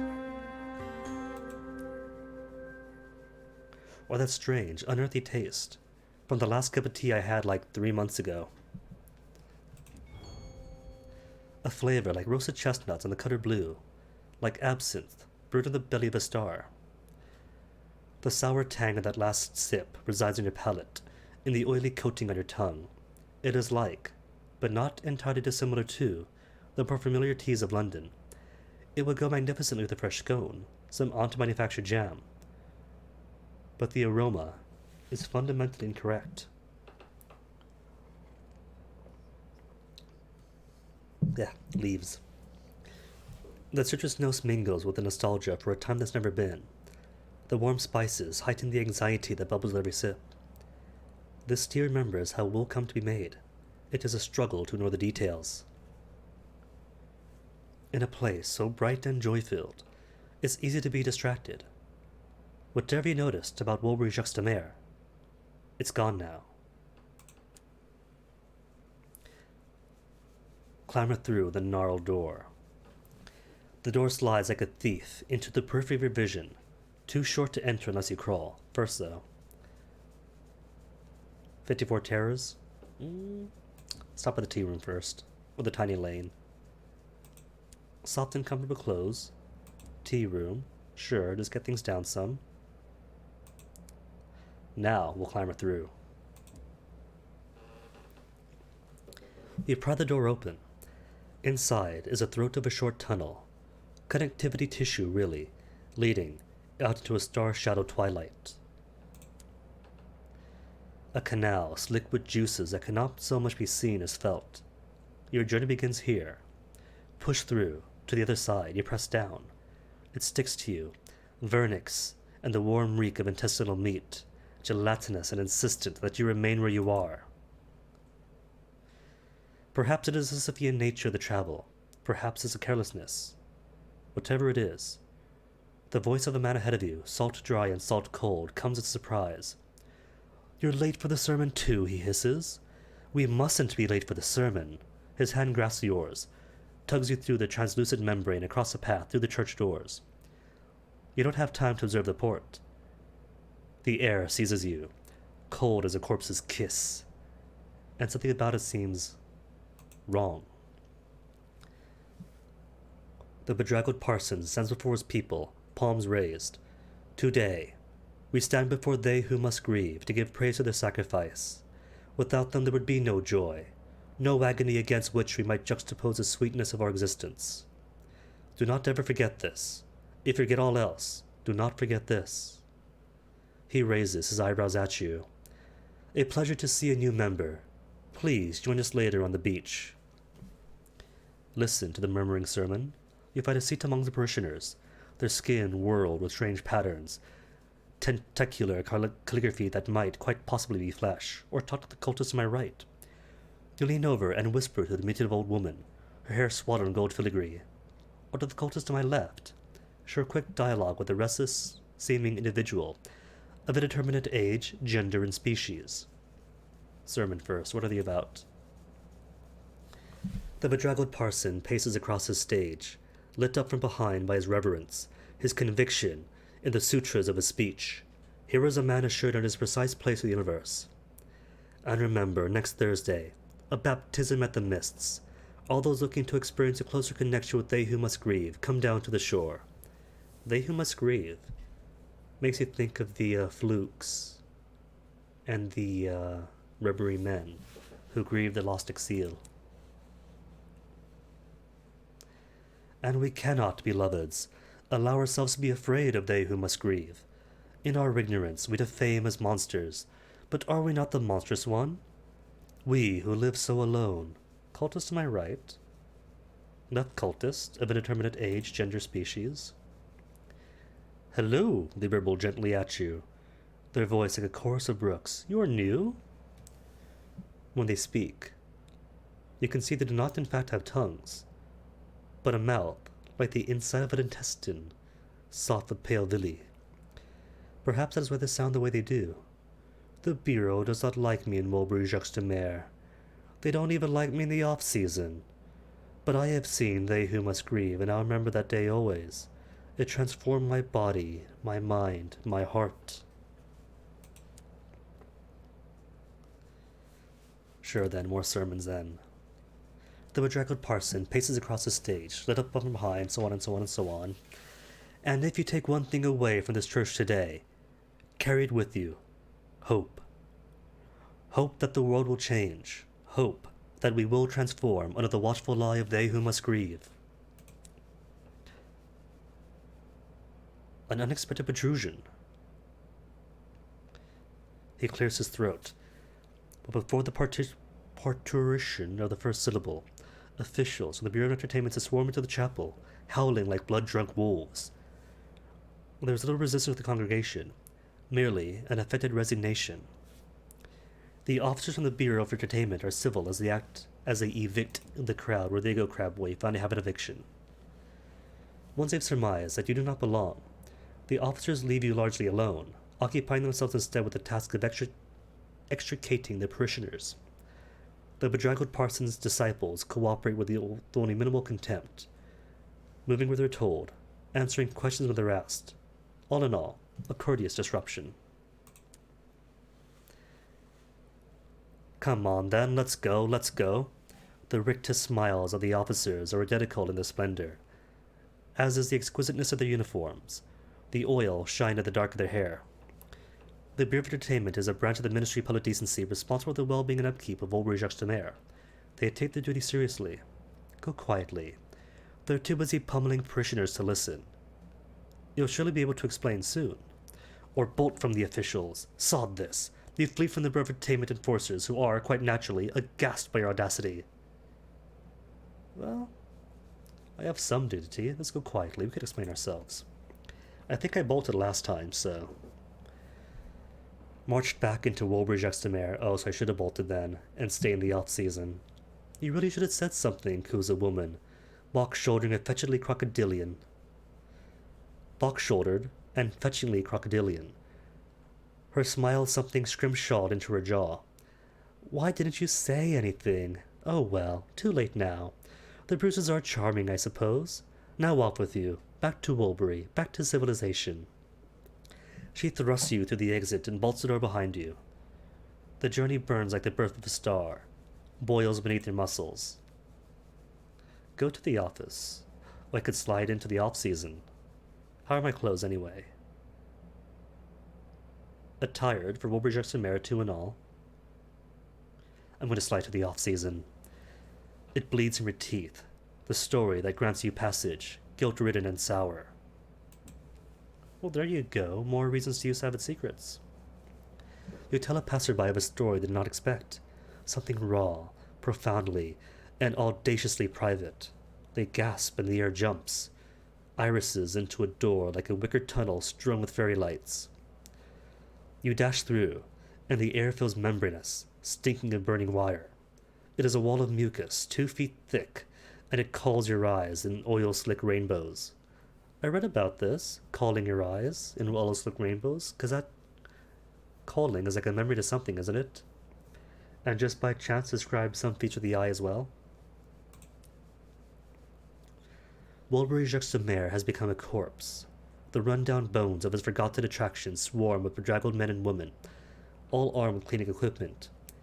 This is where the workers of Wolbury live and labor to create the gaudy frontage seen by tourists. The beach is now a decaying mess, visited only by cultists who attend chapel there. To linger, you'll need to work, but labor is poorly paid. Take other workers' jobs too often, and they'll firmly encourage you to depart. Assist with the shoveling. You'd always understood that the donkey excrement has to go somewhere. Apparently that place is here. Feed the lanes. Feed the kitchens of the lanes. How else do you expect them to satisfy customers? Go back to the touristy part of Wolbury. Leave the off-season for the dock. Fine, then I'll assist. A grumpy woman wastes little time on exposition. She passes you a shovel, a few words of advice, and jabs a gloved finger at a seething mound behind you. Try not to breathe deeply. Over the next few hours, you discover 2 things. The first is that donkey feces, once it starts burning, smells curiously like tea. The second is that occasionally it fruits malformed viscera, an occasional eyeball or 6. The work is nightmarish, but you survive to the end of your shift. You'll never smell the same again. Go for a walk along the beach. You can scarcely see the beach of the off-season. So dense are the mists. Beneath your feet, something crunches and cracks. Visit the cult. Divest the donkeys of their eggs. No, what did I say about the donkeys? Never. The bedraggled parson issued an invitation. No reason to be rude. Their chapel lies on the beach, at the edge of the mist. It's its wefted tendons and yellowed bone, the pews muscle cured in salt. It's amazing how spacious this place is, given the exterior. From the outside, it looks just like any other corpse washed onto the shore. Have a word with the parson. Finally, a gash in the crowd. You go up to speak with the parson. His voice is water, warm, hypnotic. They were kind to you, the bedraggled parson says, abruptly and without vitriol. Only a pale wonder, eyes fever warm under the wilds of his hair. It is all he extends. Was he talking about the officials from the Bureau of Entertainments? Or someone else? Agree to a crest, recruit for the cult. The bedraggled parson sighs. They are so lonely, all of them, empty but for the grief of their ribs. If only they'd come here. They? Who was they? Find them, he burbles. Find them. Find the lonely, the broken-hearted, the barely breathing, the ones who think this port could ever save them. Find them. Tell them about they who must grieve, about us, and how love can turn in their hearts like a key and open the soul to the universe. Speak to them of change. Tell them. Tell them. So that tells me this is probably Keys Primary, with maybe an aspect of Forge or Moth, depending on what type of change.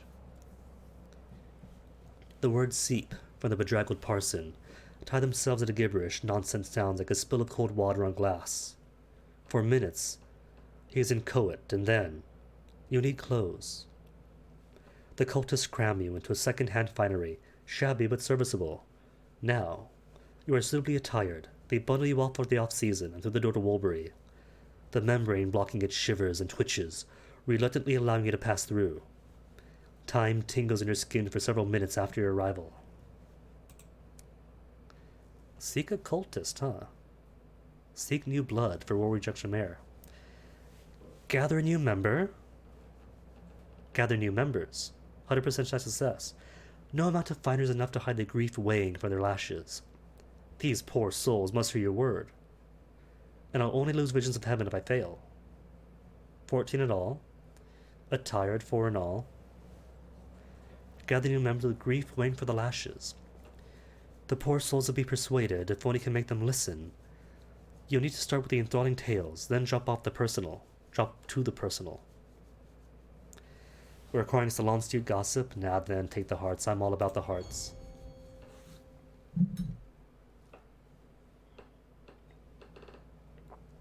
A man, a woman, teenagers lanky as hounds, a couple too old for the weight of the years. They listen to the sutras and scriptures of transformation you repeat, their entire bodies poured into the act. Something in the word sings to them, and one by one, they say yes, yes, and yes again, discreet in their reverence. You give them directions to the cult's headquarters, and pats on the shoulders. They receive your attention with the gratitude of children. Aw, could I get more? No, I can't. But why not stop by the bureau, see what they're up about? Just entering the office, not a betrayal. Oh, how beautiful!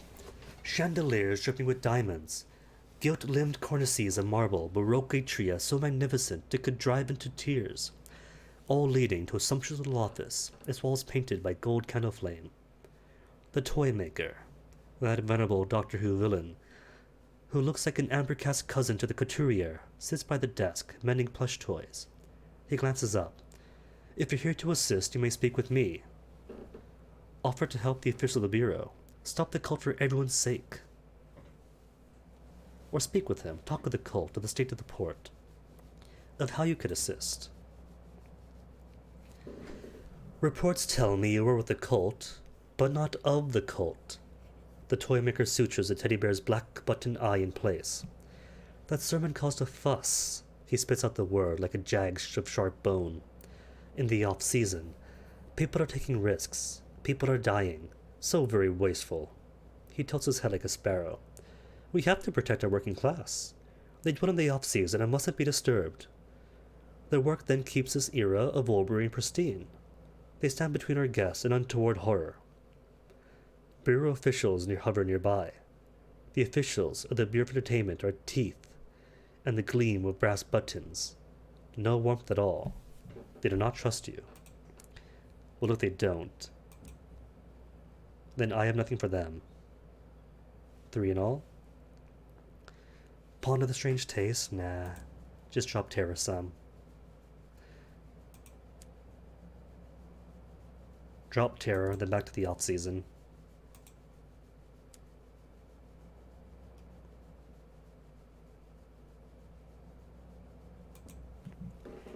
Walk along the beach, visit the cults.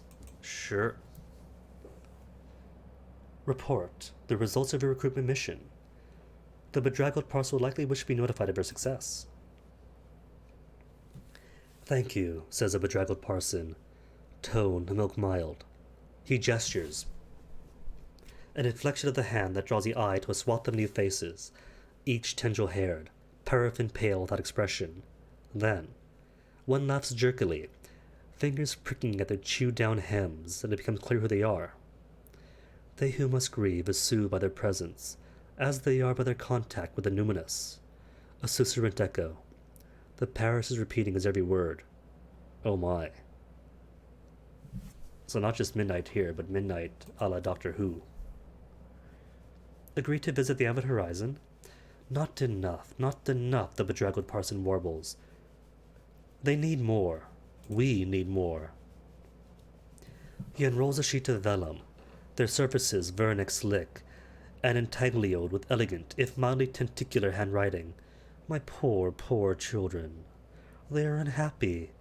They listen, but they do not understand. They cannot understand. They are deafened by their own grief, broken, bent to the noise of their own hearts. I cannot reach them. The bedraggled parson shakes his head as he offers you the stack of paper. Take these to the Avid Horizon. Find the displeased. They might assist my flock. Find these guides, these psychopomps of petty suffering. Give them these, and ask them to come here. Cool. Guess then I'll do some work, then get kicked out. More shoveling? Okay then.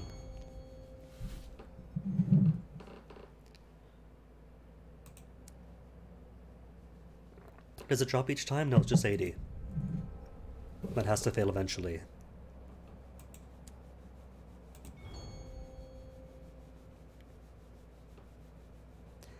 Your immediate employer is content enough with your work.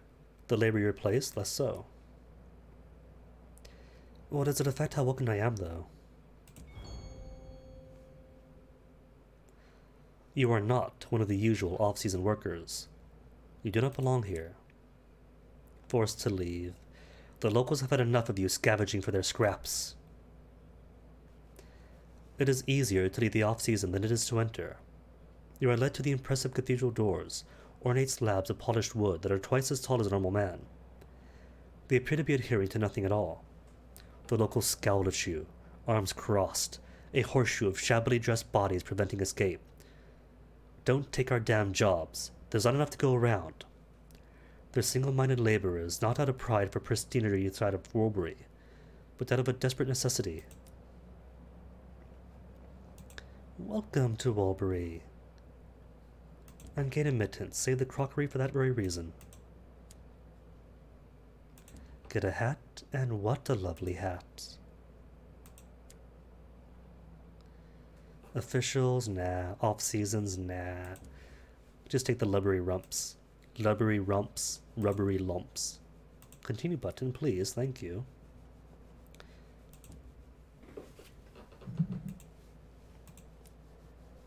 And the donkey costs money, doesn't he?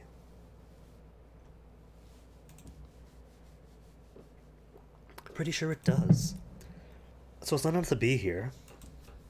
Gotta spend money too to raise terror.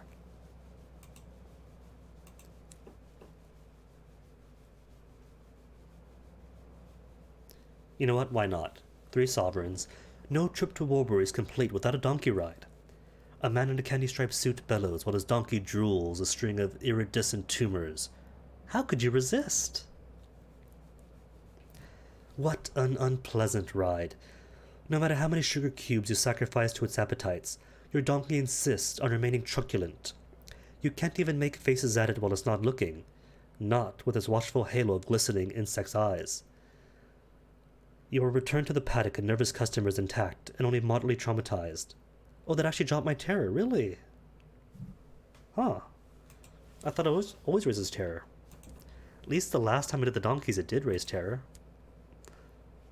Did I do it wrong? Oh well. At any rate. I am 3 over my limit. What do I have? Bought tea.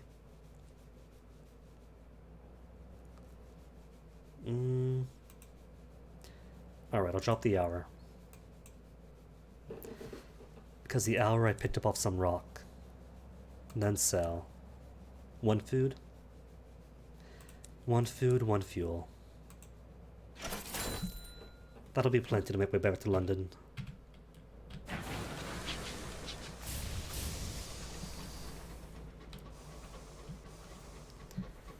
We'll quickly exhaust ourselves back into the last crate of unlabeled tins and the wormier biscuits.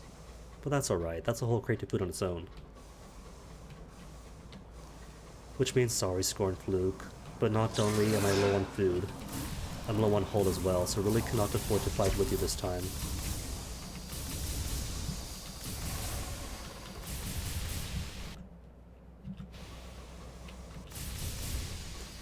Sadly, sacrifices must be made on all that.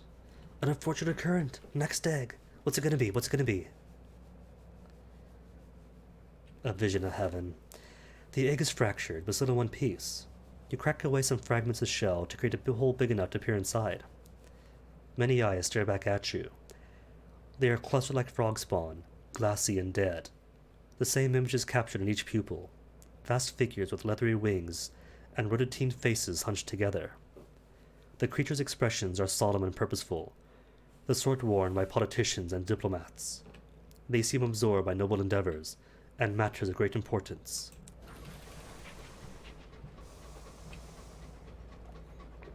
Well then, just gotta keep on collecting eggs. Each one a new roll of the dice, and eventually, it'll be a new spidery friend.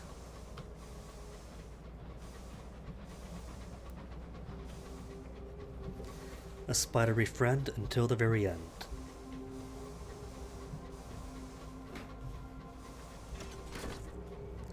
The aunt snaps her ruler, briefly silencing the hungry crew. Next to complain is first on the menu. My aunt has played some of the sea, hasn't she?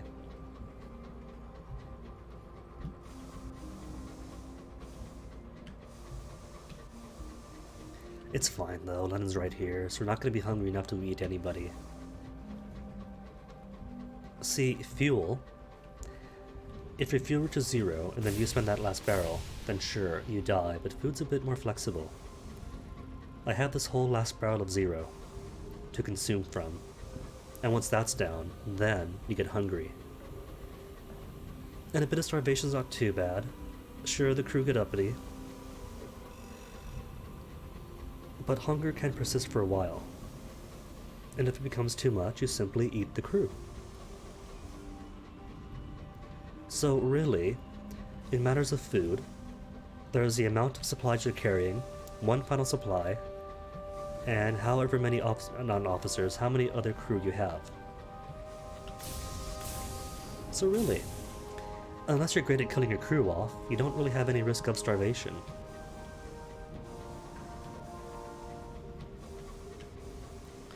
What there is a risk of is bladders exploding every 90 minutes.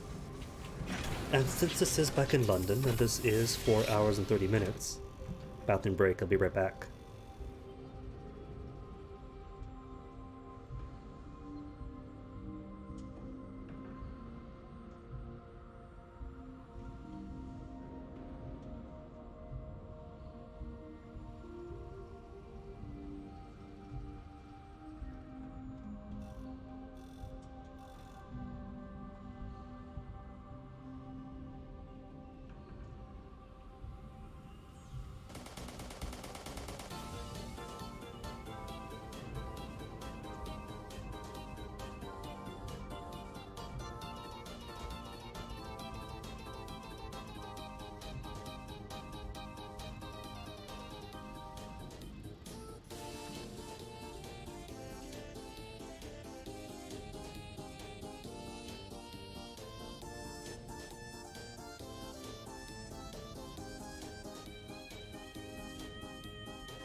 There, short break and back already.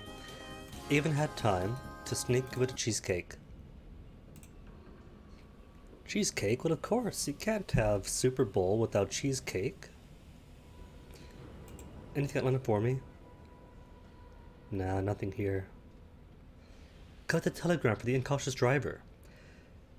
These are expensive to send. It must be important. The driver's telegram without expression. They show it to you without saying a word. Come home soon, stop, your father, stop, funeral, stop, New Winchester, stop, driver safe, drive safe, stop.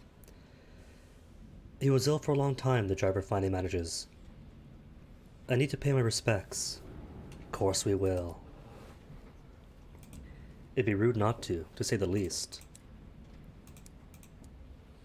Fireworks for Parliament, glass to Woolbury. I got glass. Alright. And if I'm lucky, which I'm not, the scorn flute might still be there. It was 5, right? 5 panes of stained glass, as much as it pains me to say that.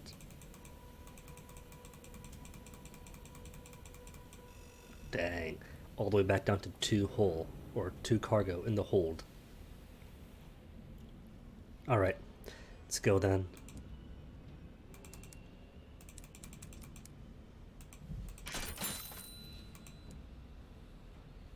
Oh, but that's all my stained glass. That's okay though, I'll get more later.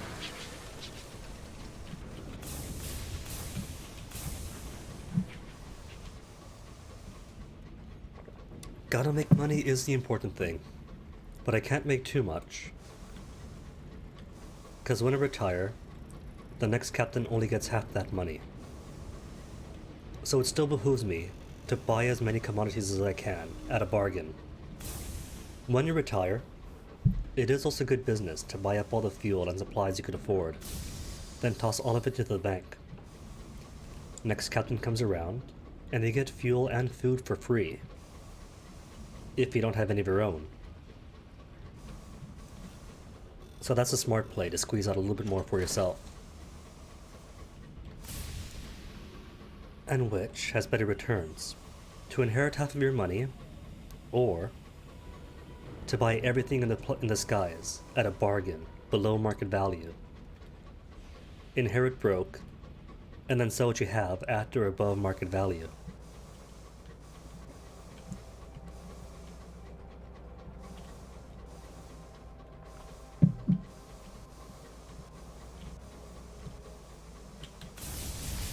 Whoops.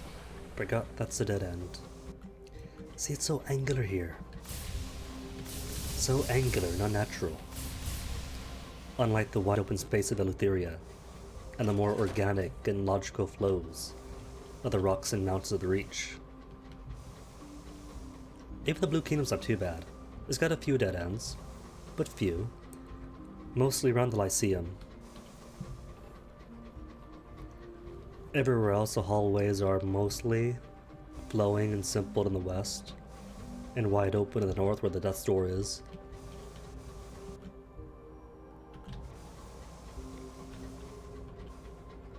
Crash? No crash. Smooth. Smooth but stupid.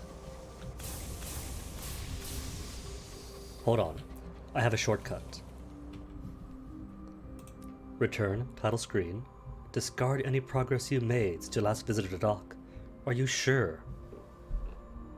Sure. Not game crashing.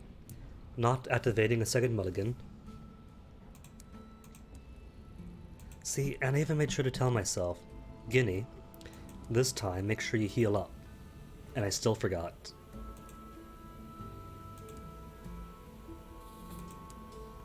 Okay, now I can go.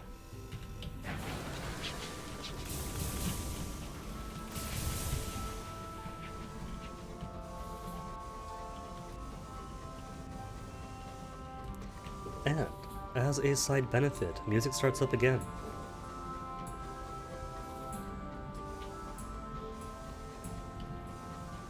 Albia's not bad as a reach at least it plays music. More than once every hour.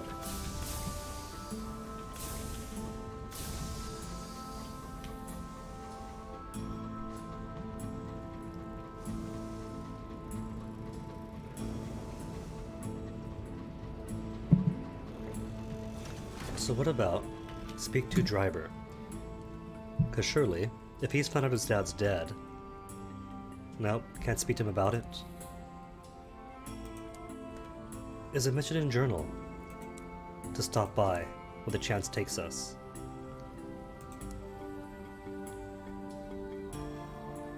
Just made up for lost time. Needs to return home to New Winchester. Cool. So everything is as we left it before returning to title screen.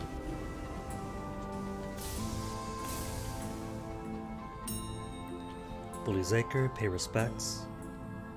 Break open a coffin or investigate mysterious gleaming. Nah, just pay respects.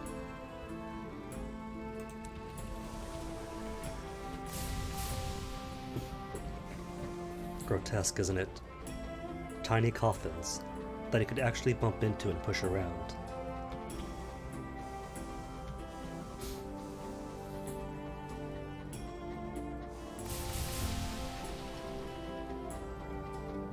Which at least are kind enough to function like rocks.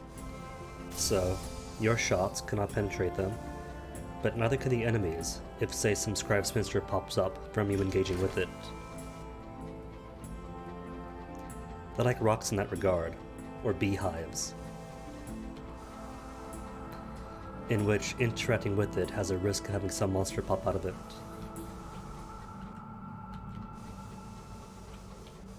Bees for the beehives. Capitalistic greed for mining out hours from rocks.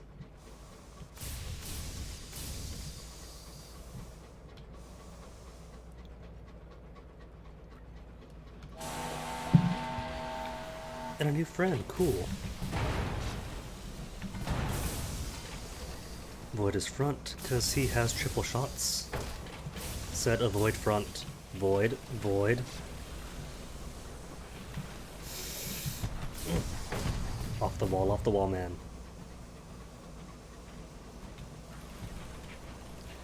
And try not to miss, please.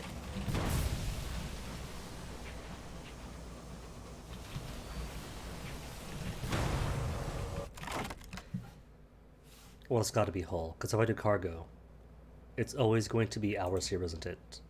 No, it's not. Aromatic casket of hours. Supplies, cool. Alright. Just bad rolls in before? Because there was a stretch of time where every single time that I loot from an Albion Marauder, it was hours after hours after hours. That I thought it was just a fact of life that here is going to be hours. A balanced thing maybe. There's no lustrum. It's not the mining place that the Reach is. So perhaps that is how they give you the benefit of more hours in Marauders. Nope. Just awful luck.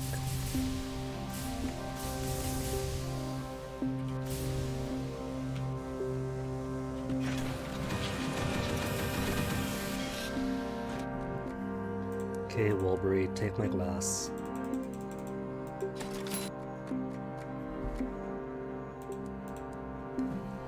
So if I'm gonna go to Purduance, food I'm good on, but I'll need all the fuel. Cool, plenty, 10. Right then, now you can fly.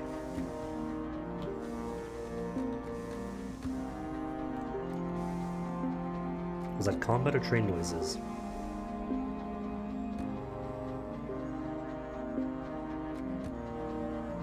Yeah, that's definitely combat. The thunk thunk thunk of distant auto fire.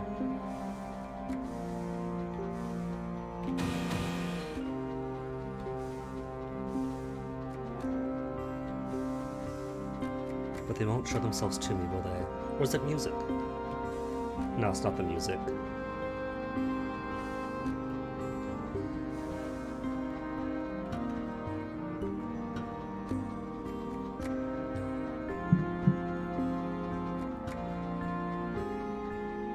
You know, it could be the music after all.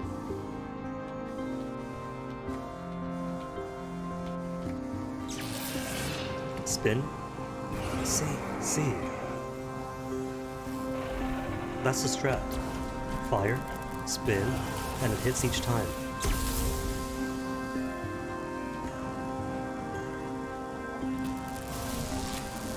I think they simply don't know how to dodge after spinning around.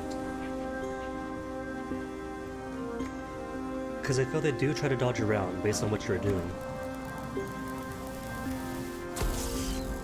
Keeping ahead of you, keep out of the way. Of course, it helps if I actually aim.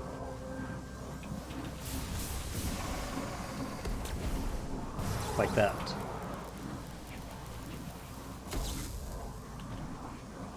Now, ooh, no, not too wet after all. I'll pretend that was deliberate. That was my trick shot of the day. See? Wasted already. No, no, no, no! Ooh. Tricky doing both attacks at once.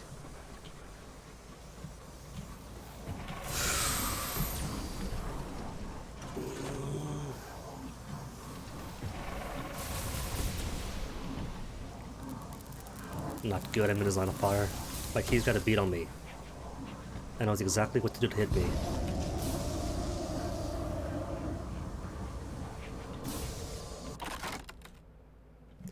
So nothing so far about... Oh well. Commune with the Scorn Fluke. Soothe the Scorn Fluke. Reach to its spines to touch its flesh. Crude assurances to it. You may be a while. You'd best take supplies.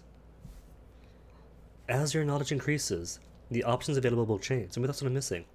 Just gotta kill more Scorn Flukes, commune more often, and then I can choose to use my nightmares and enigmas to create a weapon most foul. You perch precariously on the edge of the vast eye. The fluke quakes, its flesh ruptures, releasing spurts of caustic vapors. This close, your sky suit cannot entirely protect you. When you finish coughing, the dizziness is overwhelming. You could smell the fluke's dying wishes, or ravaged by its regrets. The search it leaves incomplete.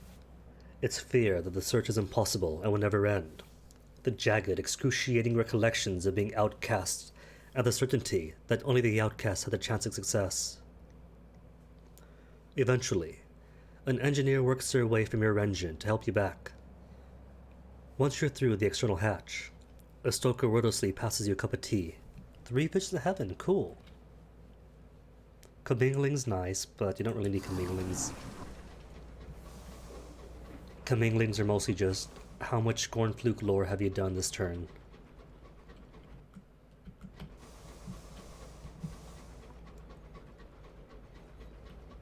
And something scrumptious. Could this be more eels to make up for the supplies I lost? Better than eels? Souls or specimens? Immaculate souls, lovely.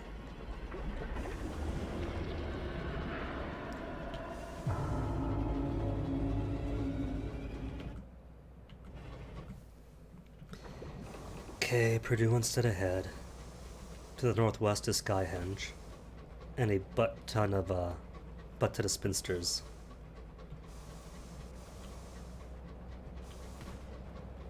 And that's definitely gunfire.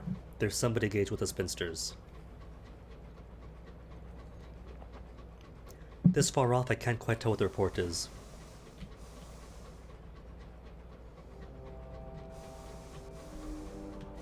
You approach Purduance, where the brightest and most beautiful of London's youths are conserved like jewels in a glass case.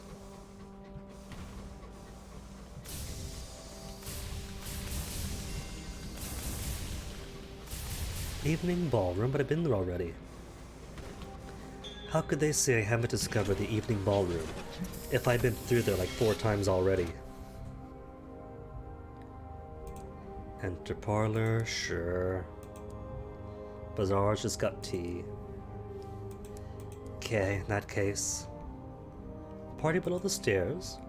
Gossip with the staff or take tea with the butlers and maid. Take tea with the butlers and maids. One of the finest quality, carefully sorted from upstairs. You sip your tea and bite down on stolen biscuits, occasionally being propositioned for a dance or to tell a story of your adventures of the high wilderness. Soon enough, however, the bell rings. Upstairs, Purduance's perfect day begins again. Down here, everyone sighs and readies themselves for hard work. Hard work. Stand in for Parliament at Purduance. Oh right, that's right, I forgot. That's been ages ago. Alright then, who's got Veils? 2 Veils. Are you Veils? 6 Veils. Okay, you're up then. And you've got Mirrors and Veils, Hearts and 4 Veils, all the Veils. Veils? Veils.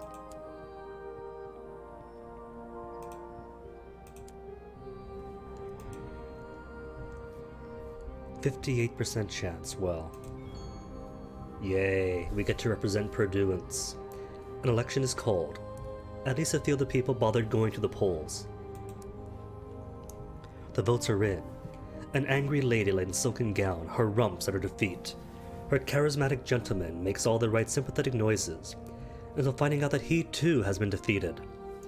You wait for your name to be called out. Sure enough, the people chose well. To a smattering of applause from a handful of the public who bothered to show up and vote, you rise from your chair and take your destiny. Accept your new role with grace. Or accept your new role without any grace whatsoever. Push past the losers, bask in the glory that is you. Nah. Congratulate your defeated opponents. Take on your new role with the dignity it demands. It makes no difference. You've done it. Time to prepare for government.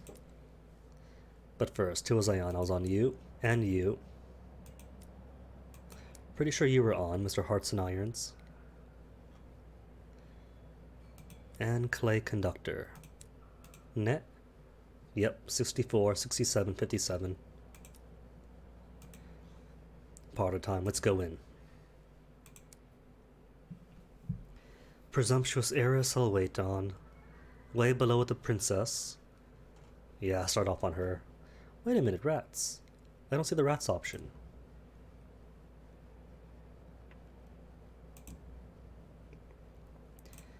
Making our way downstairs, return to the mask.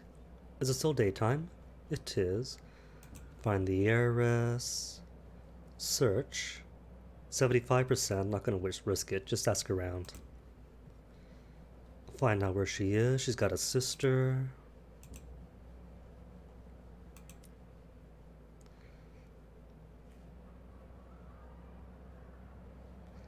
No.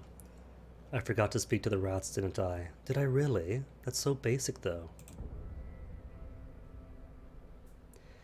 The chaperone sigh and concentrates on spearing beige beans with its fork. Ennui is a recurring menace in Purduance, as potent as any influenza. Perhaps someone else be more interested, laugh at the debutante's awful joke, or trade pleasantly with the servants instead.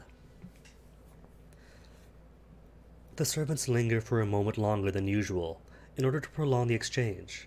He's uncommonly well spoken, and his reply borders on the impudent, a sign of trust. Onwards then, evening in Purduance. Dance with the presumptuous heiress, ask her to leave. She says no, course not. Dance with her sister. Ask about the family, doesn't like her mother at all.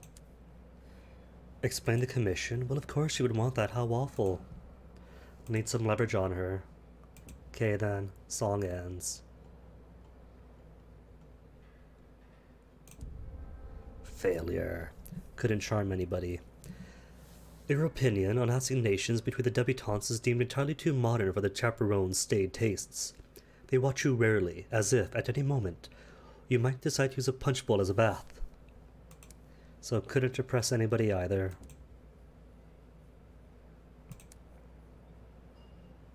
No, hold on. I've impressed a servant, but I've only got like one favor with them. You have endeared yourselves to those who work below stairs. Cool. Getting a minor boon. 1 gossip, 50 experience. Terror drops. Okay then. Did I really not speak to the rats? What are the rat brigade up to? They want Purduance, don't they? Yeah. Vilma was deciding at Purduance as a pet. I did do that though. We spoke. And not just on the last captain, on this one. Weird then. Oh well. Locate the agent. Introduce yourself. Get to know her. You don't have to introduce yourself. Well, you do have to introduce yourself, but getting to know her she doesn't care about. Okay, then return to morning. Is Vilma out yet? Convince Vilma to speak to the brigade. 100% chance. Cool. Kiss him because he's comely. You know what? I've already kissed him twice already. Give him a terrifying story. You've seen a thing or two in your time traversing the heavens. The dandies, your true screen eyes widen as you recount your adventures among the stars. He's caught between wonder and horror. When you finish, he shivers and says how glad he is to live here in Purdue. It's where he assures you he's exceedingly happy. Onwards. Evening now, was it? Gossip with the debutantes. Perhaps he knows something that flaunts to Feta. What even is for Feta? Passing through tunnels in the evening, look for hidden passage. Got it. Got the tunnels.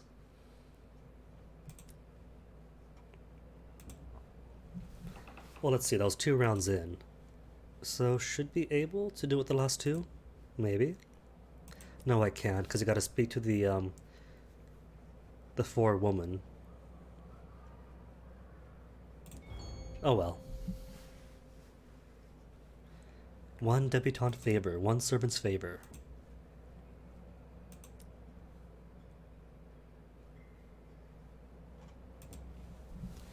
Gossip with chaperones, find out. There is a thing below stairs, but I can't do it this time.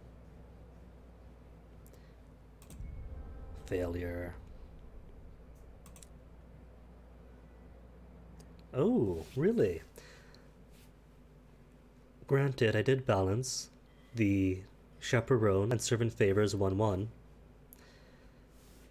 but I thought it has to be 2 or above to count.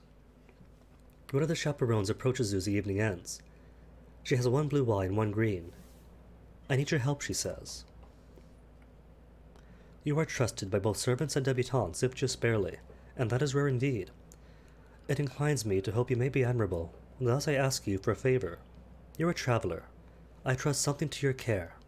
Without a pause, she pushes her fingers into her own eye socket, and pulls the eye out with a wet pop. She holds it out for you expectantly. Are you expected to take this? Wait. On closer inspection, the eye is glass. Although, the iris is inlaid with emerald and jet, flecked with gold. My family committed themselves to the Brabazon work world to pay off their debts. This will buy off years of their service. I beg you, take it to them. You wrap the chaperone's eye in your cuff. Perhaps if you're traveling that way. Or you could take it for yourself, but why would you? Chaperone taps on the shoulder. A feat the chaperone admires. Never let it be said that you had outclassed class, that you allowed class to dictate the breadth of your friendships. The chaperone murmurs quiet congratulations, remarking how your presence smoothed what is often a difficult day. They hope you return. You leave richer in gossip, and soothed by the distraction of the half-light mask. Cool. Alright then, Butler, 1 more time around. Won't be enough to finish it all.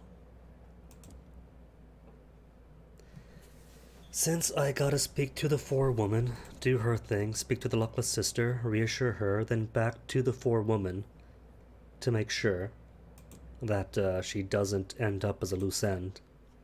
You could be mean, but why would you want to be mean? She's got the Ferdins too, same as our driver. And convo and goodbye.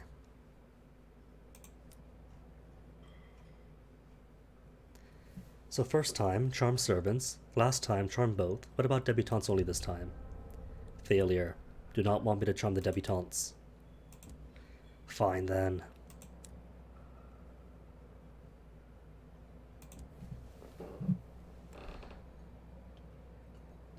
See, if I threaten her now, then that's it. We could be finished off. But now, reconcile her. Reconcile, then tell the 4 women for happy endings for everybody. Eris, can we leave now? No, we can't. 1 more time, then. Tie up a loose end. Tells me now that I should, but I can't do it. That I should, but during the afternoon or morning. Really, double failure. Well, 75% chance, despite it looking green. That's still pretty bad odd. Onwards then, and that's all my invitations. Wait, I have one more? Really? Didn't realize I have one more, alright. So I can finish this after all then. Okay then, loose end, go below stairs. For a woman, it turns out, we're gonna reconcile her. Make it so she'll be happy that she'd leave.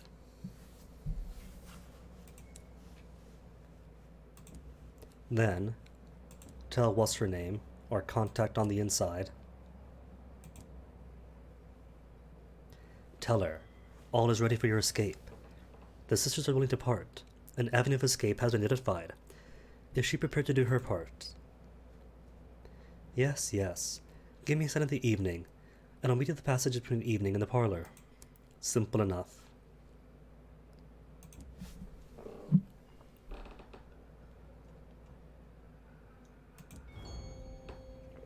Success.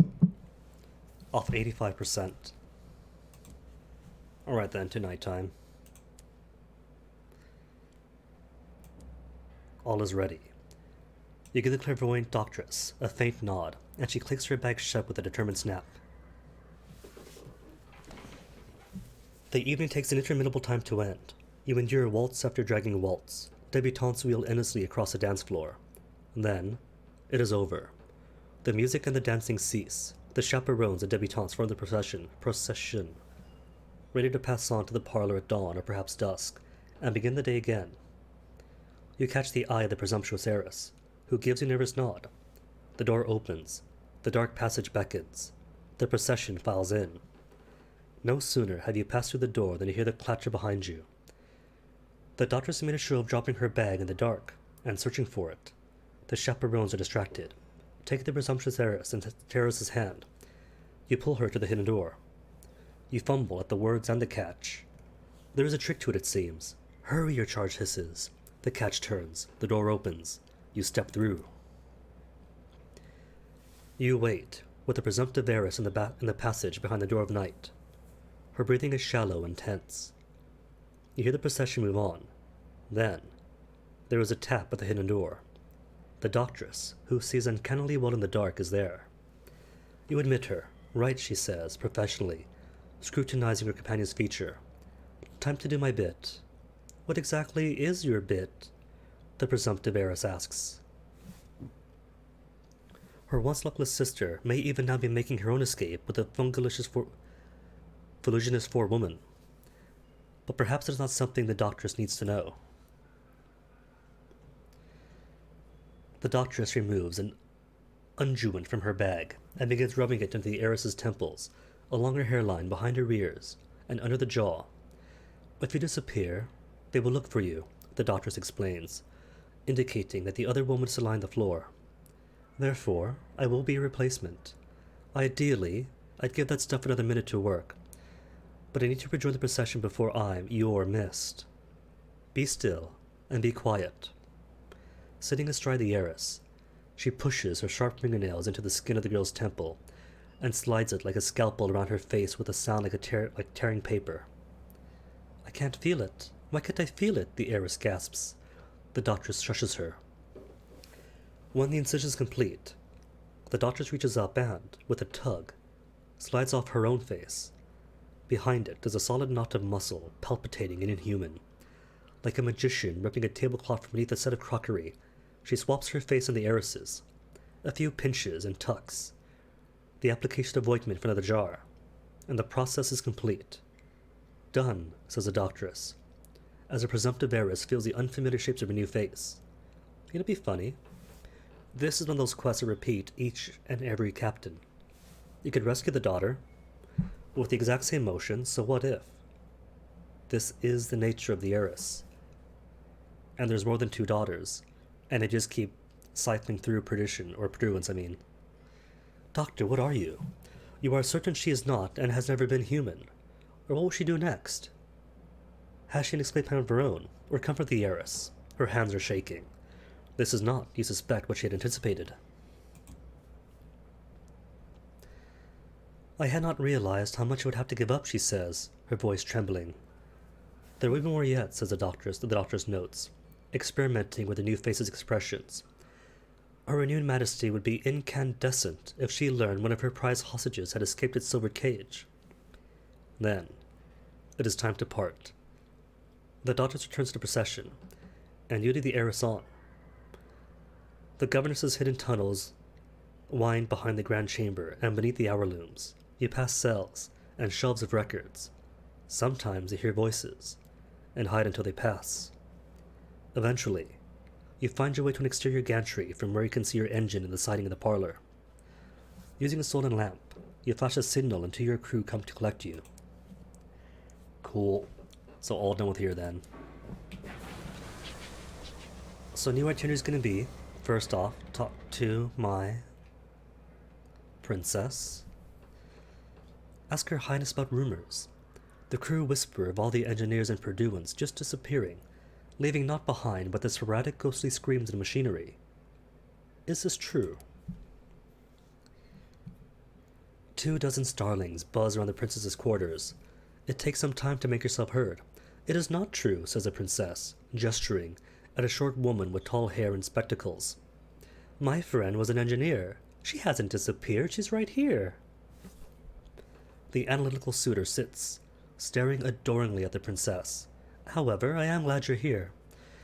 I understand the new poetical movement, inspired by more melancholic strands of the Celestial School, is meeting in Wilbury-Juxtamer, our next stop. I wish you better study this notion's sadness. It is quite beyond me. She smiles. You're outside. Something blue in Wilbury-Juxtamer.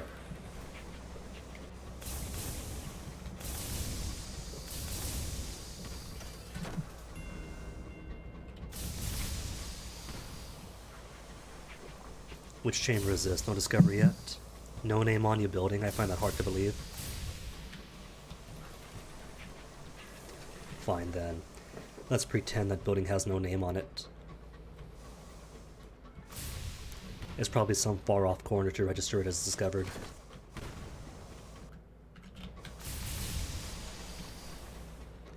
So Wilbury, do more of the princess's stuff. Whoa, hello.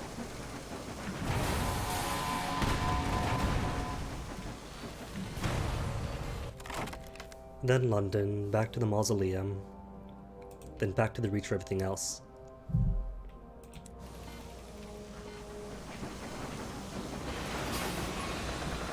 And because you're nearly dead, give me all of your hull.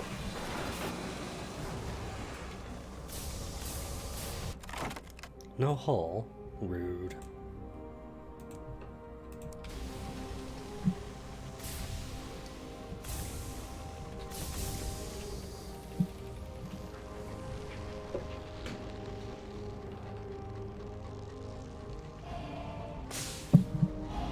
Scribe spinsters, multiple of them. Maybe a senior scrivener. Where are you guys hiding at?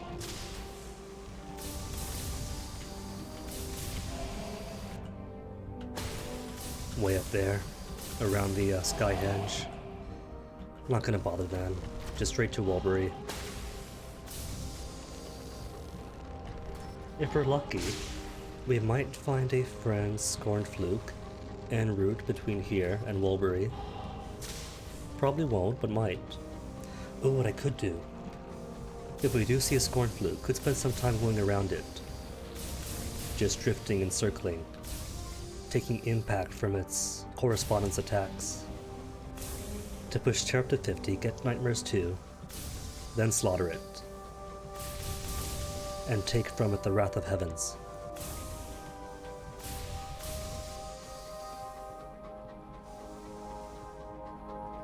Or, could just hang around the lighthouse, since a perfectly normal lighthouse counts as a horrific thing. Just checking, no tea.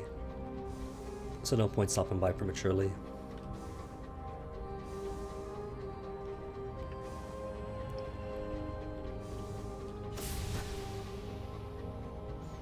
More words I'd love to read, but it's white on white.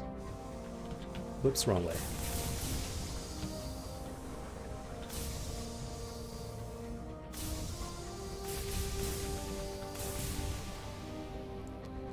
Turns out, just because those are the palace piers over that way, doesn't mean you can park at the palace piers.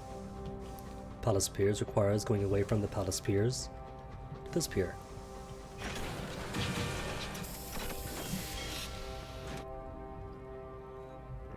See? Palace pier. Just not at palace pier.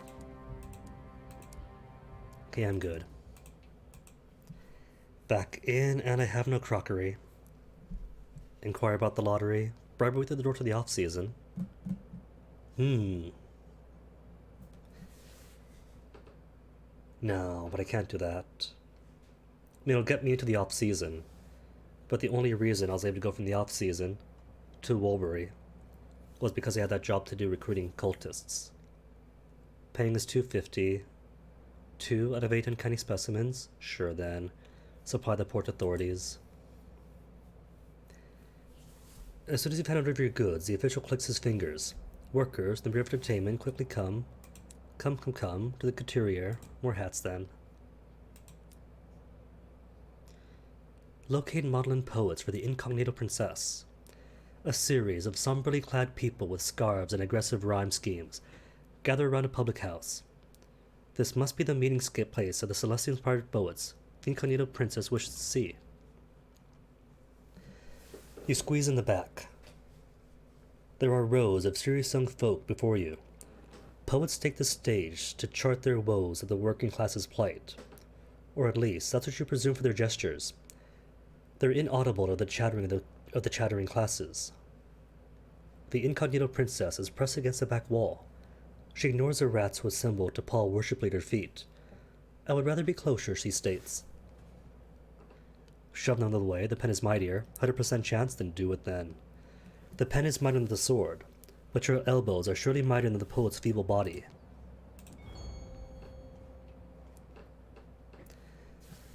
A little burly persuasion gets you to the front. The princess follows in your wake. You look up at the poet staring into the middle distance, describing the misery of the hour looms.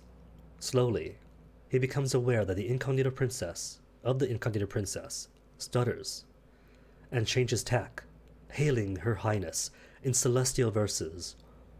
Soon, another poet steps onto the stage, adding her own thoughts on how extraordinarily well the princess compares to the first day of spring, then a third, then a fourth. The princess takes a break from the attention of poets, and turns to you. I'll meet you back at the locomotive, she says. Cool. Wait, for just one more. No, you're not going home yet. Let's see what the princess is up to. You push back into the public house to see every poet in the room hailing the Incognito Princess, trying to find the couplets to exactly chart the bounds of her perfection. Not so blue now, my sad rhymers, she says, waving encouragingly at the poets. You can still find the words, if not English, perhaps words more celestial. After a brief moment, they find a language whose shapes sound ill-fitted for a human palate. They rush on, joyously. One poet's tongue ignites, then another's, then a third. Soon, every poet has a mouthful of flame, and they still don't stop. In the middle of the conflagration stands a princess, beaming. This seems to be contagious. Best run. Lost 1 hearts. Blah, but at least I got my enigma. Consider strangeness, don't have to anymore. Wait, where is? I need 4 Bohemias to get into there. Blah, next time then.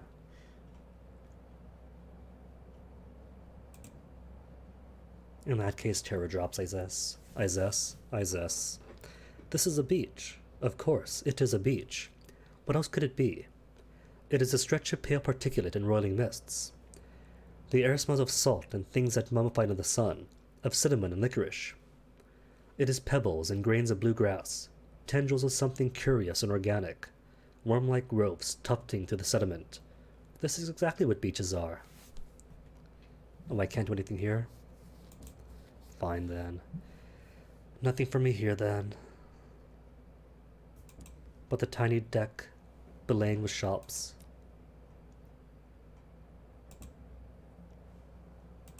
And lane bedecked with shops and vice versa. ruminate on the nature of donkeys. They are very earthy animals. But where has her odor gone? The extraneous entrails they've shed, the vomit. None of it is anywhere to be found. For all the sounds that donkeys make, for all the viscera they disgorge, all the creatures they disembowel, they seem to be remarkably sanitary creatures. No trace of their refuge is ever to be seen. The beach remains spotless. But there, look! A donkey is vomiting ropes of grey intestine onto the sands. Surely now bile and blood will reveal themselves. Except they don't. They are flickers. And once again, everything is completely hygienic. Huh. Contemplate, then, the strangeness of the lanes. The lanes do not appear as advertised, but for all their sins, that one is at least phantasmagoric. It is most likely the smiles, maybe. Carnivore expressions, syrupy and gleaming, faultless mirrors of the couturier's dazzling grin. Or maybe it is the second-rate souvenirs cobbled from haberdashery and children's nightmares, the arsenic aftertaste of the candy floss, the wine-wild quality of the local perfumes. Could be anything. Could be just your insecurities, the error of your existence. Whatever the case, the lanes continue their watch, politely, of course. Cool then, and off we go.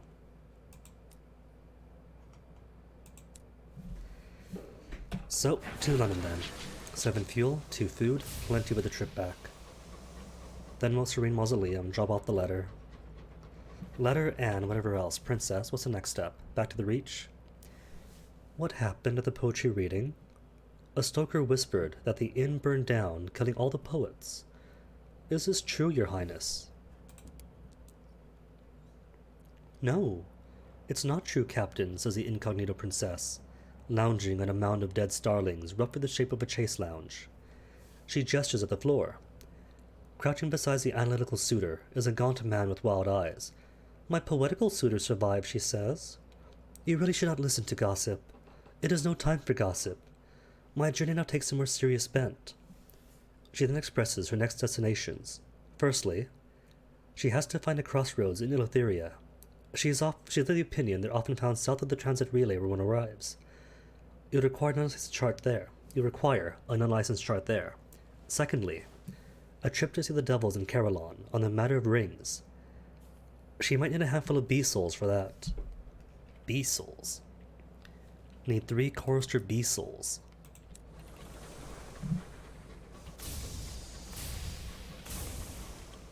But how is my settlement? Just to Port Avon, right? Haven't got to talk to him? Where do you wish to go next? To Port Avon? To find the squire in Port Avon. Cool. But given his implied age, of the squire I mean, likely long dead.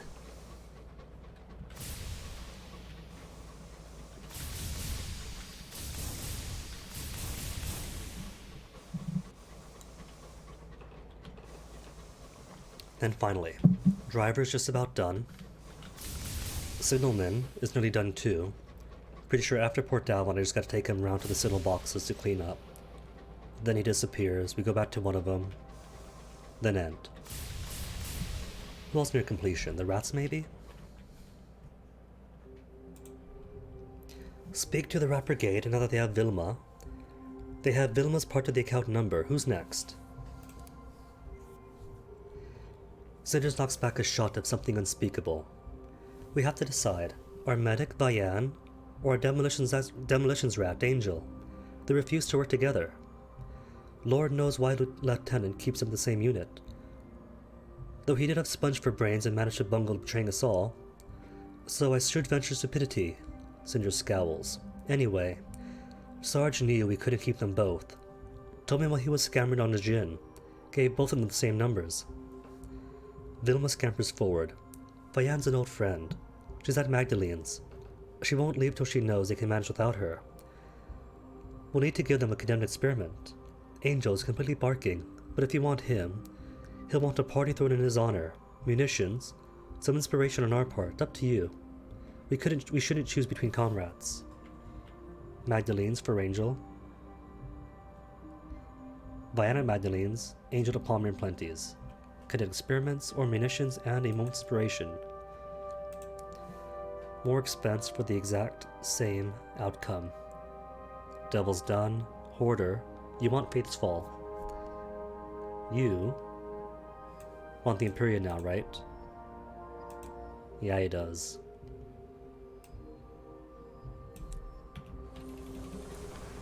Already talked about King Gassar, so he's been to the family house back in London.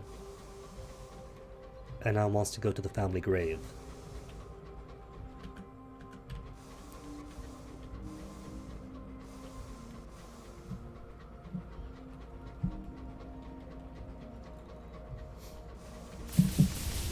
Now if I was going straight to Eleutheria, then I might pick up some contraband.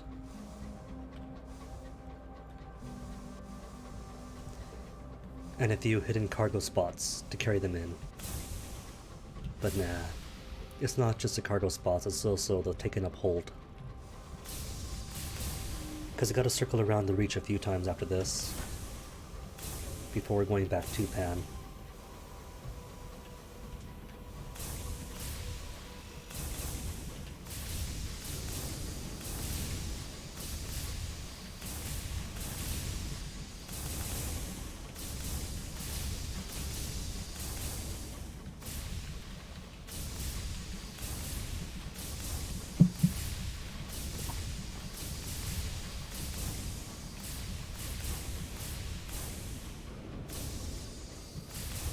Nice.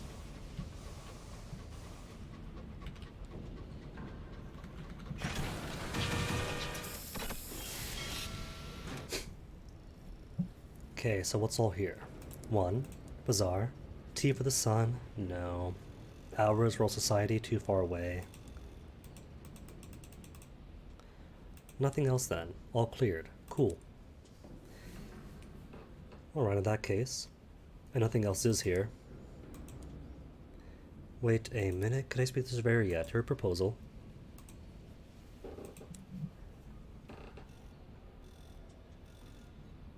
Alright, you need a saying equipment. That's why we haven't done her yet, because we don't have the saying equipment. Only we do have requires 75 hearts, which I can't use yet. Okay then, that case, back up to the mausoleum.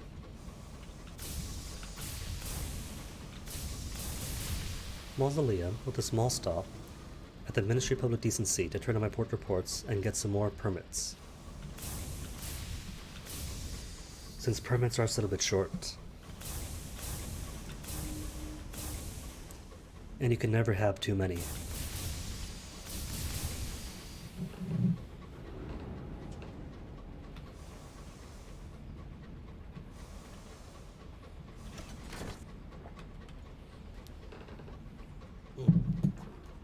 Sticks again.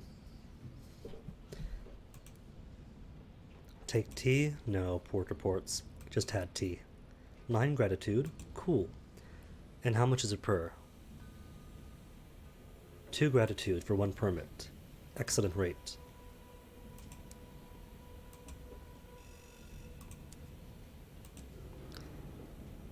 But then, Sweet Jane's already giving loads of it when I get back to her. With all of these, whatchamacallsums. Nameplates from killing these guys off. Move, move. Get perpendicular again.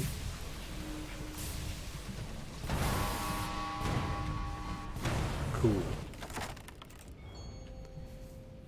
+1 nameplate. 20 now? 13? Close, same thing. 13, 20. Almost entirely the same if you count in geological time.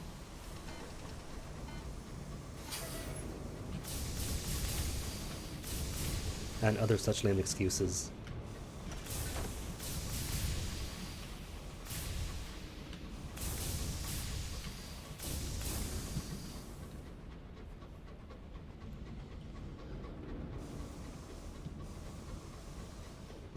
Let's see. So from the Syrian Mausoleum, Brabazon and the transit relay is pretty close by. So low risk then, of getting a Scorn Fluke on the way out. No point keeping High Terror then. If there was a chance of getting Scorn Flukes, then I might consider doubling up to 2 Nightmares.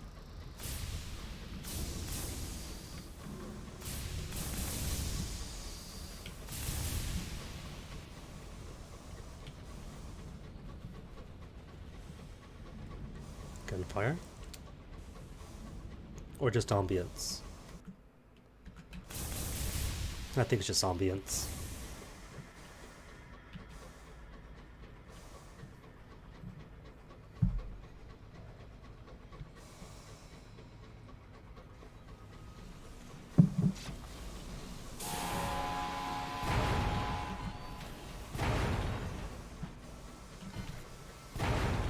Nice of him to be so well behaved.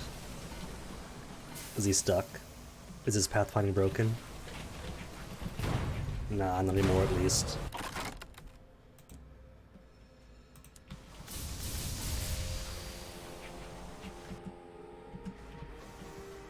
Oh no, no food. Which is fine, plenty of canned food all around here.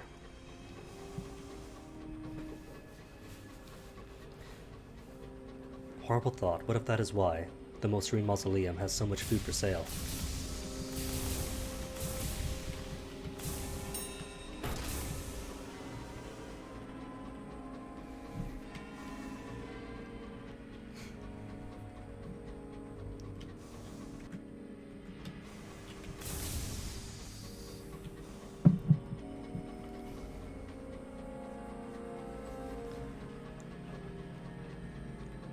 And how big is the fight here going to be? Usually some fights.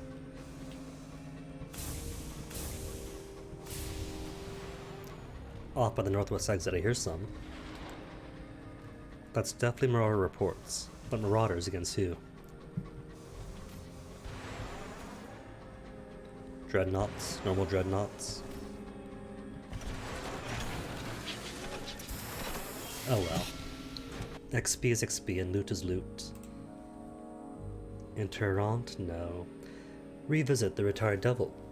You have opened and read the letters, but done as careful a job receiving them as you can. Will he notice? Will he? Of course he will. Deliver the letters. As you approach, he puts a kettle on. Do you have it? He asks. There is a ghost of a hint of a tremor in his voice. He discards all but the last letter, which he examines minutely. Then, the kettle begins to shriek like a boiling rat. Taking a knife, he slices the envelope briskly open. He removes the letter inside, opens the store door and, without slight interest, casts the letter into the fire. All the time, his attention is fixed on the empty envelope. He holds it over the steam from the whistling kettle. Then, with one manicured nail, he peels the stamp from it carefully. A 1902 penny royal blue, he murmurs. First printing. See. There are the wrong numbers of the tines in Her Royal Majesty's crown. That's why they withdrew it from circulation so quickly, of course. He's a stamp collector. Remain silent. Yours is not to judge. Or asked. If that was all he wanted, you went through rather a lot of trouble. So, see, you could be timid and not read the letter, and then poof, up in smoke. So reading it was a good option after all. I suppose so, the devil says. Selecting one of the binders from the shelf, he lays it open on his desk. Its pages are covered in neat rows of stamps. On one page, a single gap mars the grid, with relish. He glues a pennyroyal blue into the place. There. Done. He removes his glasses and sighs with utter, ragged relief. After a lingering look, he returns a binder to the shelf. I'll have your payment delivered to your engine. But perhaps you could do me one last service. If you could drop me off at the Will of the Wolf, as the opportunity permits, I'd be grateful. I only have hand luggage. He removes a cage from under his desk. It contains a bee the size of a poodle. The bee sings like a priest at choir. The Inferno Philatelist has joined your engine. Cool. Port report. Gotta do it. And what else? Approach the Deathless. And report to the Macabre Counselor that what she has sought is done. Well, she demands, do you have my daughter? With the assistance of the clairvoyant Doctress's face, you have succeeded. The Macabre Counselor is as close to overjoyed as you ever seen her, which is to say, her mouth twitches, sadly. The presumptuous heiress's response is much more passionate. She drops her hood with a dramatic flair. You let the bloody monster steal my face! It's just a bit of skin, dear, the Macabre Counselor says soothingly. Perhaps it'll grow back. If not, you should be used to masks by now. Before the presumptuous heiress can continue her tirade, the Macabre Counselor draws you aside. Most satisfactory. You will have everything I promise and more. Now, if you'll excuse me, my daughter and I have important matters to recast of Nevertine gemstones. And a Crimson Promise, but more importantly, the Cask of Gemstones. Speak with an engraved mourner. The mourner is supposed to be a clay man, though in appearance he resembles a Greek statue of Hermes more than the lumpy, stolid workers of old London. You may now speak with the engraved mourner. You are becoming known to the deathless. Deathless few interred in the Mausoleum Mausoleum. You have gained a favor. The mourner is a vision in white. A clay man, his skin is alabaster. His curls are spectral, his thin winding sheet pallid. Candlelight dances on the polished marble. Unlike the other courtiers, the footmen pay him no heed. Today, he is testing the integrity of the nave's vault. He notices your gaze and requests you hold a ladder, made of reinforced steel for him. As he needs to reach the top of the pillar beside you. If I fell, I'd shatter, he says, before mounting the ladder. It sways with the weight of him, but your grip is steady. He rewards you with a dazzling smile on his descent, sometime later. Gaining 5 terror, really? From that? Anywho, that's it for me. Bazaar's got your souls. Garbage.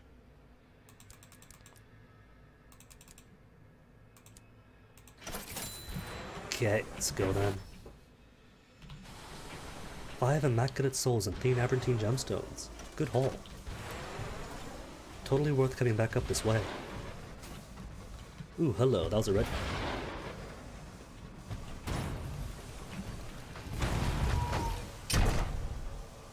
Double the monitors, do I dare? I dare. Gonna play dumb.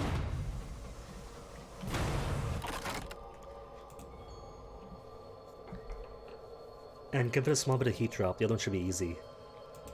Not that they're reloading again. Ah, should have waited. That way, I could take damage, come back here, then heal up. That's fine though. Free hold is just as good as free XP. Now don't go running away, come back here, come back. Cool, good. Not good. Wait for a bit.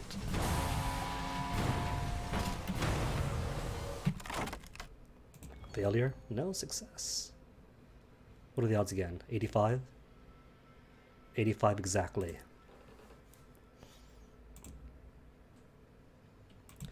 $25 Salon Street Gossip. Maybe I could spend it.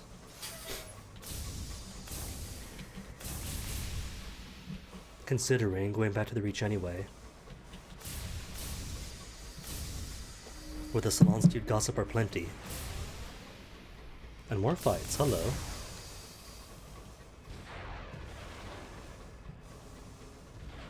At least 2 Marauders.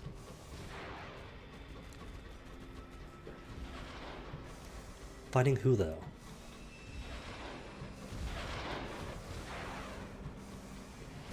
Ooh, what it? Oh, fighting that. Scratch that. 1 Marauder. Ooh, get out of the way, get out of the way, get out of the way.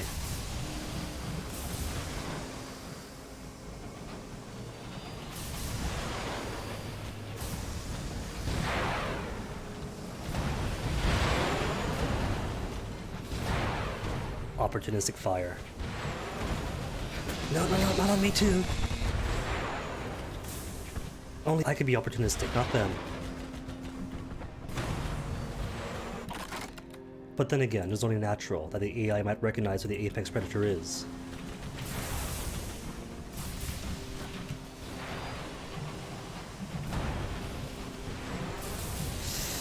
Be it. Perfect. And a level up too.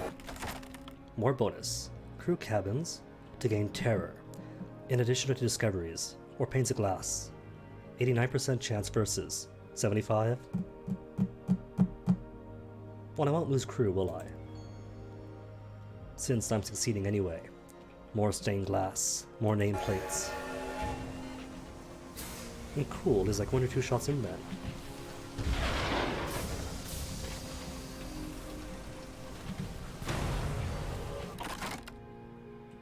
Search for valuables, with only a 34% chance success.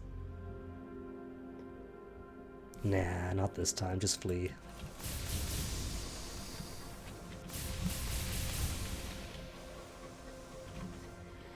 Alright, now down to Brabazon Work World and the Reach, but first, choose a facet, grow stronger.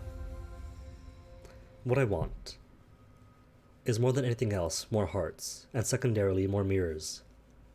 So a scandal perhaps, or family footsteps. Scandal. I mean, this is a fail-better character. From the Z, now the skies, of course it's going to be scandal. It's how you live. You are the gossip of London salons, and the target of blistering editorials in the Gazette. Mad, they said. Bad, they said. Dangerous to know. What was the incident that exposed you to the buffeting winds of public opinion? A parade of debauchery, always, since I haven't been valuing veils as highly. Absinthe, wantonness, more absinthe, brawling, gambling, blasphemy and slander. Absinthe and prisoner's honey alone, prisoner's honey and company. Is there a vice you haven't explored? It is possible. There are only so many hours in the day.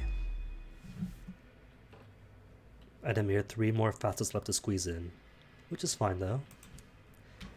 Because 68, 1 more level up, if I focus on heart, should push through 73.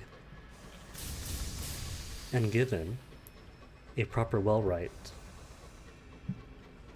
then I might not need that much at all.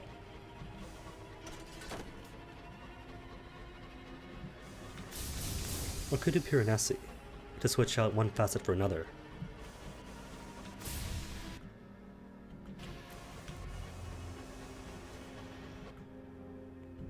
Well, the 50 terrors already.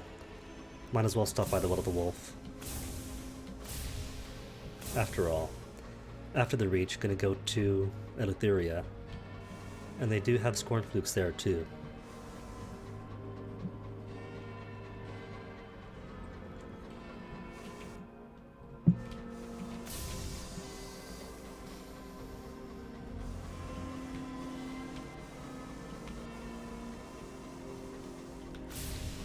Morris saying things that I cannot use yet.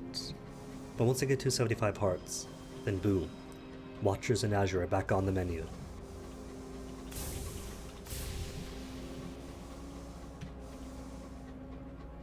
And if I recall, Tom wants to go to Aklis, doesn't he?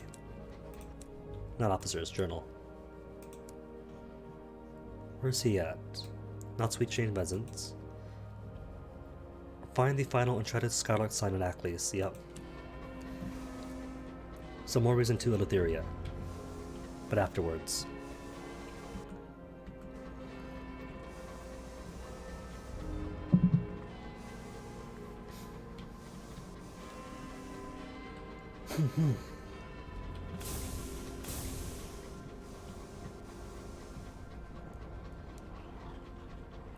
Nope, just wall sounds.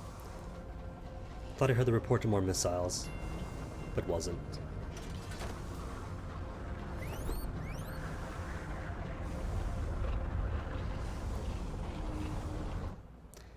Hello? Diamondy thing under this part. It could only be a curator egg.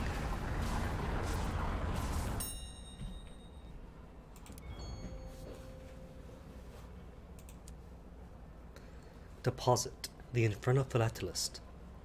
He climbs from her engine, his cage bee tucked under his arm, and looks grimly around at the ice.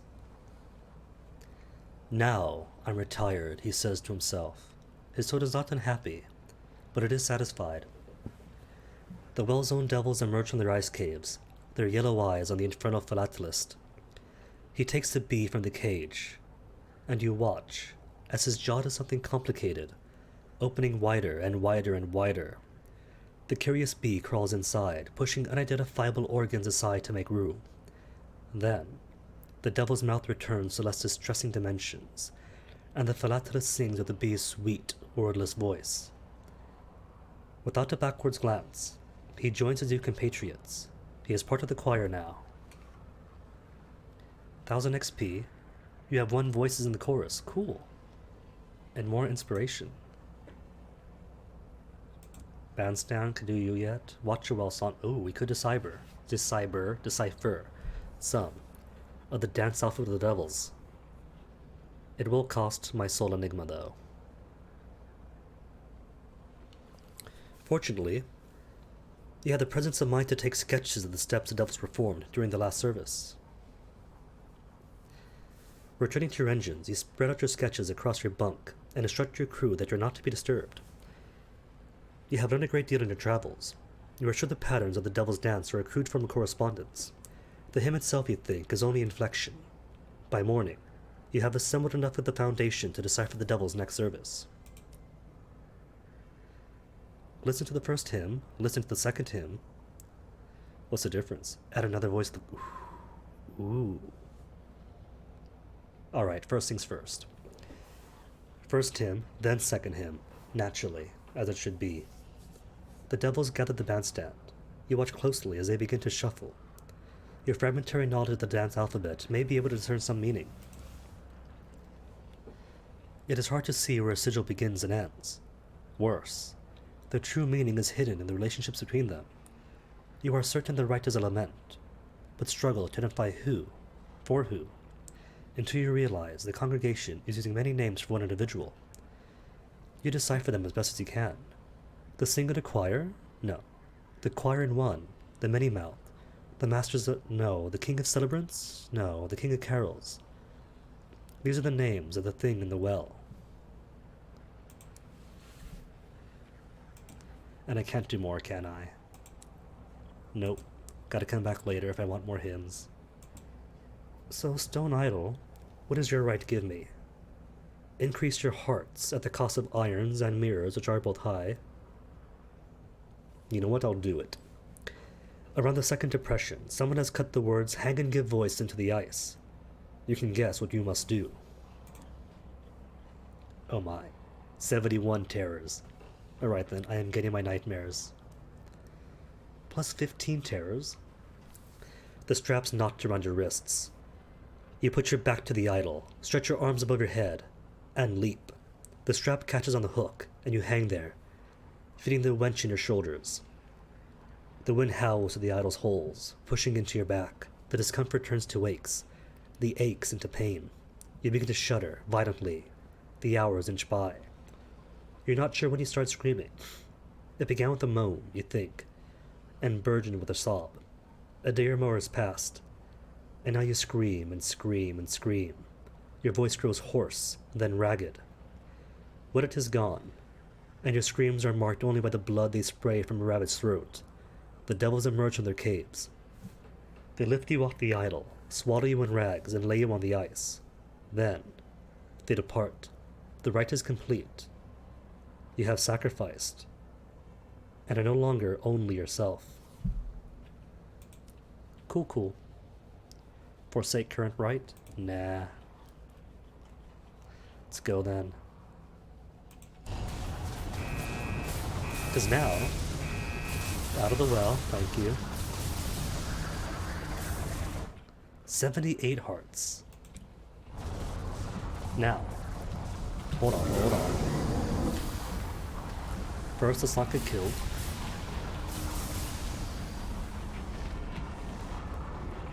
Pretty strong wings, that.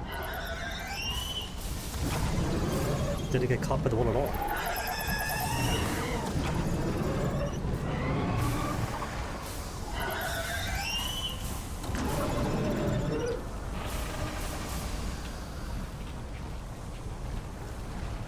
watch my heat, otherwise would have wailed on it if heat wasn't a concern.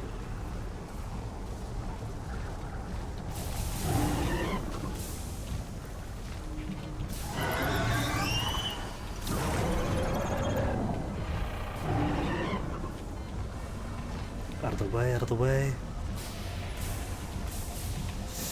Out of the way, not in front of it.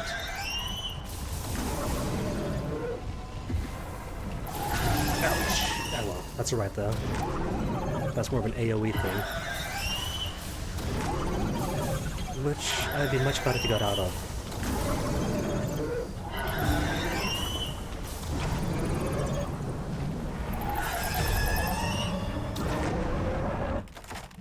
Curator defeated. What's your treasure this time? Captivating treasures? Or is it going to be just artifacts? Condemned experiments too. Cool. Enough for Mandalines. Now then.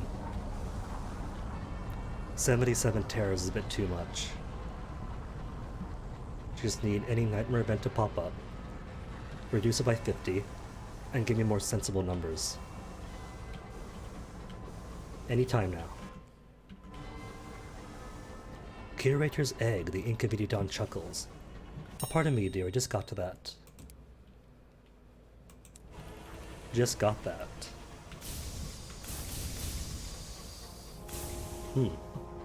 Aunt chuckles, and says she just got that as if Curator's egg is a joke. What does she know that I don't? Since Curator eggs are pretty enigmatic. The thing in the mist, a sudden jolt. I think we hit something, Professor, your driver observes. The mists are thick. You could turn back and search for it. Double back, keep going, or offer whatever it was to the waste wave. This will reduce terror by 50, increase nightmares, but whether or not the waste wave accepts it, or becomes displeased with me, is a coin flip. The waste wave occupies abandoned places. It is lonely. But it spurns company. It likes toys. Failure. Trust no gifts, a superstitious stoker once remarked. Sorry, a superstitions stoker once remarked apparently. If a thing crosses your path, offer it up. On this occasion, though, maybe the offering was not to the god's taste. You glimpsed Leviathan shapes moving through the fog. At least the waste waif is easy. She's a sweet gal.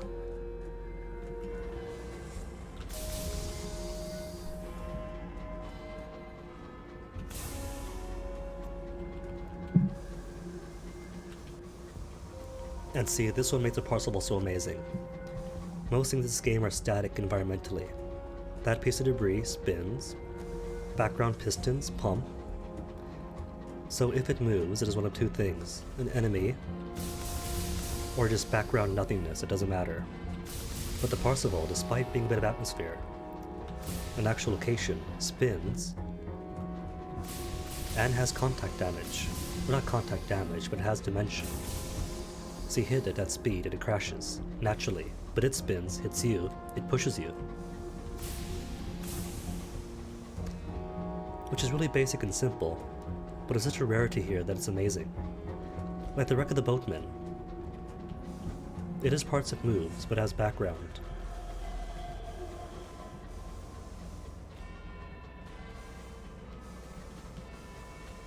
Making the Parzival even more unique. Whoa, watch it, fighting somebody but still going for me.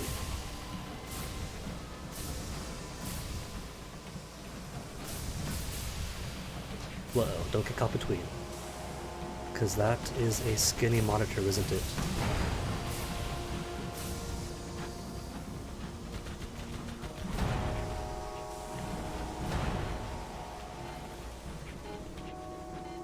Alright, monitor first.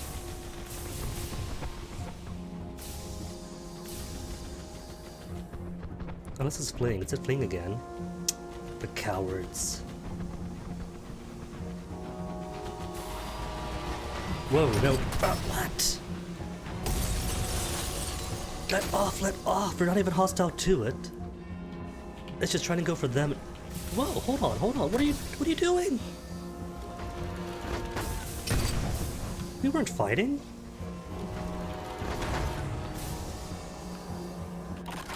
Poor thing's gone mad.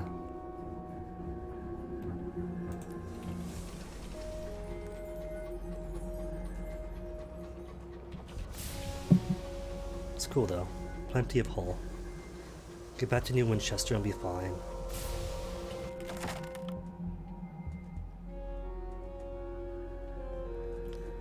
And still no weapon. That's okay though, I'll get the weapon eventually, but still. It's how many deranged dreadnoughts? Failure. We should not at least lose crew. Just gain terror. And didn't get glass, just sovereigns instead. Sovereigns, Tale of Terror. And not enough sovereigns to make up for the loss of glass. 50 nightmares already. Nope, not gonna do it. Or terrors, I mean. Not going to get Nightmares 3.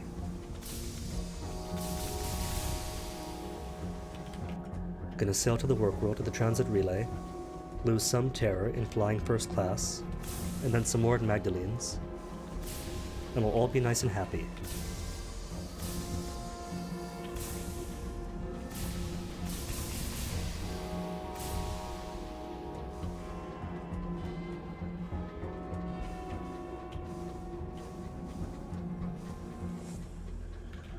Oh no. Running low on supplies, whatever shall I do? Nothing to declare. Waving me off? Nope, just a Avuncular Inspector.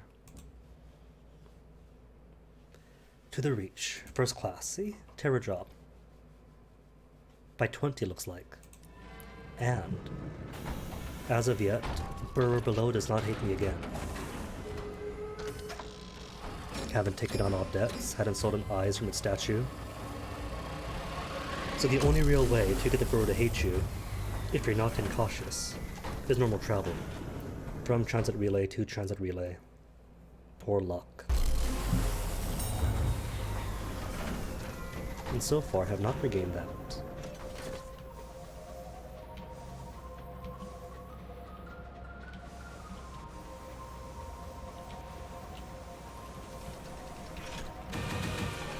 Now, did somebody want Caroline? I can't remember. I think the Royal Horological Office does, but I don't care about them. Settlers want where? If they want speediness, I don't care. Just give me destination. I simply must travel to Titania. From everything I've been given to understand, it is altogether divine. He breaks off the handshake to cough into his sleeve. Yup, he's gonna die. That's okay though. That just means I get one more kinetic experiment. Join the Lammas Fair, a celebration of the bounty and fortune of the Port Prosper. There is, an elderly lady whispers surreptitiously, likely to be a tombola. Run with the crew of EastEnders, or promenade.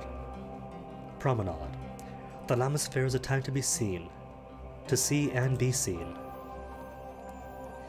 Swirls of fabric flit down from the boardwalks, as their occupants strive to outdo each other in sumptuary splendor. Lord is that with Sir again? Yes, again. Two colonels are reportedly ignoring each other. The smell of buttered toffee better disguises the scent of scandal. Your friends are more than happy to guide you towards the choicest tidbits. 3 salons do gossip, nice. And nothing else here for me. More guns? Sure, I have space for it.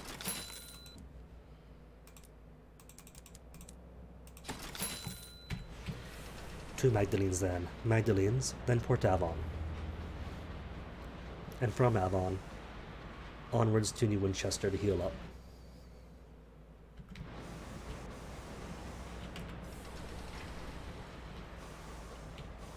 We'll heal up and more importantly drop stuff off in the bank. Since it's going to be quiet day at Port Avon, always is a pips in a while.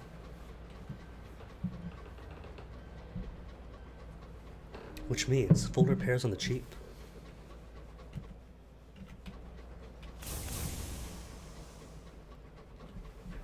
Where's water? There's water. In desperate need of refilling.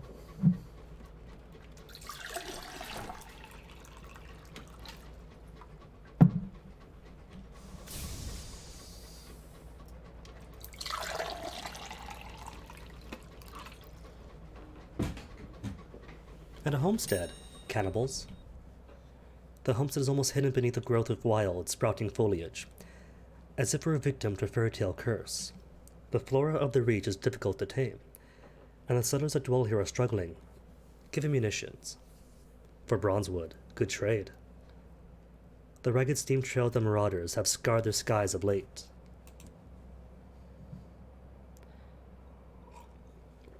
The settlers assess the armaments with a seasoned eye, offering several lengths of good, freshly cut boar hearthwood in exchange. Sweet deal. So this next exit, straight up, will take me straight to Maggie's.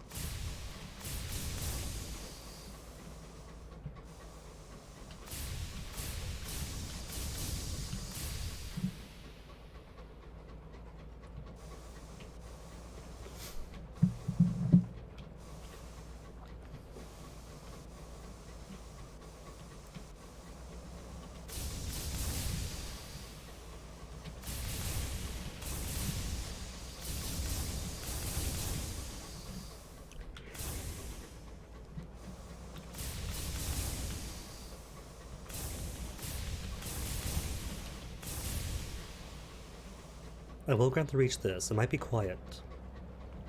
Strangely, unsettlingly quiet as far as music goes and ambient sounds. But it's pretty.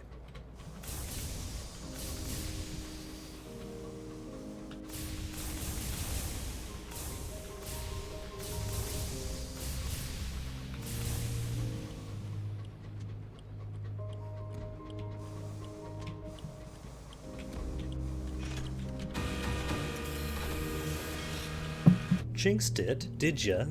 Nonsense. Oh, you mean for the music? Well. It pops up a song next to some settlements and that's it.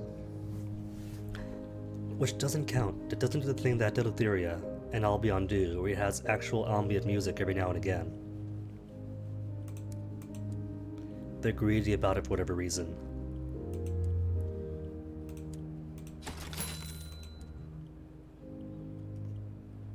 And where on earth is, there you are, Vian. Vian is stationed in the Scarlet Chambers of Solace. She sighs when she sees the Rat Brigade. I know what you're here for. Do you? Then welcome aboard. Vian indicates that she wishes to speak to her old colleagues in private. They form a huddle, but their vigorous squeaking allows you to gather the gist. Vian wants a promise that none of the proceeds will go to use to finance the recruitment of more rats to the brigade. Cinders agrees to the terms instantly. Vian pops her head up to address you. I'll show you where to deliver the experiments, and then we can get on. Is it Vian? I mean, we don't really have this name in the States, nor out in the West Pacific.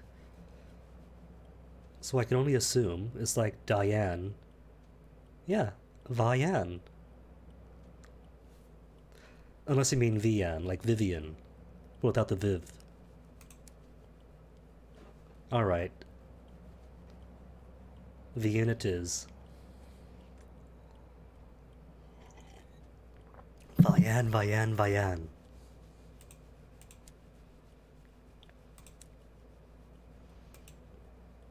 Artifact got plenty, crew got plenty. 50 sovereigns for all that chunk taken off. Perfect.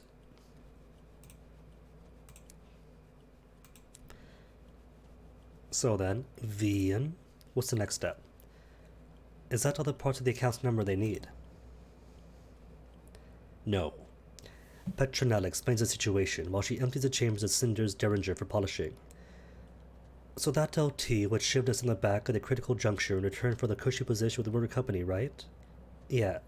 Sarge gave him number 2. Didn't know he was a bad one. Any road. The lieutenant's got a plum office at Port Prosper. But Port Prosper is all the way that way. Luxtus Mobile, thank you very much for the follow. We're gonna have to get in, get his number, and get out. Preferably doing him in on the way. To Port Prosper and infiltrate the Windward factory. Well, Windward means West Enders, and West Enders love me. Hear the end of Sarge's story from Petronella and Albrecht. What happened on that last mission? The past, unburied. He's brought wine. She's brought scotch. It would have worked, Albrecht says mournfully, but the lieutenant has taken a contract of his own, with the Vinwood Company. First, we knew that was when the company fired on their own engine. Blah. I mean, this is already butchering the German accent, but considering it's written out phonetically, and barely phonetically, stumbling over just what their theirs are meant to be. The governor was already well away on another locomotive, so it went down first. Or what if it's all in canon? The Wrath's not actually German, and just trying to affect a German accent, terribly. In that case, totally justified. Bellowing for the rest of us is Scarpa, the daft bastard, Petronella adds. The next thing we know, half of us are dead, and the LT's got a fancy new title with the Woodward Company. Cool. And that'll be almost the end of it. Port tab on them. Preferably without crashing into everything.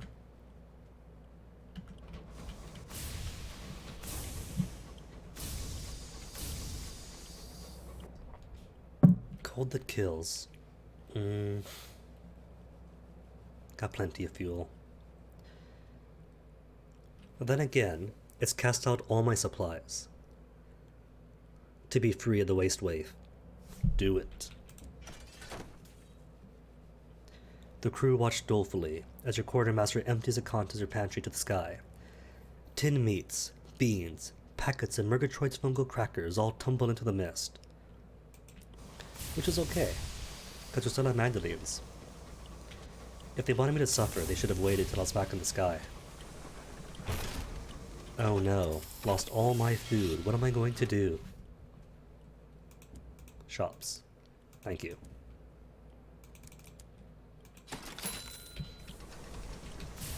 There we go. That's almost the maneuver I wanted.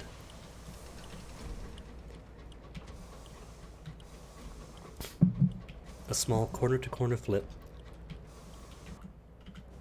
And right back out. Not a double backflip, whatever that was.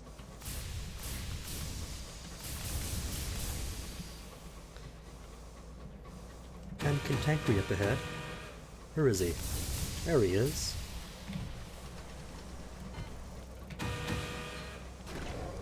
Sniped it. Ooh, coolest thing is, right, have you had the Wrath of Heavens? Tell a story. Ooh, what story to tell? Let me see.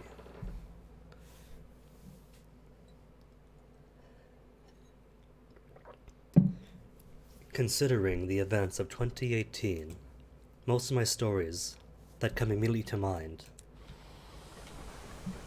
are going to be more forlorn and melancholy. And nobody wants melancholy stories. So what's a good one to give?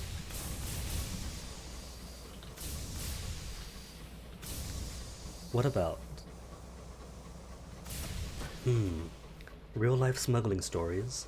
Nah, they're not very exciting. What else do we have? Stories from the intelligence days. No, they're not declassified. What them to give? What to give?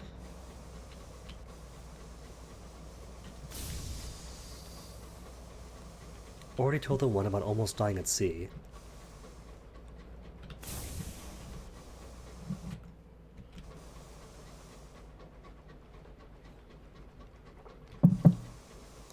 It's not a very exciting story.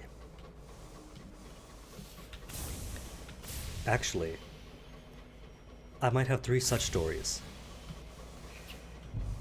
So the first is during one of my return trips from England. Back when I was dating British, I would go there frequently. And of course, when you come home, you want to bring souvenirs for people. It's really nice to do, right? You go all the way out there. You pick up treats for the dog, treats for the guinea pig, cheese for your mother. And she absolutely loves brie. But of course, the different agricultural requirements, the brie we have stateside. Is he stuck in the rock? He is nothing like the brie from Europe. And it's not really smuggling, I guess, if you wrap it up. Not the cash.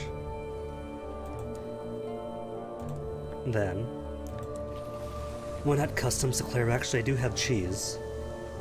And the guy looks at you and says, well, that's okay then. At least you declared it. Just take it with you and enjoy it.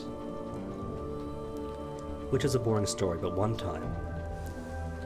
You know how you're not allowed to take liquids and things of a certain amount through security. Once, my pockets were so stuffed with papers and cords that I accidentally brought on board one of those plastic sleeves of creamer for airplane coffee, and they didn't even notice.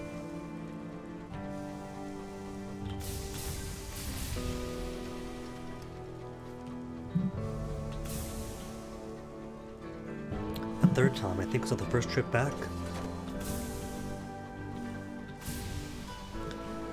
It's bad enough, right, that the lines coming through off the plane to border control and all that are like super crowded. And then everybody's cutting line takes forever to do a 10-minute line, becomes like half an hour. So get in, grab my luggage, and because everyone's been cutting, you know, that's my patience all gone. So I cut ahead, a little kid gets upset. So a security guard, not a security guard, a custom guy takes me aside, pulls me straight up to his table to pour through the entirety of my luggage, looking for something. Like tore through all the clothes, the various things I brought with to impress the girlfriend because it was the first trip out, the special toys we brought for her, and he found nothing of worth, and pulls out an apple core that I brought, you know, a bit of apple I ate on the plane, kept the apple core on me because, you know, can't just litter. It's like, well, gotta get something, so I guess that was accidental smuggling. Apple core, what did I say? Exact same thing then. What I think it is, right, that cutting ahead and upsetting somebody might have counted as some suspicious activity for him. And he was a pleasant guy at least. No, he wasn't mean about it. Just, you know, it's his job to do. If someone's being suspicious, dig through everything. And gotta take something. So if it's an apple core, it's gotta be an apple core, if nothing else. Signalman on the trail of the Quixotic Squire. The Signalman's search for the Quixotic Spire, patron of the defunct Isambard line, has led you to Port Davon, and his death. The squire's house clings to a lone skyrock drifting above the village. But it's not an obvious disuse. But it is an obvious disuse. Its roof caved, and its windows barred. The Signalman tuts. Typical. You are not so easily deterred. Someone here will know what became of the squire. Speak to the vicar. He ushers you into the vicarage and offers you tea. Oh, thank you. Which he perhaps hopes will ameliorate his views, his news.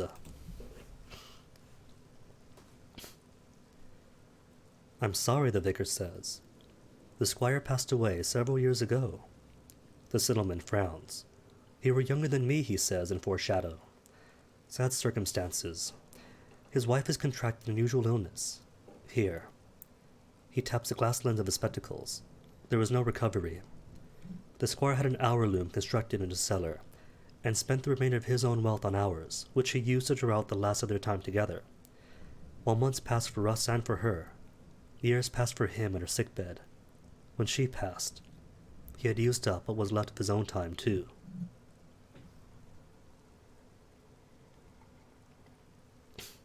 Well, funny thing, Tool. As we know, this game is all about the hours, isn't it? To sustain and create this empire, so weirder things have happened. Maybe Lurx's teacher is a future me, or a past me from the future. Sip your tea, a small gesture, but one that provides a Signalman with at least a pretense of privacy, or an appropriate biscuit. They are golden and crisp and delicious. And you've been making do with mealy, drooping fungal crackers for weeks, or tut, sympathetically. In the mouth of a Briton, a tut can be scathing or sympathetic. This one, you hope, is mournful. It says, the world is a dangerous place, a terrible place, and we do what we must to endure it. The vicar gives you a bolstering smile. The Signalman puts his tea down. We're none of us good at letting go, are we, Vicar? No, the vicar answers. It's not surprising. After all, is there any question more terrifying than what comes next? You depart. The Sindelman is wrapped in thought. So now do you want the tail end? Since your visit to Port Avon, he has been sunk in gloom deeper than you've ever seen, even in him. Well, I could rouse him. Moment of inspiration I have. Ministry-approved literature. He smokes in a constant chain now. The next cigarette is lit before the last has gone out. His work on board has become perfunctory. He's given up writing his Sindelin catalogue, which once gave him, if not joy, then a temporary stay of misery. What is the point, he remarks? I squandered my life on folly, and it came to nothing. Fortunately, you have the foundations of a plan. Sympathy and encouragement are unlikely to work on the Sindelman. But resentment, that might do the job. How many? Just one book? And none here, of course. Okay then, in that case, back to Winchester.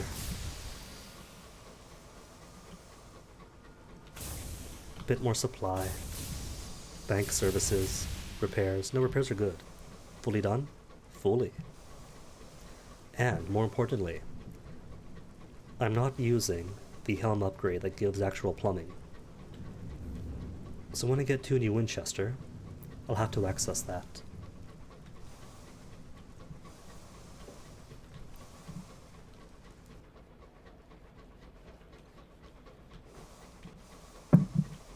Not for the sake of the crew, of course. 13 out of 14 is fine. More for my own benefit.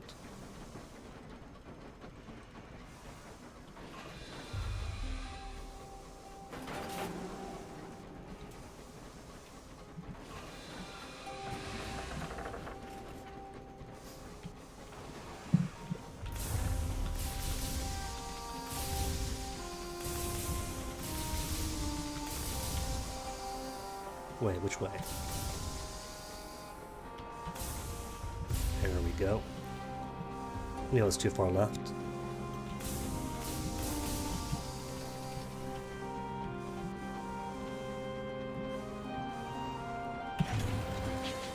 Okay, so back in. What prospects do we have while I'm here? Because pretty sure I'll be everywhere. Seats for Avon? No. Seats again, that's it. Fine then, just to take up space.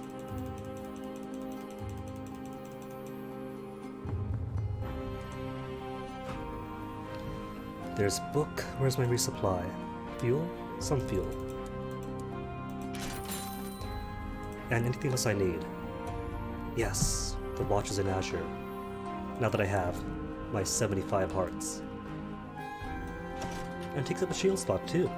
One is saying 16 armor, so I do need more shield after all. More repairs, I mean. Hull quality now 86. Alright, that's that. That's that. That just leaves the plumbing. BRB.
Alright, I'm back.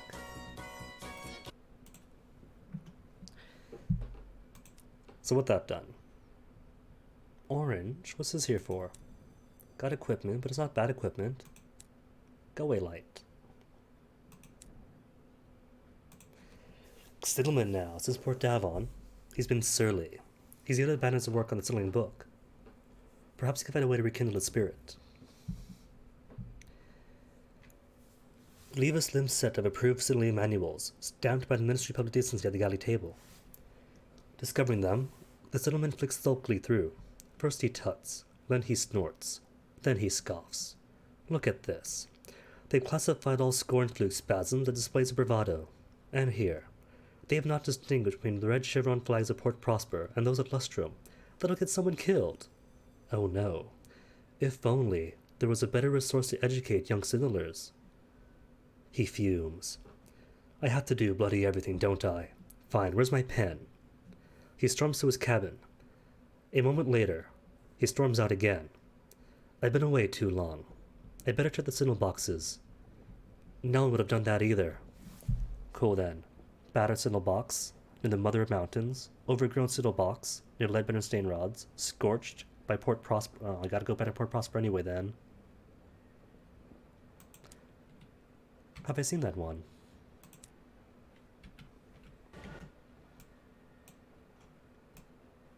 You're the Parseval. Scorch, scorch, scorch. Where are you? There's Edison Wick. Is that it?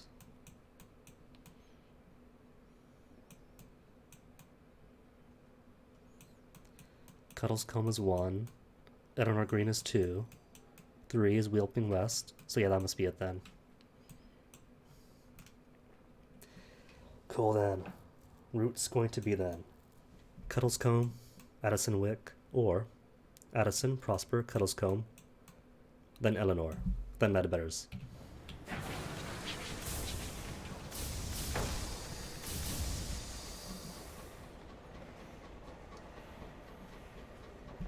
Did I get to Port Davon?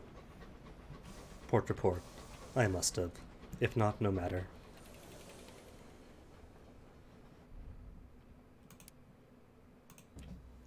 Is it 2 or 3? 3 Takati gratitude. Perfect then, so it was. Secrets, artifacts? Secrets then. If I want more artifacts, I'll just bully a curator. Click. Thank you.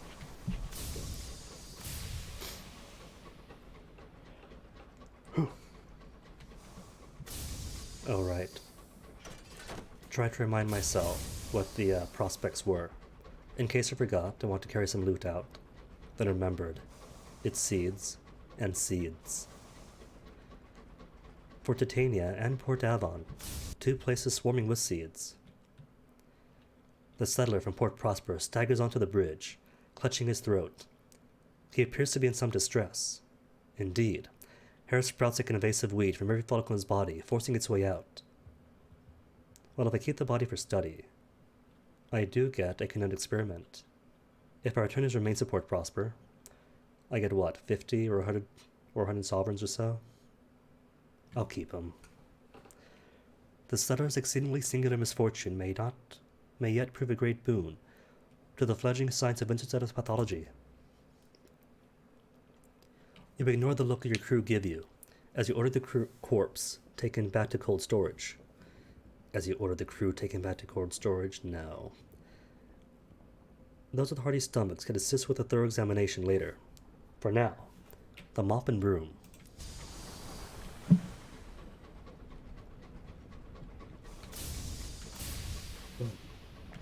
I nearly forgot. For the circus, need chorister bee hairs to make the magician's box. But that can wait. That's just target of opportunity stuff, low pay, low experience.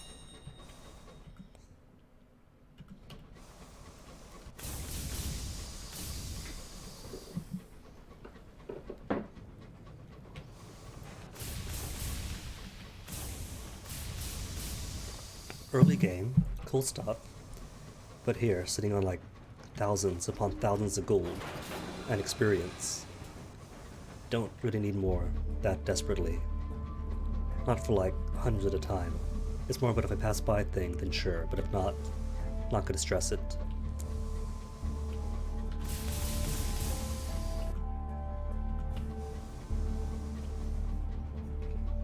Exclamation mark, go away.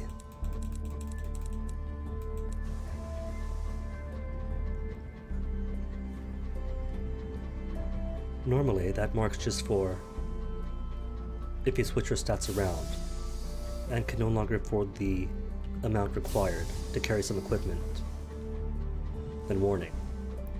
We have no such warning.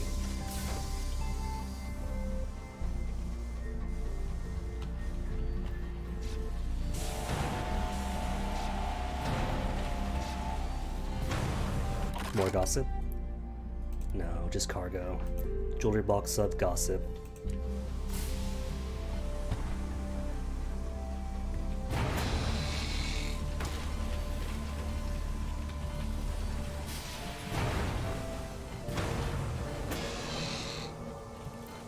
Back around. Need all the gossip now. The bulging oh, just a sovereigns. That's not gossip.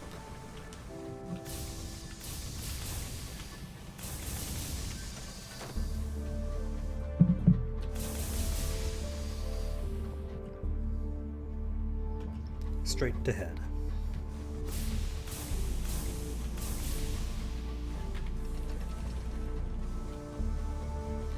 With a small detour for a wreck and a rock that's sure to be ambushed. 100% chance success. Cool. Casket of fuel or supplies. That's cool though.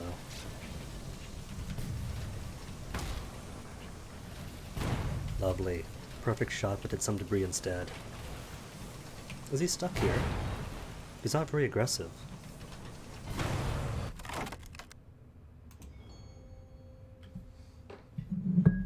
Two gossip, cool. And in the 30s now.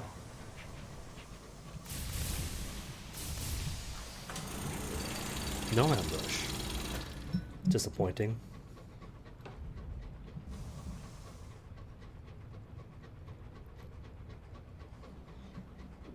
Oh right, forgot. New Winchester. Meant to go there to visit the driver's funeral for his father. Gotta come back then, after Port Prosper.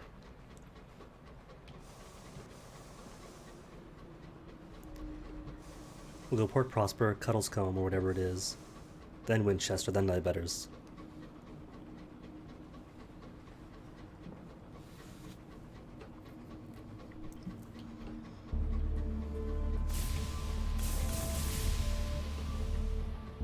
How could I forget that? Way too absent-minded. Even made sure it was still in play.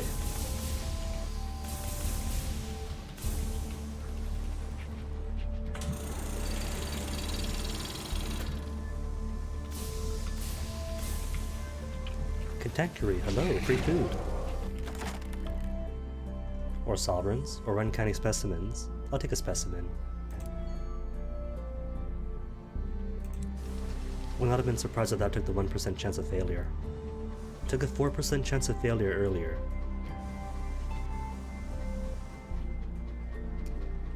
You can only laugh if you have a 96% chance success, and fail it that hard.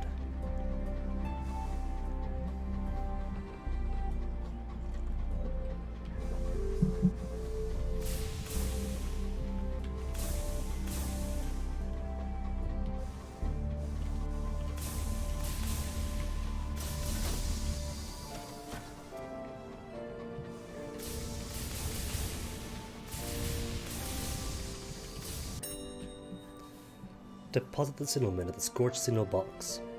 He wrinkles his nose at the old, sooty scent of smoke that still clings to the place.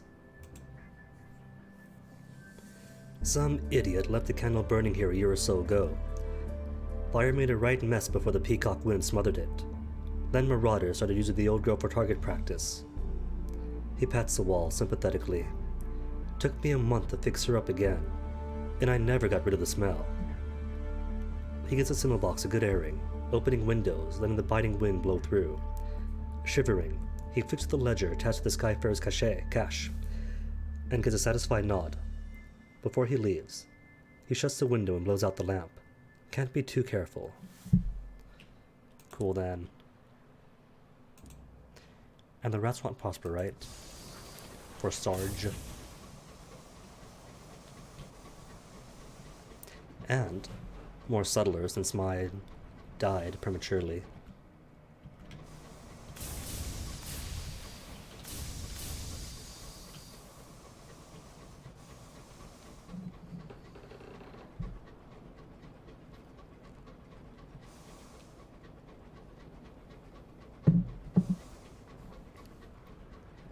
I do wonder, though. There has to be a reason why there aren't any scorn flukes in the Reach. There's curators in the more wild parts. Does that inform anything? Is there a pattern to it, you know?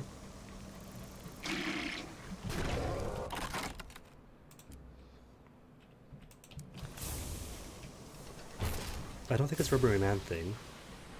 Eleutheria has rubbery men and has scorn flukes. Humble homesteaders owners, despite their ragged sleeves, insist on inviting you in. Could be cannibals, could not be. Gossip for supplies. I'll just leave. Perhaps you'd rather not risk encountering hostile strangers. It should be alright, though.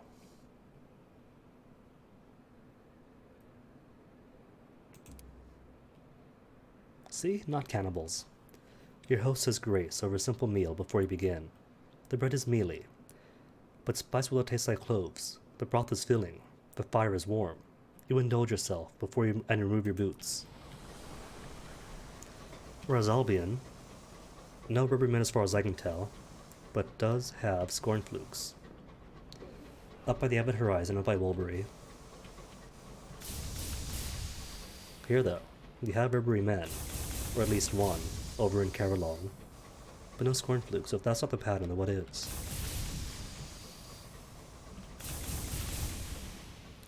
Too wild, maybe? Because Eleutheria is fairly desolate, as is the Abbot Horizon area.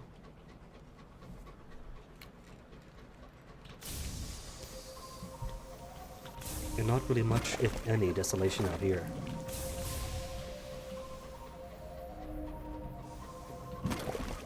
Unless you count the area around Lustrum, which is more dark than anything. What if, then? Scorn flukes around Lustrum. I don't think cold's an issue. Considering space sea urchins.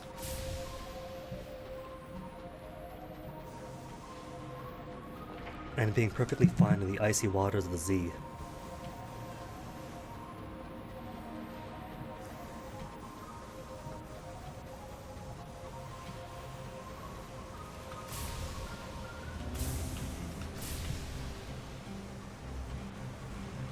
That maneuver was much smoother in my head.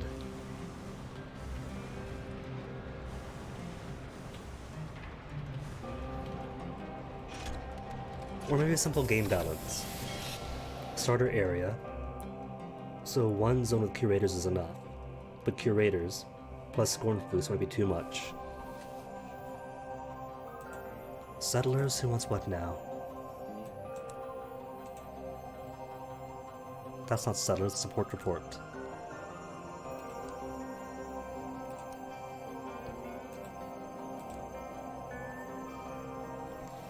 One way to Lustrum, thanking you too kindly. By Jove, I think it's finally my time to see the real frontier. She rushes onto your vessel, as soon as you finish shaking hands. Excellent. I'll stay out of your way then. You'll hardly even notice me. Any luck, and you'll forget I'm even here. Criminal. That's fine, though. Who isn't, when London criminalizes everything?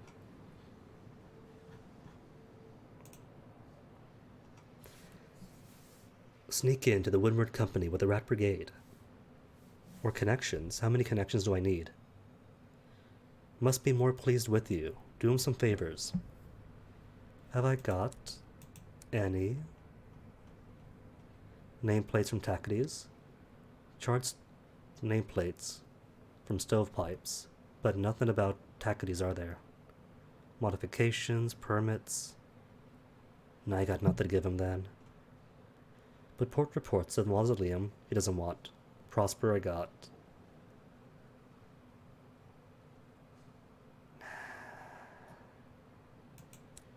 Fine then. 300 sovereigns is easily made up. It's occasionally open for edification of the paying public. Slipping away from the tour of the factory would be easier than breaking in.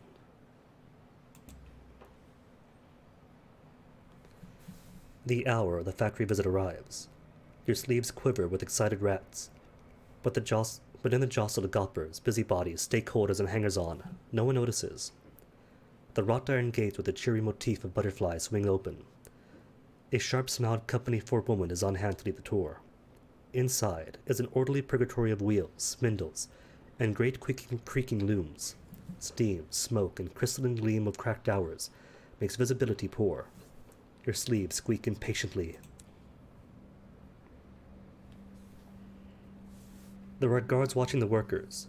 There are guards watching the machinery. Valuable if dismantled, disastrous if sabotaged. There are guards watching the upper doors of the private offices of the company board. Still, they can't watch everywhere. After only a few minutes, you've identified the door to the LT's office. The little rat hole cut into the bottom of the door gives it away. Sneak in. Albrecht nuzzles your hands encouragingly. You have a band of trained sabotage rats. Use them. 1/3 chance success, 2/3 failure. Or force your way in. You won't be long. Enough for a quick chat, a spot of tea, and possibly murder. 76% chance the opposite. I'll try sneaking in. Success? Lucky? Happy game? Best friends? Best friends after all. A successful enterprise. Vilma had a plan for the situation ready for months. While I don't sleep well, Albrecht is a distraction. His performance as a lost pet rat is riveting. A gaggle of guards argue over who will take him home for their children. Meanwhile, aided by the unstoppered vial of black smoke, courtesy of Vianne, Petronella gets to work with the lockpicks. She disarms a triple vial of cantankerous poison, the rotating tumblers, and the serrated unlock mechanism. Cinders barrels to the door. You open the door and sneak in, followed by the rats. Within the plush office, the parsimonious chairman is sipping tea, while an elderly rat goes on about harnessing the peacock wind to increase production.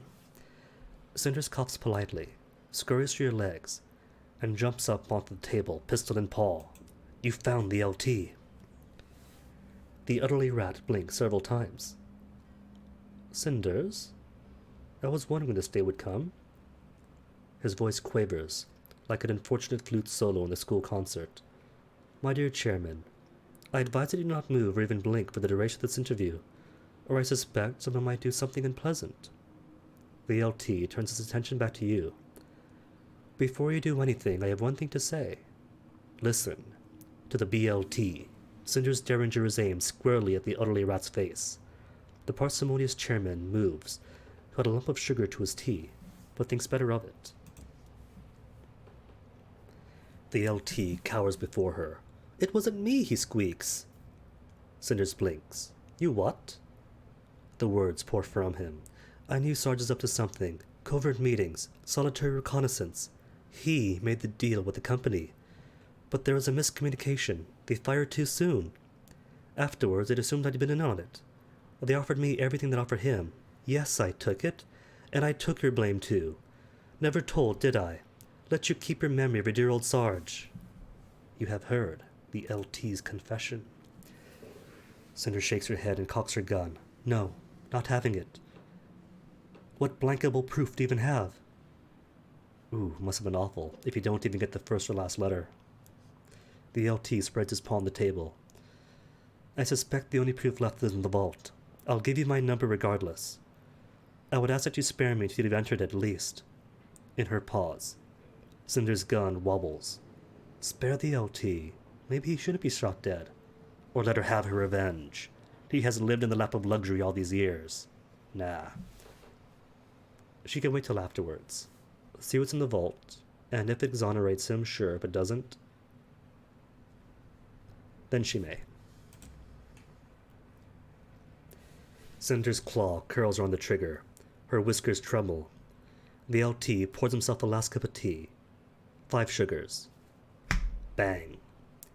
Several rats jump. The parsimonious chairman swears. Cinders has fired into the desk. Get his number, she says between clenched teeth, before scurrying out of the office. The LT takes a last sip. Let me come with you. The company won't let me stay after this fuss. I'll give you the number once I'm on board. He leads you straight out of the factory, dismissing the questions from colleagues with inventive lies. And 2,000 experience. Cool. Take tea at the Nelson? Sure. Sneak tea cakes for the porters. Take tea with the ladies who brunch. Eavesdrop, engage in gossip.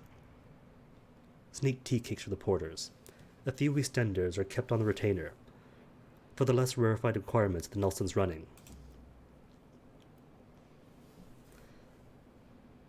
And got crockery for the effort. Not even gonna bother reading it if Sig's crockery, taking up space, is my prize for kindness. Away we go then.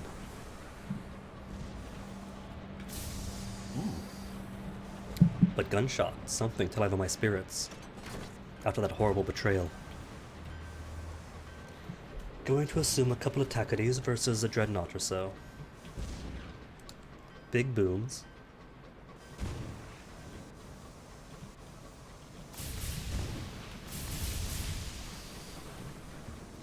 Coming vaguely up in this direction. And definitely the shunk. Where are they at? We came from this way, didn't we? They can't be up here. Are they?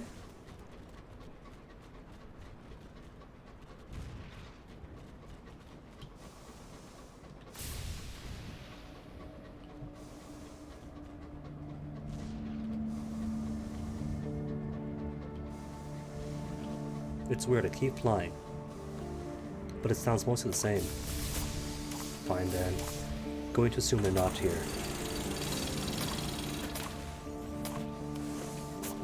Same volume, then fades out. So either they kept pace with me, or they were off in some other lane. Or they're ghosts, could be ghost ships.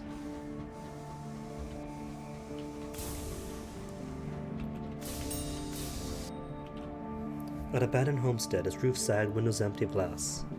Cool, what do you got for me? More food? 2 supplies.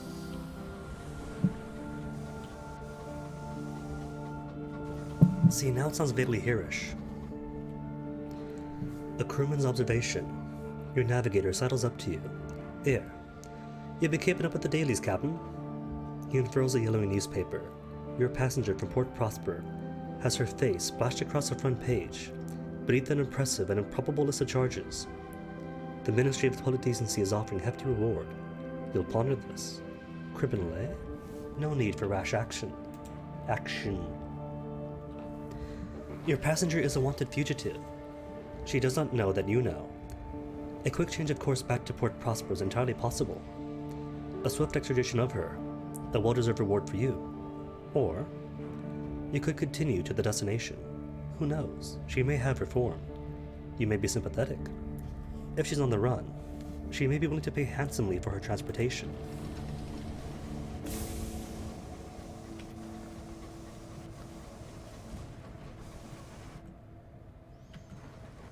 Oh well, if those shunks don't want to make themselves known, I'm not going to chase them.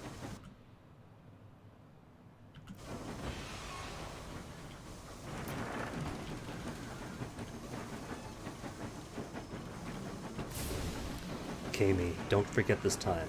Upon returning to New Winchester, do the funeral.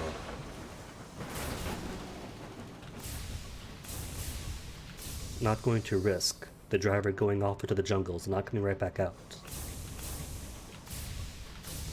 Sure, threatening fungus might have helped, but that's just half the story.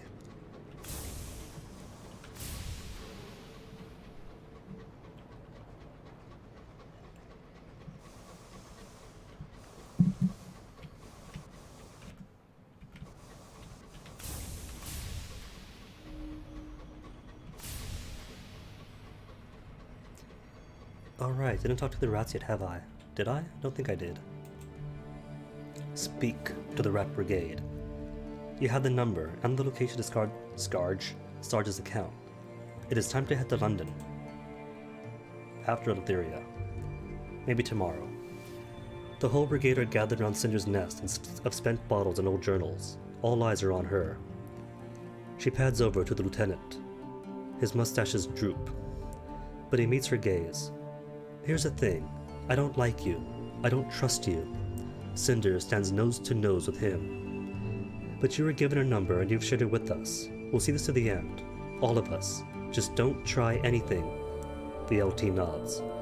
Of course, Cinders. Cinders turned away. Vilma watches her with an appraising gaze. The Rat Brigade is ready to head to London, but the rest of us aren't.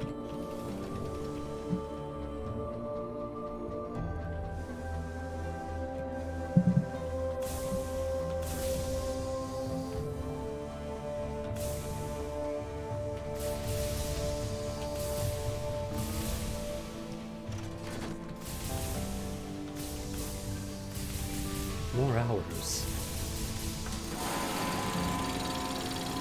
Isn't it that one of the benefits of having the Windward Company have dominance, that you get more hours?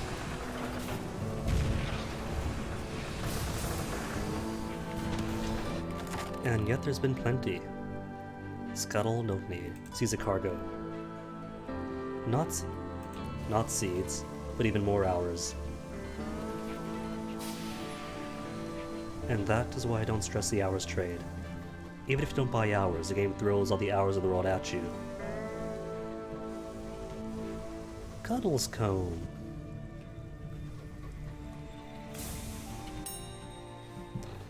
Deposit the settlement at the spidered signal box.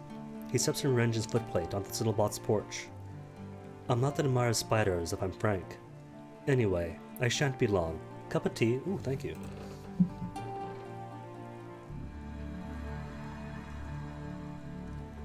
Putting things in order, he brushes away the worst of the cobwebs, and removes several spiders using a jam jar he keeps in a drawer for this exact purpose.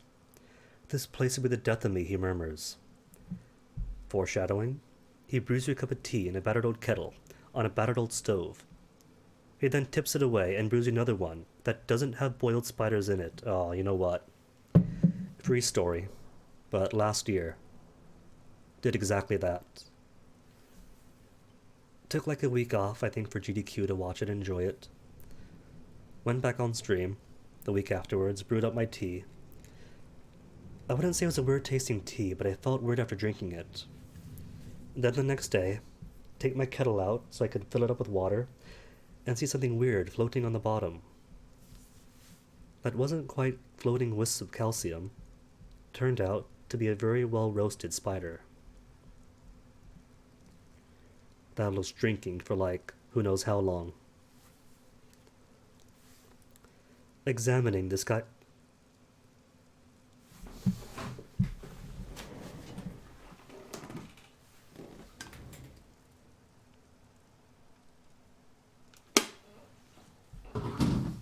Alright, good, still spider free. Examining the Skyfarer's cash and the company ledger. He tuts. Someone's been taking out without giving back. Stupid. Sooner or later the Burrow get their scent. Anyway, finish your tea. 1 second. Okay, now we're ready.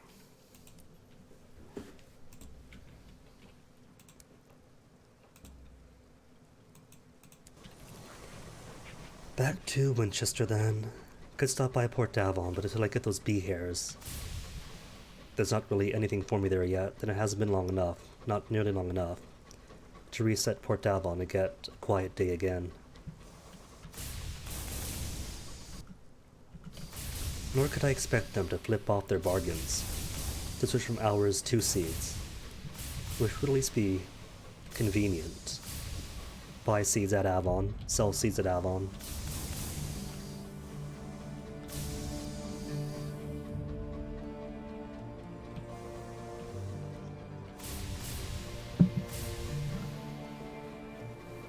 Which is fine. Between Ledbetter's and Titania should be some bees. and it's not really an important thing to do. Just to keep it for when I'm in the area.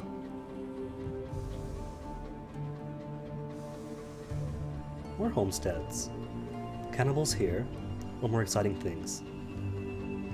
The incognito princess is delighted.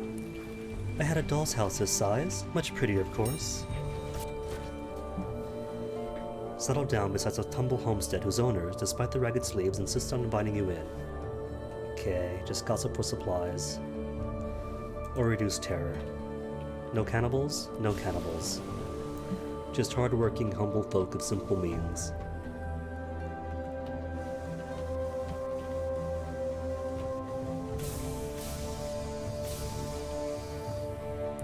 Man, flashbacks to last year. And constantly doing the route between New Winchester and Port Avon. Over and over and over. Wasn't even good money that, just when you die, and you have to take what prospects are there. And that prospect is going to be seeds for Magdalenes. Which means always going to be seeds at Port Avon.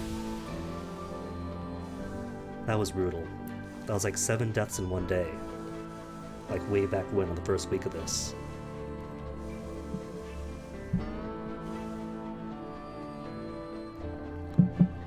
You learn the game fast, dying 7 times in one day. It was 7 in one day, then like 2 days before the next.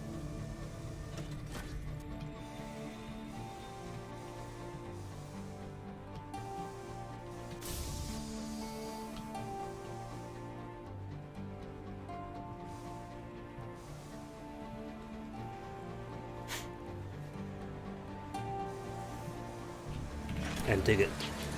3:50 p.m. and not a single sneeze yet. Almost entirely done with. Escort the incautious driver home. The Stainrod mansion is draped in mourning black. The lady of the house stiffly greets her guests, nodding at every whispered word of condolence. The incautious driver's mother greets you, both at the gate. Greets you both at the gate, not both at the gate and elsewhere. Her tone chillier than a lustrum frost. The prodigal returns then, somewhat late, but I suppose better late than never. Your father would have been pleased to see the effort. Well, we had better come in. The funeral party gathers on the main lawn behind the house, sipping wine and eating delicate sandwiches without crusts. Look for the driver. They slipped away into the house, up to an old playroom. Aww. You find the driver in a dusty old playroom. A portrait hangs on the wall showing a young boy and his younger siblings. My older brother and I, the driver confides. We aren't close. He was outdoorsy, while I spent most of my time in here. I almost died of a sky sickness as a baby. Took a long time to recover, and I was very frail. Mother and father thought it'd be best if I stay indoors. I didn't mind. The road outside sounded terrible, full of monsters and diseases and accidents. I was happy with my toy trains, and my window garden and my books. And a bell rings. It is time for the ceremony. The ceremony is solemn. Members of the family take turns to lay flowers on the coffin and say a few words. The driver places a flower but says nothing. You find them later, in the shadow of a rose bush brought all the way from old London. It was father who said I should leave you now. Their voice is quiet. I had to work after all. And he knew I liked botany. He arranged a position for me in the nature reserve, and booked passage on a reputable engine. The first time I left New Winchester.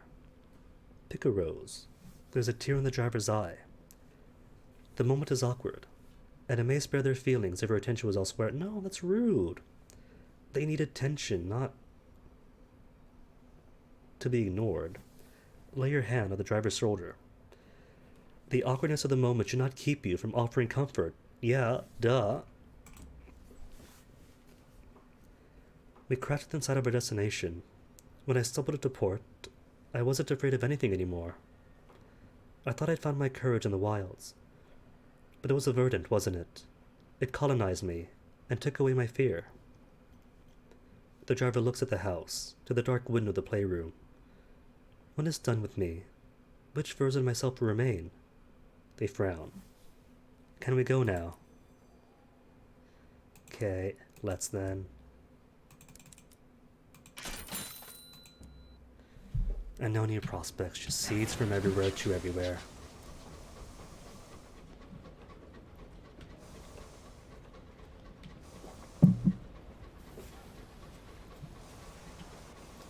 The downsides of the Reach. Not enough music. Not enough prospects that aren't seeds.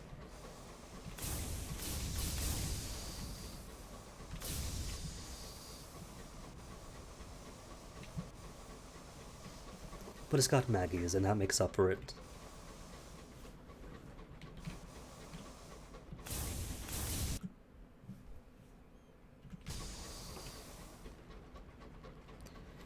Okay, where's the next one? Bit to Cuddlescombe.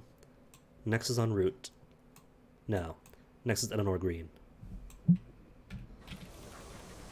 Eleanor Green, then the one en route to Lustrum. Got it. Via way of Old Tom's Well. Or could I do Titania, then that one? Could do it. Ledbetter's, then Titania, hook around Carillon, then it's right out the butt end of Carillon. Cool. Works out perfectly.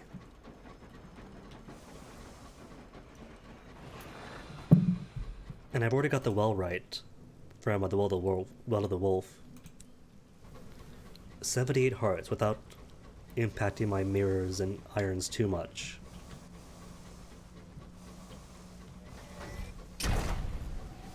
Who's here? Oh, just Cantankeries.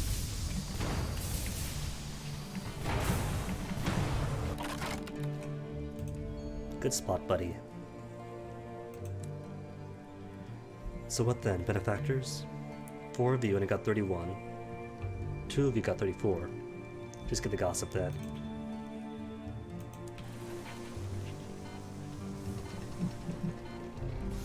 And 4 helping.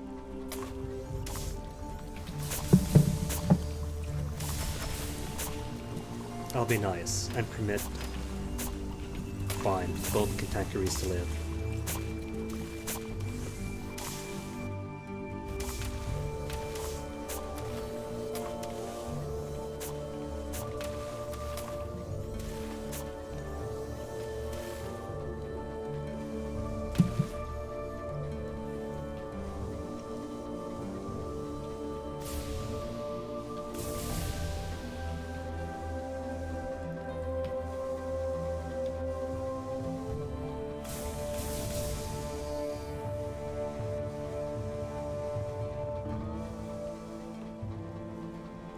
I guess this place is dark enough, but it does fit the atmosphere of the Scornflukes.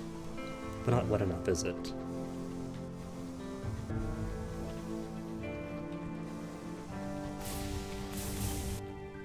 Whoops, right down here. Nearly missed him.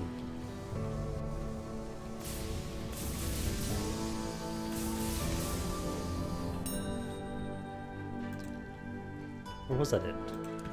No, it's further on. Got confused by the Rex symbol on the map.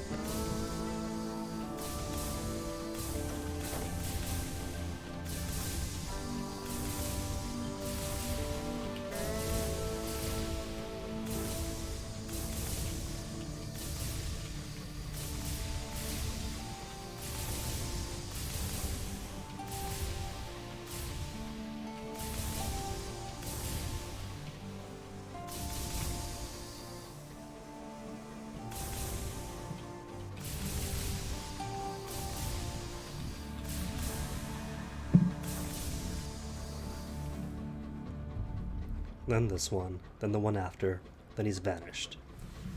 Then we go from right away, or pick him up on the way out. Probably the latter.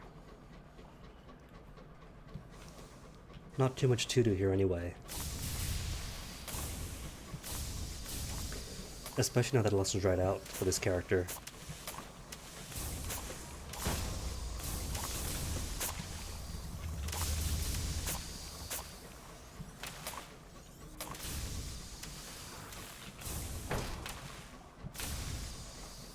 Gotta get right up on this one, don't I?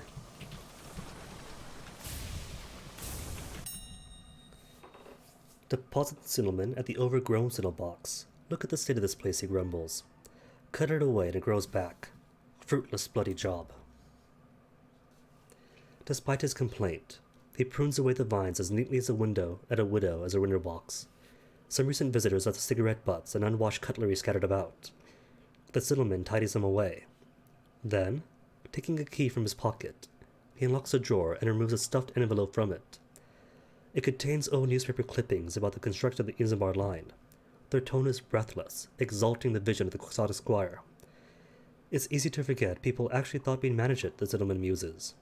He stuffs the envelope under one arm. All done, he says, clambering back aboard. Okay, nothing else here for me.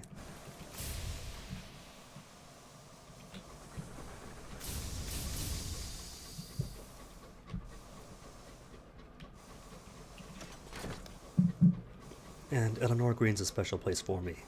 Previous lineage, there were almost always guests here, so getting a colonized Cantankerry instead is a breath of fresh air.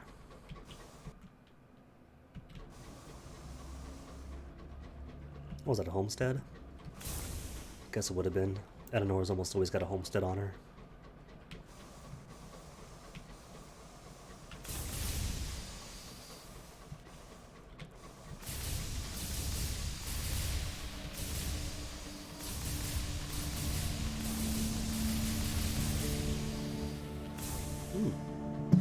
More pinatas. Come here, buddy.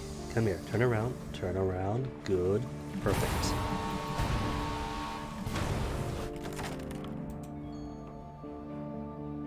%87 chance. Pretty decent. 20 charred stovepipe nameplates. Cool.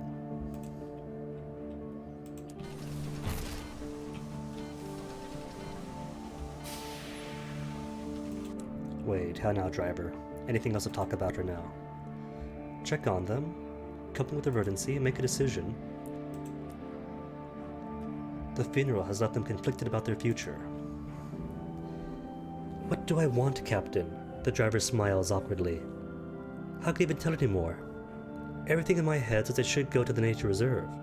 And this already. But the verdant fragment. Is it fair to condemn it so that I can go on? Finish the journey. If this will free them, it is all that matters. Or free the verdant. A life for a life is never fair trade. Or remain neutral. This is their business, not yours.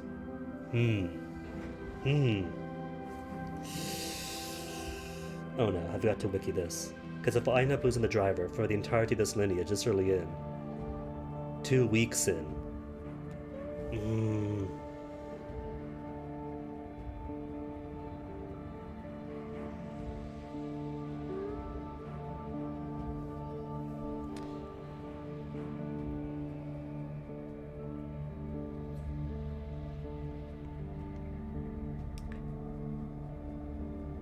I mean, it both sounds like, finish the journey, free him, because that is ultimately what I want. But isn't freeing the verdant, thus freeing them? Free him. I mean, they both sound like freeing them. Finish the journey and free them, or free the verdant and thus free you, right? Is that not how it works? Have I got to wiki this?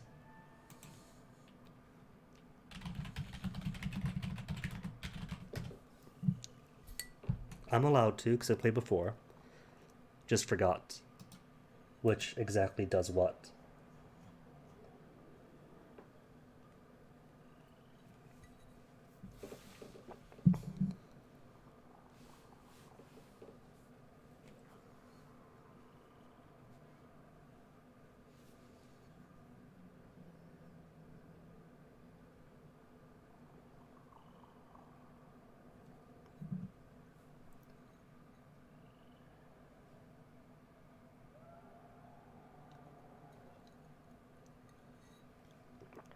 Honestly, do not know.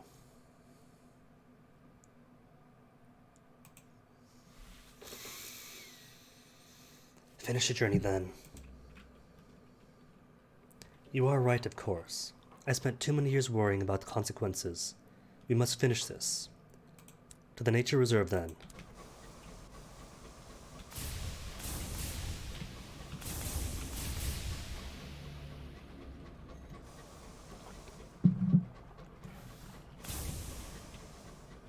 Popped into the wiki, but got no real good information from it.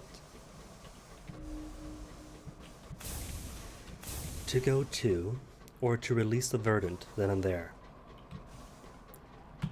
But nothing on long-term consequences of it.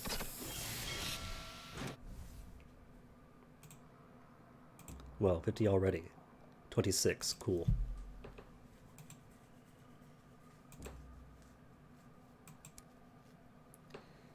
Export verdant encouragements. Sure then, where do you want to go to?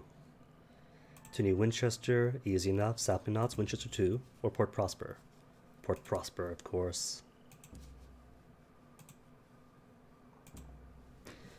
And research, you want the Scribe Spencer pen and ligaments of a guest. Cool.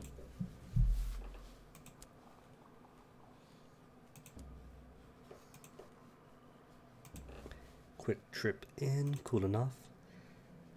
Now then, to escort the incautious driver into the verdant and lose them forever. The fragment should end the driver's obsession. With difficulty, you help the driver drag the remnants of the fragment onto the great tree in the middle of the reserve. Once again, its buds open up, showering spores to absorb its memories into itself.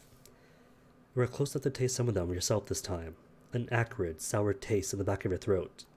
From it, an image forms in your mind, a squirming black cancer, writhing in the heart of a god, a sudden darkness, light extinguished by betrayal, a single burning thought. Murderer. The image fades, the ages withering from memory. The driver steps away, breathing out the last of their infestation. Their eyes no longer glint emerald, but the damper green of moss. They stand differently now, not trembling with the effort of keeping still. Incautious driver is now judicious. Yes. And will increase your iron by 10 and affiliation establishment by 2. Cool. And 4,000 XP. Good job, driver. Not killing yourself off on me.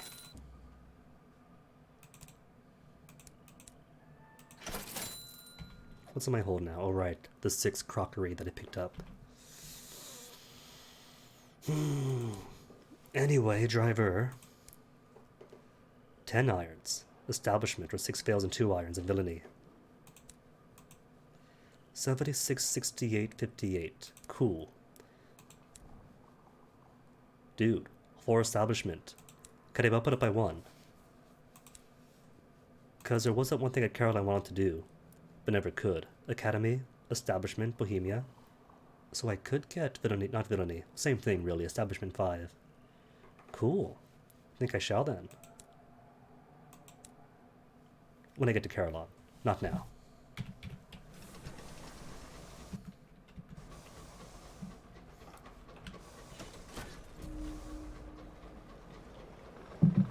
And even cooler, the peacock wind helping me out and not working against me. Celebratory airs in the airs.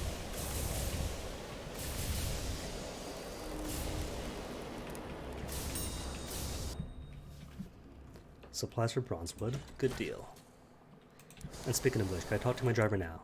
Anything new? Or is he done? Speak to him. The crew have stopped complaining about when the driver takes the wheel. I thought I'd miss it, the verdants. Not being alone. The invulnerability. Bleh. Invulnerability. Funny. Despite the feeling I almost died, I thought my fear could only be conquered by the thing inside of me. Now I see I was wrong. Oh, I know not to be reckless all the time. Their hands spin upon the wheel. They grab a strap and hold on to it for dear life as the train careens through a field of space debris, just missing the largest chunk with perfectly timed bursts of the jets. The driver grins. But some of the time, that's another story. You see, that's what makes the driver so relatable, is that they and I have the same approach to driving. Sedans, 48 passenger buses, big up-armored jeeps, drive them all the exact same way. Turns out, right, that everything you have to learn about driving, you can learn pretty well from Star Fox 64.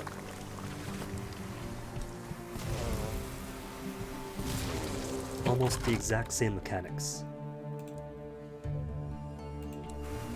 You know, sans barrel rolls and whatnot.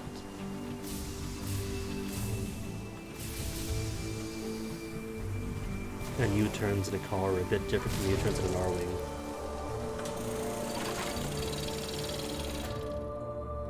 Alright, still need Souls of the Bee. The princess encourages you not to waste any part of the bee, especially the part she needs. Collecting the soul of a chorister bee swarm is usually an onerous endeavor, made a little easier by the distraction that the incognito princess provides. She stands by her porthole, nose nudged against the glass while the spectral remains of the swarm jostle to get closer to her. "Oh, you little people already love me," she whispers, thrilled. While the princess is bonding, you have a more arduous task, slowly unwinding a soul from the bee's not quite corpse, while avoiding the last futile twitches of its sting. Seek something borrowed from the Devils of Carillon. 2 more bee souls to acquire it. Oh, I thought I heard more bees, but that was her death throes. But there should be more. If there's one set of bees around Titania, there's at least 2 or 3 other ones.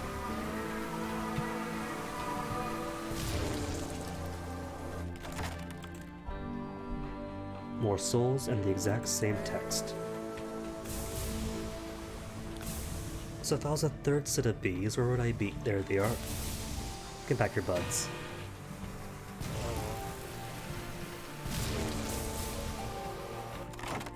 Last set of bees.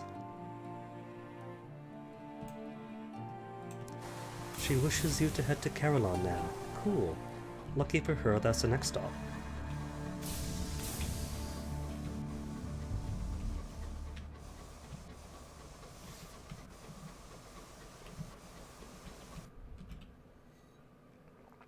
What did I say, like an hour or 2 ago?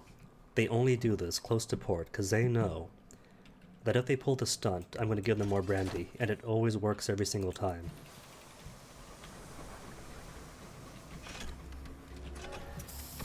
I'm too nice to them is a problem. They need the whip. Judgment Day again already.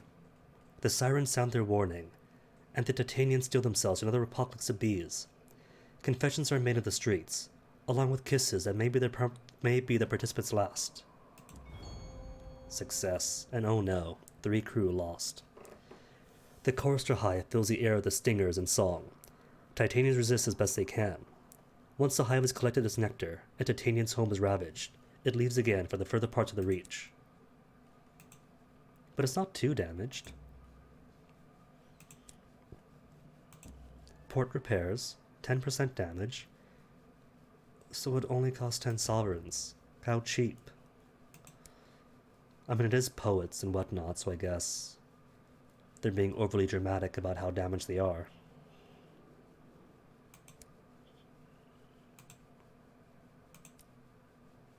Midnight Rose, all done with. Art exhibition.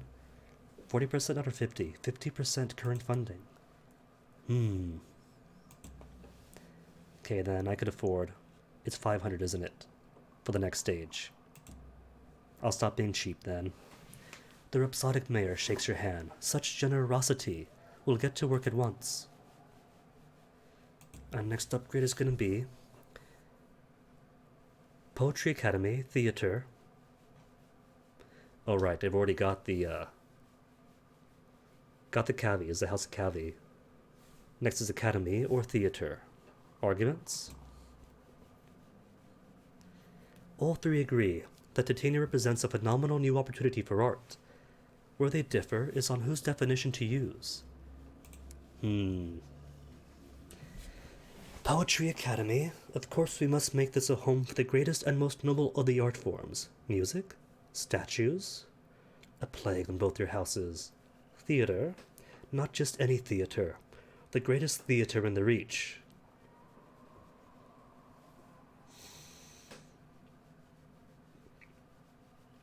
Well, something tells me that Titania and all this bohemian lifestyle is already going to attract all sorts of poets. So why not a prestigious theater then?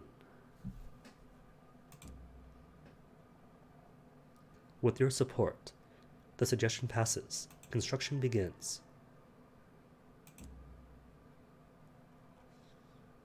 A 1,000 sovereigns to finish, alright. Nah, I'll leave it be then. Leave it be. Red honey for Mulberry. Red honey for the Empyrean.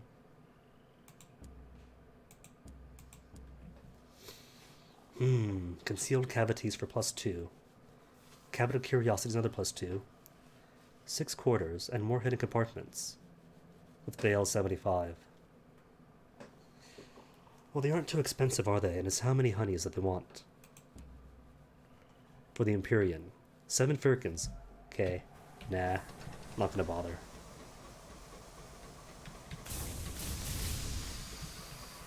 It's good money. But it's space that I can't afford.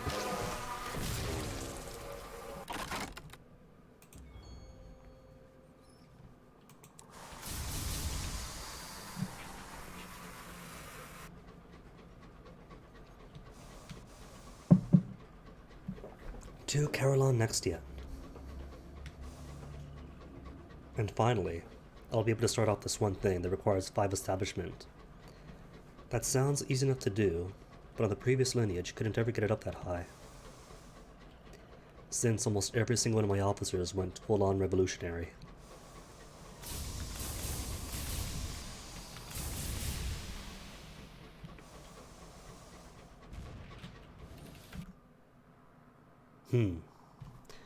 Food's okay, but fuel's a bit something. It's fine. 2 fuel make us there. Better yet. Sorry, crockery, but I got you all for free. And you're all just weight. 0.93 fuel efficiency then, just to keep me for the trip from Carillon to Lustrum.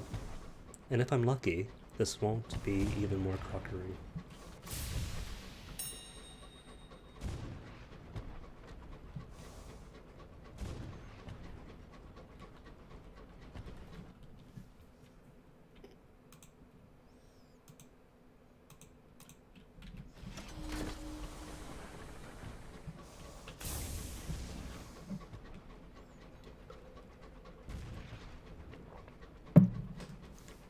The game's in love with me, you see. And when you're as young as this game is, how do you let your crush know that you crush on them than by teasing them in ways you know will needle at them and get their attention?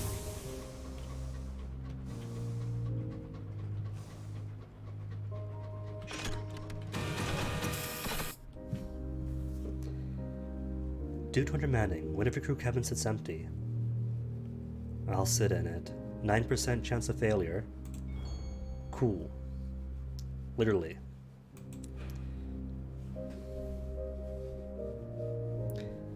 Right, switch out to you then, isn't it? Fine for now. Shops. Tea's okay. But I'll have to keep my cargo bay open for once we blow up the Windward Company.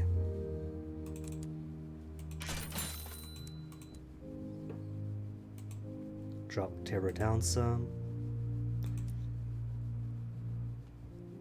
I know soul stains are there. Nope. All I got are my penances. Clocks first. Failure. Nothing but failures each and every time. Which is fine, no worry. Asmodeus Devil then.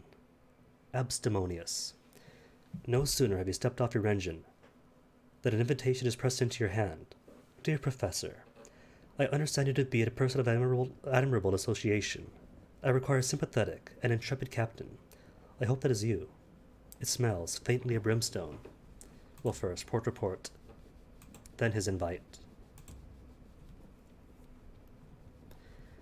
Our room lies at the dim end of a barely used corridor. Knocking. You enter a poky, peeling office. The shelves are crowded with books on infernal history, their covers embossed in brass. Adolphe sits at the rosewood desk. Her neck is slender, her poise stiff. Her dress is stern as a governess's.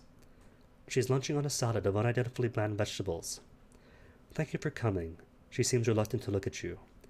I've forsaken the interests of my kind, and the activities here are a continual temptation. I hope to book a passage to the Wolf. So many devils want to go to the Wolf. All the hymns. So the stamp collector's 1, that's hymn number 2, her, for hymn 3, then the patchwork devil for hymn number 4. Dude, of course. Got to agree. It's a long and dangerous journey, for which he offers to pay you handsomely, half now, half later. Good, she packs briskly. A single chain of scratchy-looking wool clothes, a large bar of carbolic soap, and 1 book. As she climbs the steps of her engine, one of Caroline's infernal attendants watches her leave. Pity, he remarks to you. She was a devil's devil once. And presiding deviless is nothing for me, does she? All right, the ring for the princess. So absent-minded. The devils will forge a ring for the princess to borrow. All they need is the right souls, as in those of Courservies. The devil set to work, the uncanny distillation of the ethereal insectoid souls, segueing into the mysteries of constructing stained glass with pure souls. The lead devil interrogates the princess as she watches, impatient. This will be a loan, princess. The ring must be returned with interest. You understand this, yes? Yes, says the princess. I understand everything. That's part of what being a princess is about. With some trepidation, the devils pass the perfect last circle to her. She holds it up, abruptly enchanted by the swarm of souls swirling around its interior. Okay, now that's everything.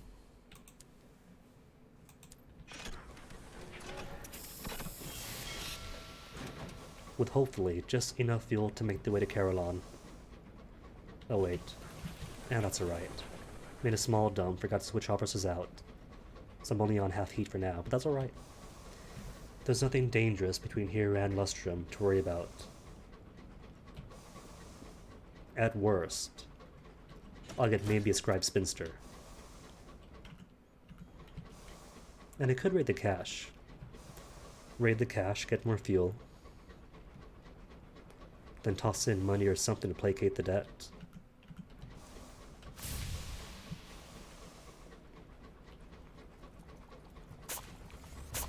I forget that the colonized Cantankery count for fuel. I know they count for food. And the fungal crinoline counts for fuel. And food, depending. Deposit the Siddleman at the battered Siddle box. The latch is broken, allowing the Siddle box door to bang with the wind. It won't be long, he promises, if you don't mind waiting. Inside, skeletal leaves are scattered across the floor. Locating a broom, the Siddleman sweeps it clear. Then, he turns his attention to the door. Repairing it is an awkward job for one pair of hands, so you don't have yours. The two of you work in easy silence, one holding with the other hammers, one measuring with the other trims. When you have rehung the door, it swings easily on its freshly oiled hinges, the latch dropping firmly to place. Good job well done, he says, as if that is thanks enough. Shutting the door carefully behind him, he hops back onto your locomotive.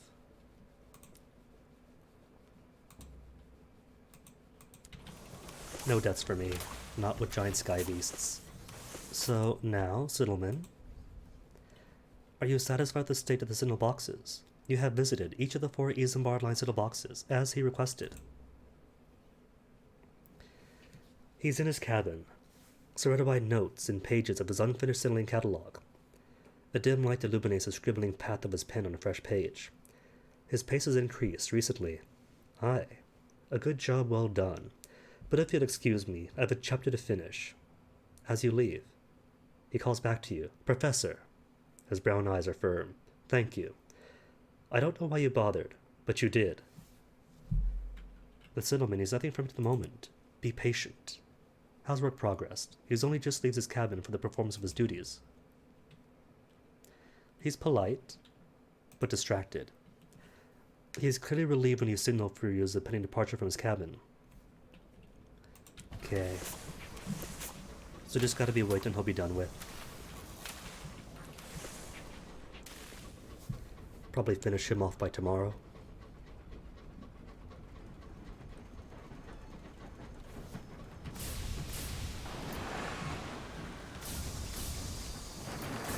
Can't forget this time then. Tomorrow's gonna start much the same as today did. At Lustrum.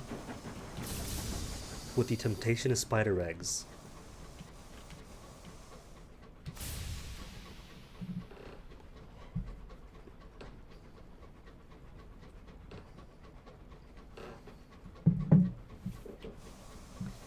But can't forget to actually do stuff. Well, I could set things up tonight, so tomorrow morning, all I gotta do is leave Lustrum and do what I want to do.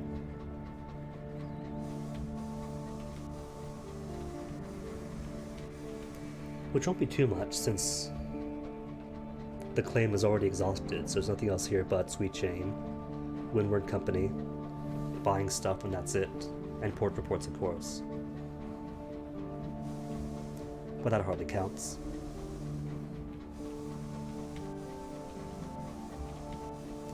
Oh no! Almost out of food and fuel.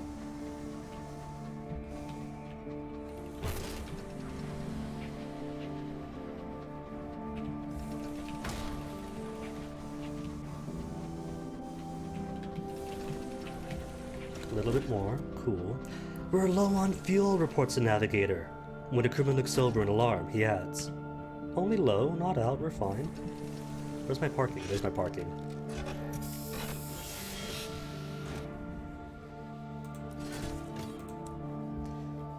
Watchers in Azure down, how about now? Better? Cool. Silly game. Okay now, Sweet Jane, have I got stuff for you? Permits? Artifacts? Inspiration? Definitely takes precedence.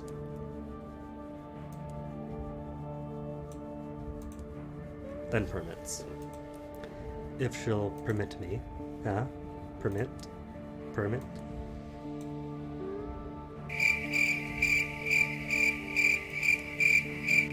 Settler, we're here now. You've brought her where she wanted to go, despite her criminal past. She tips her hat as she disembarks and deposits a heavy purse into your hands.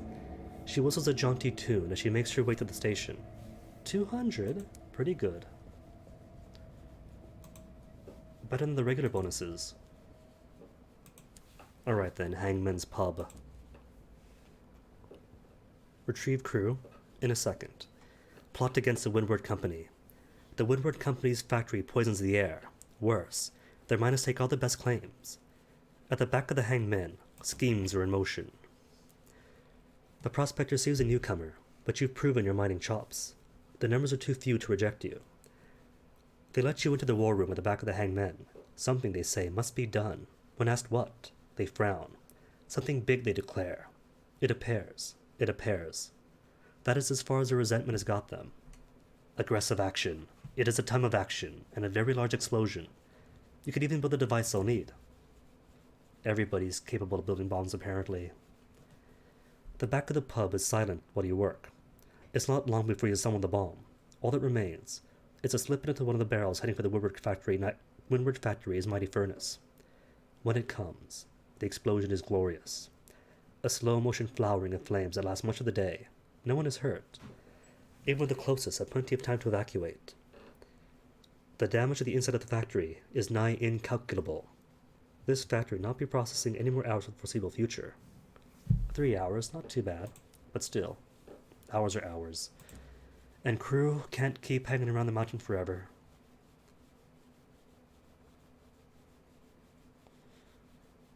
More than 9 crew, all.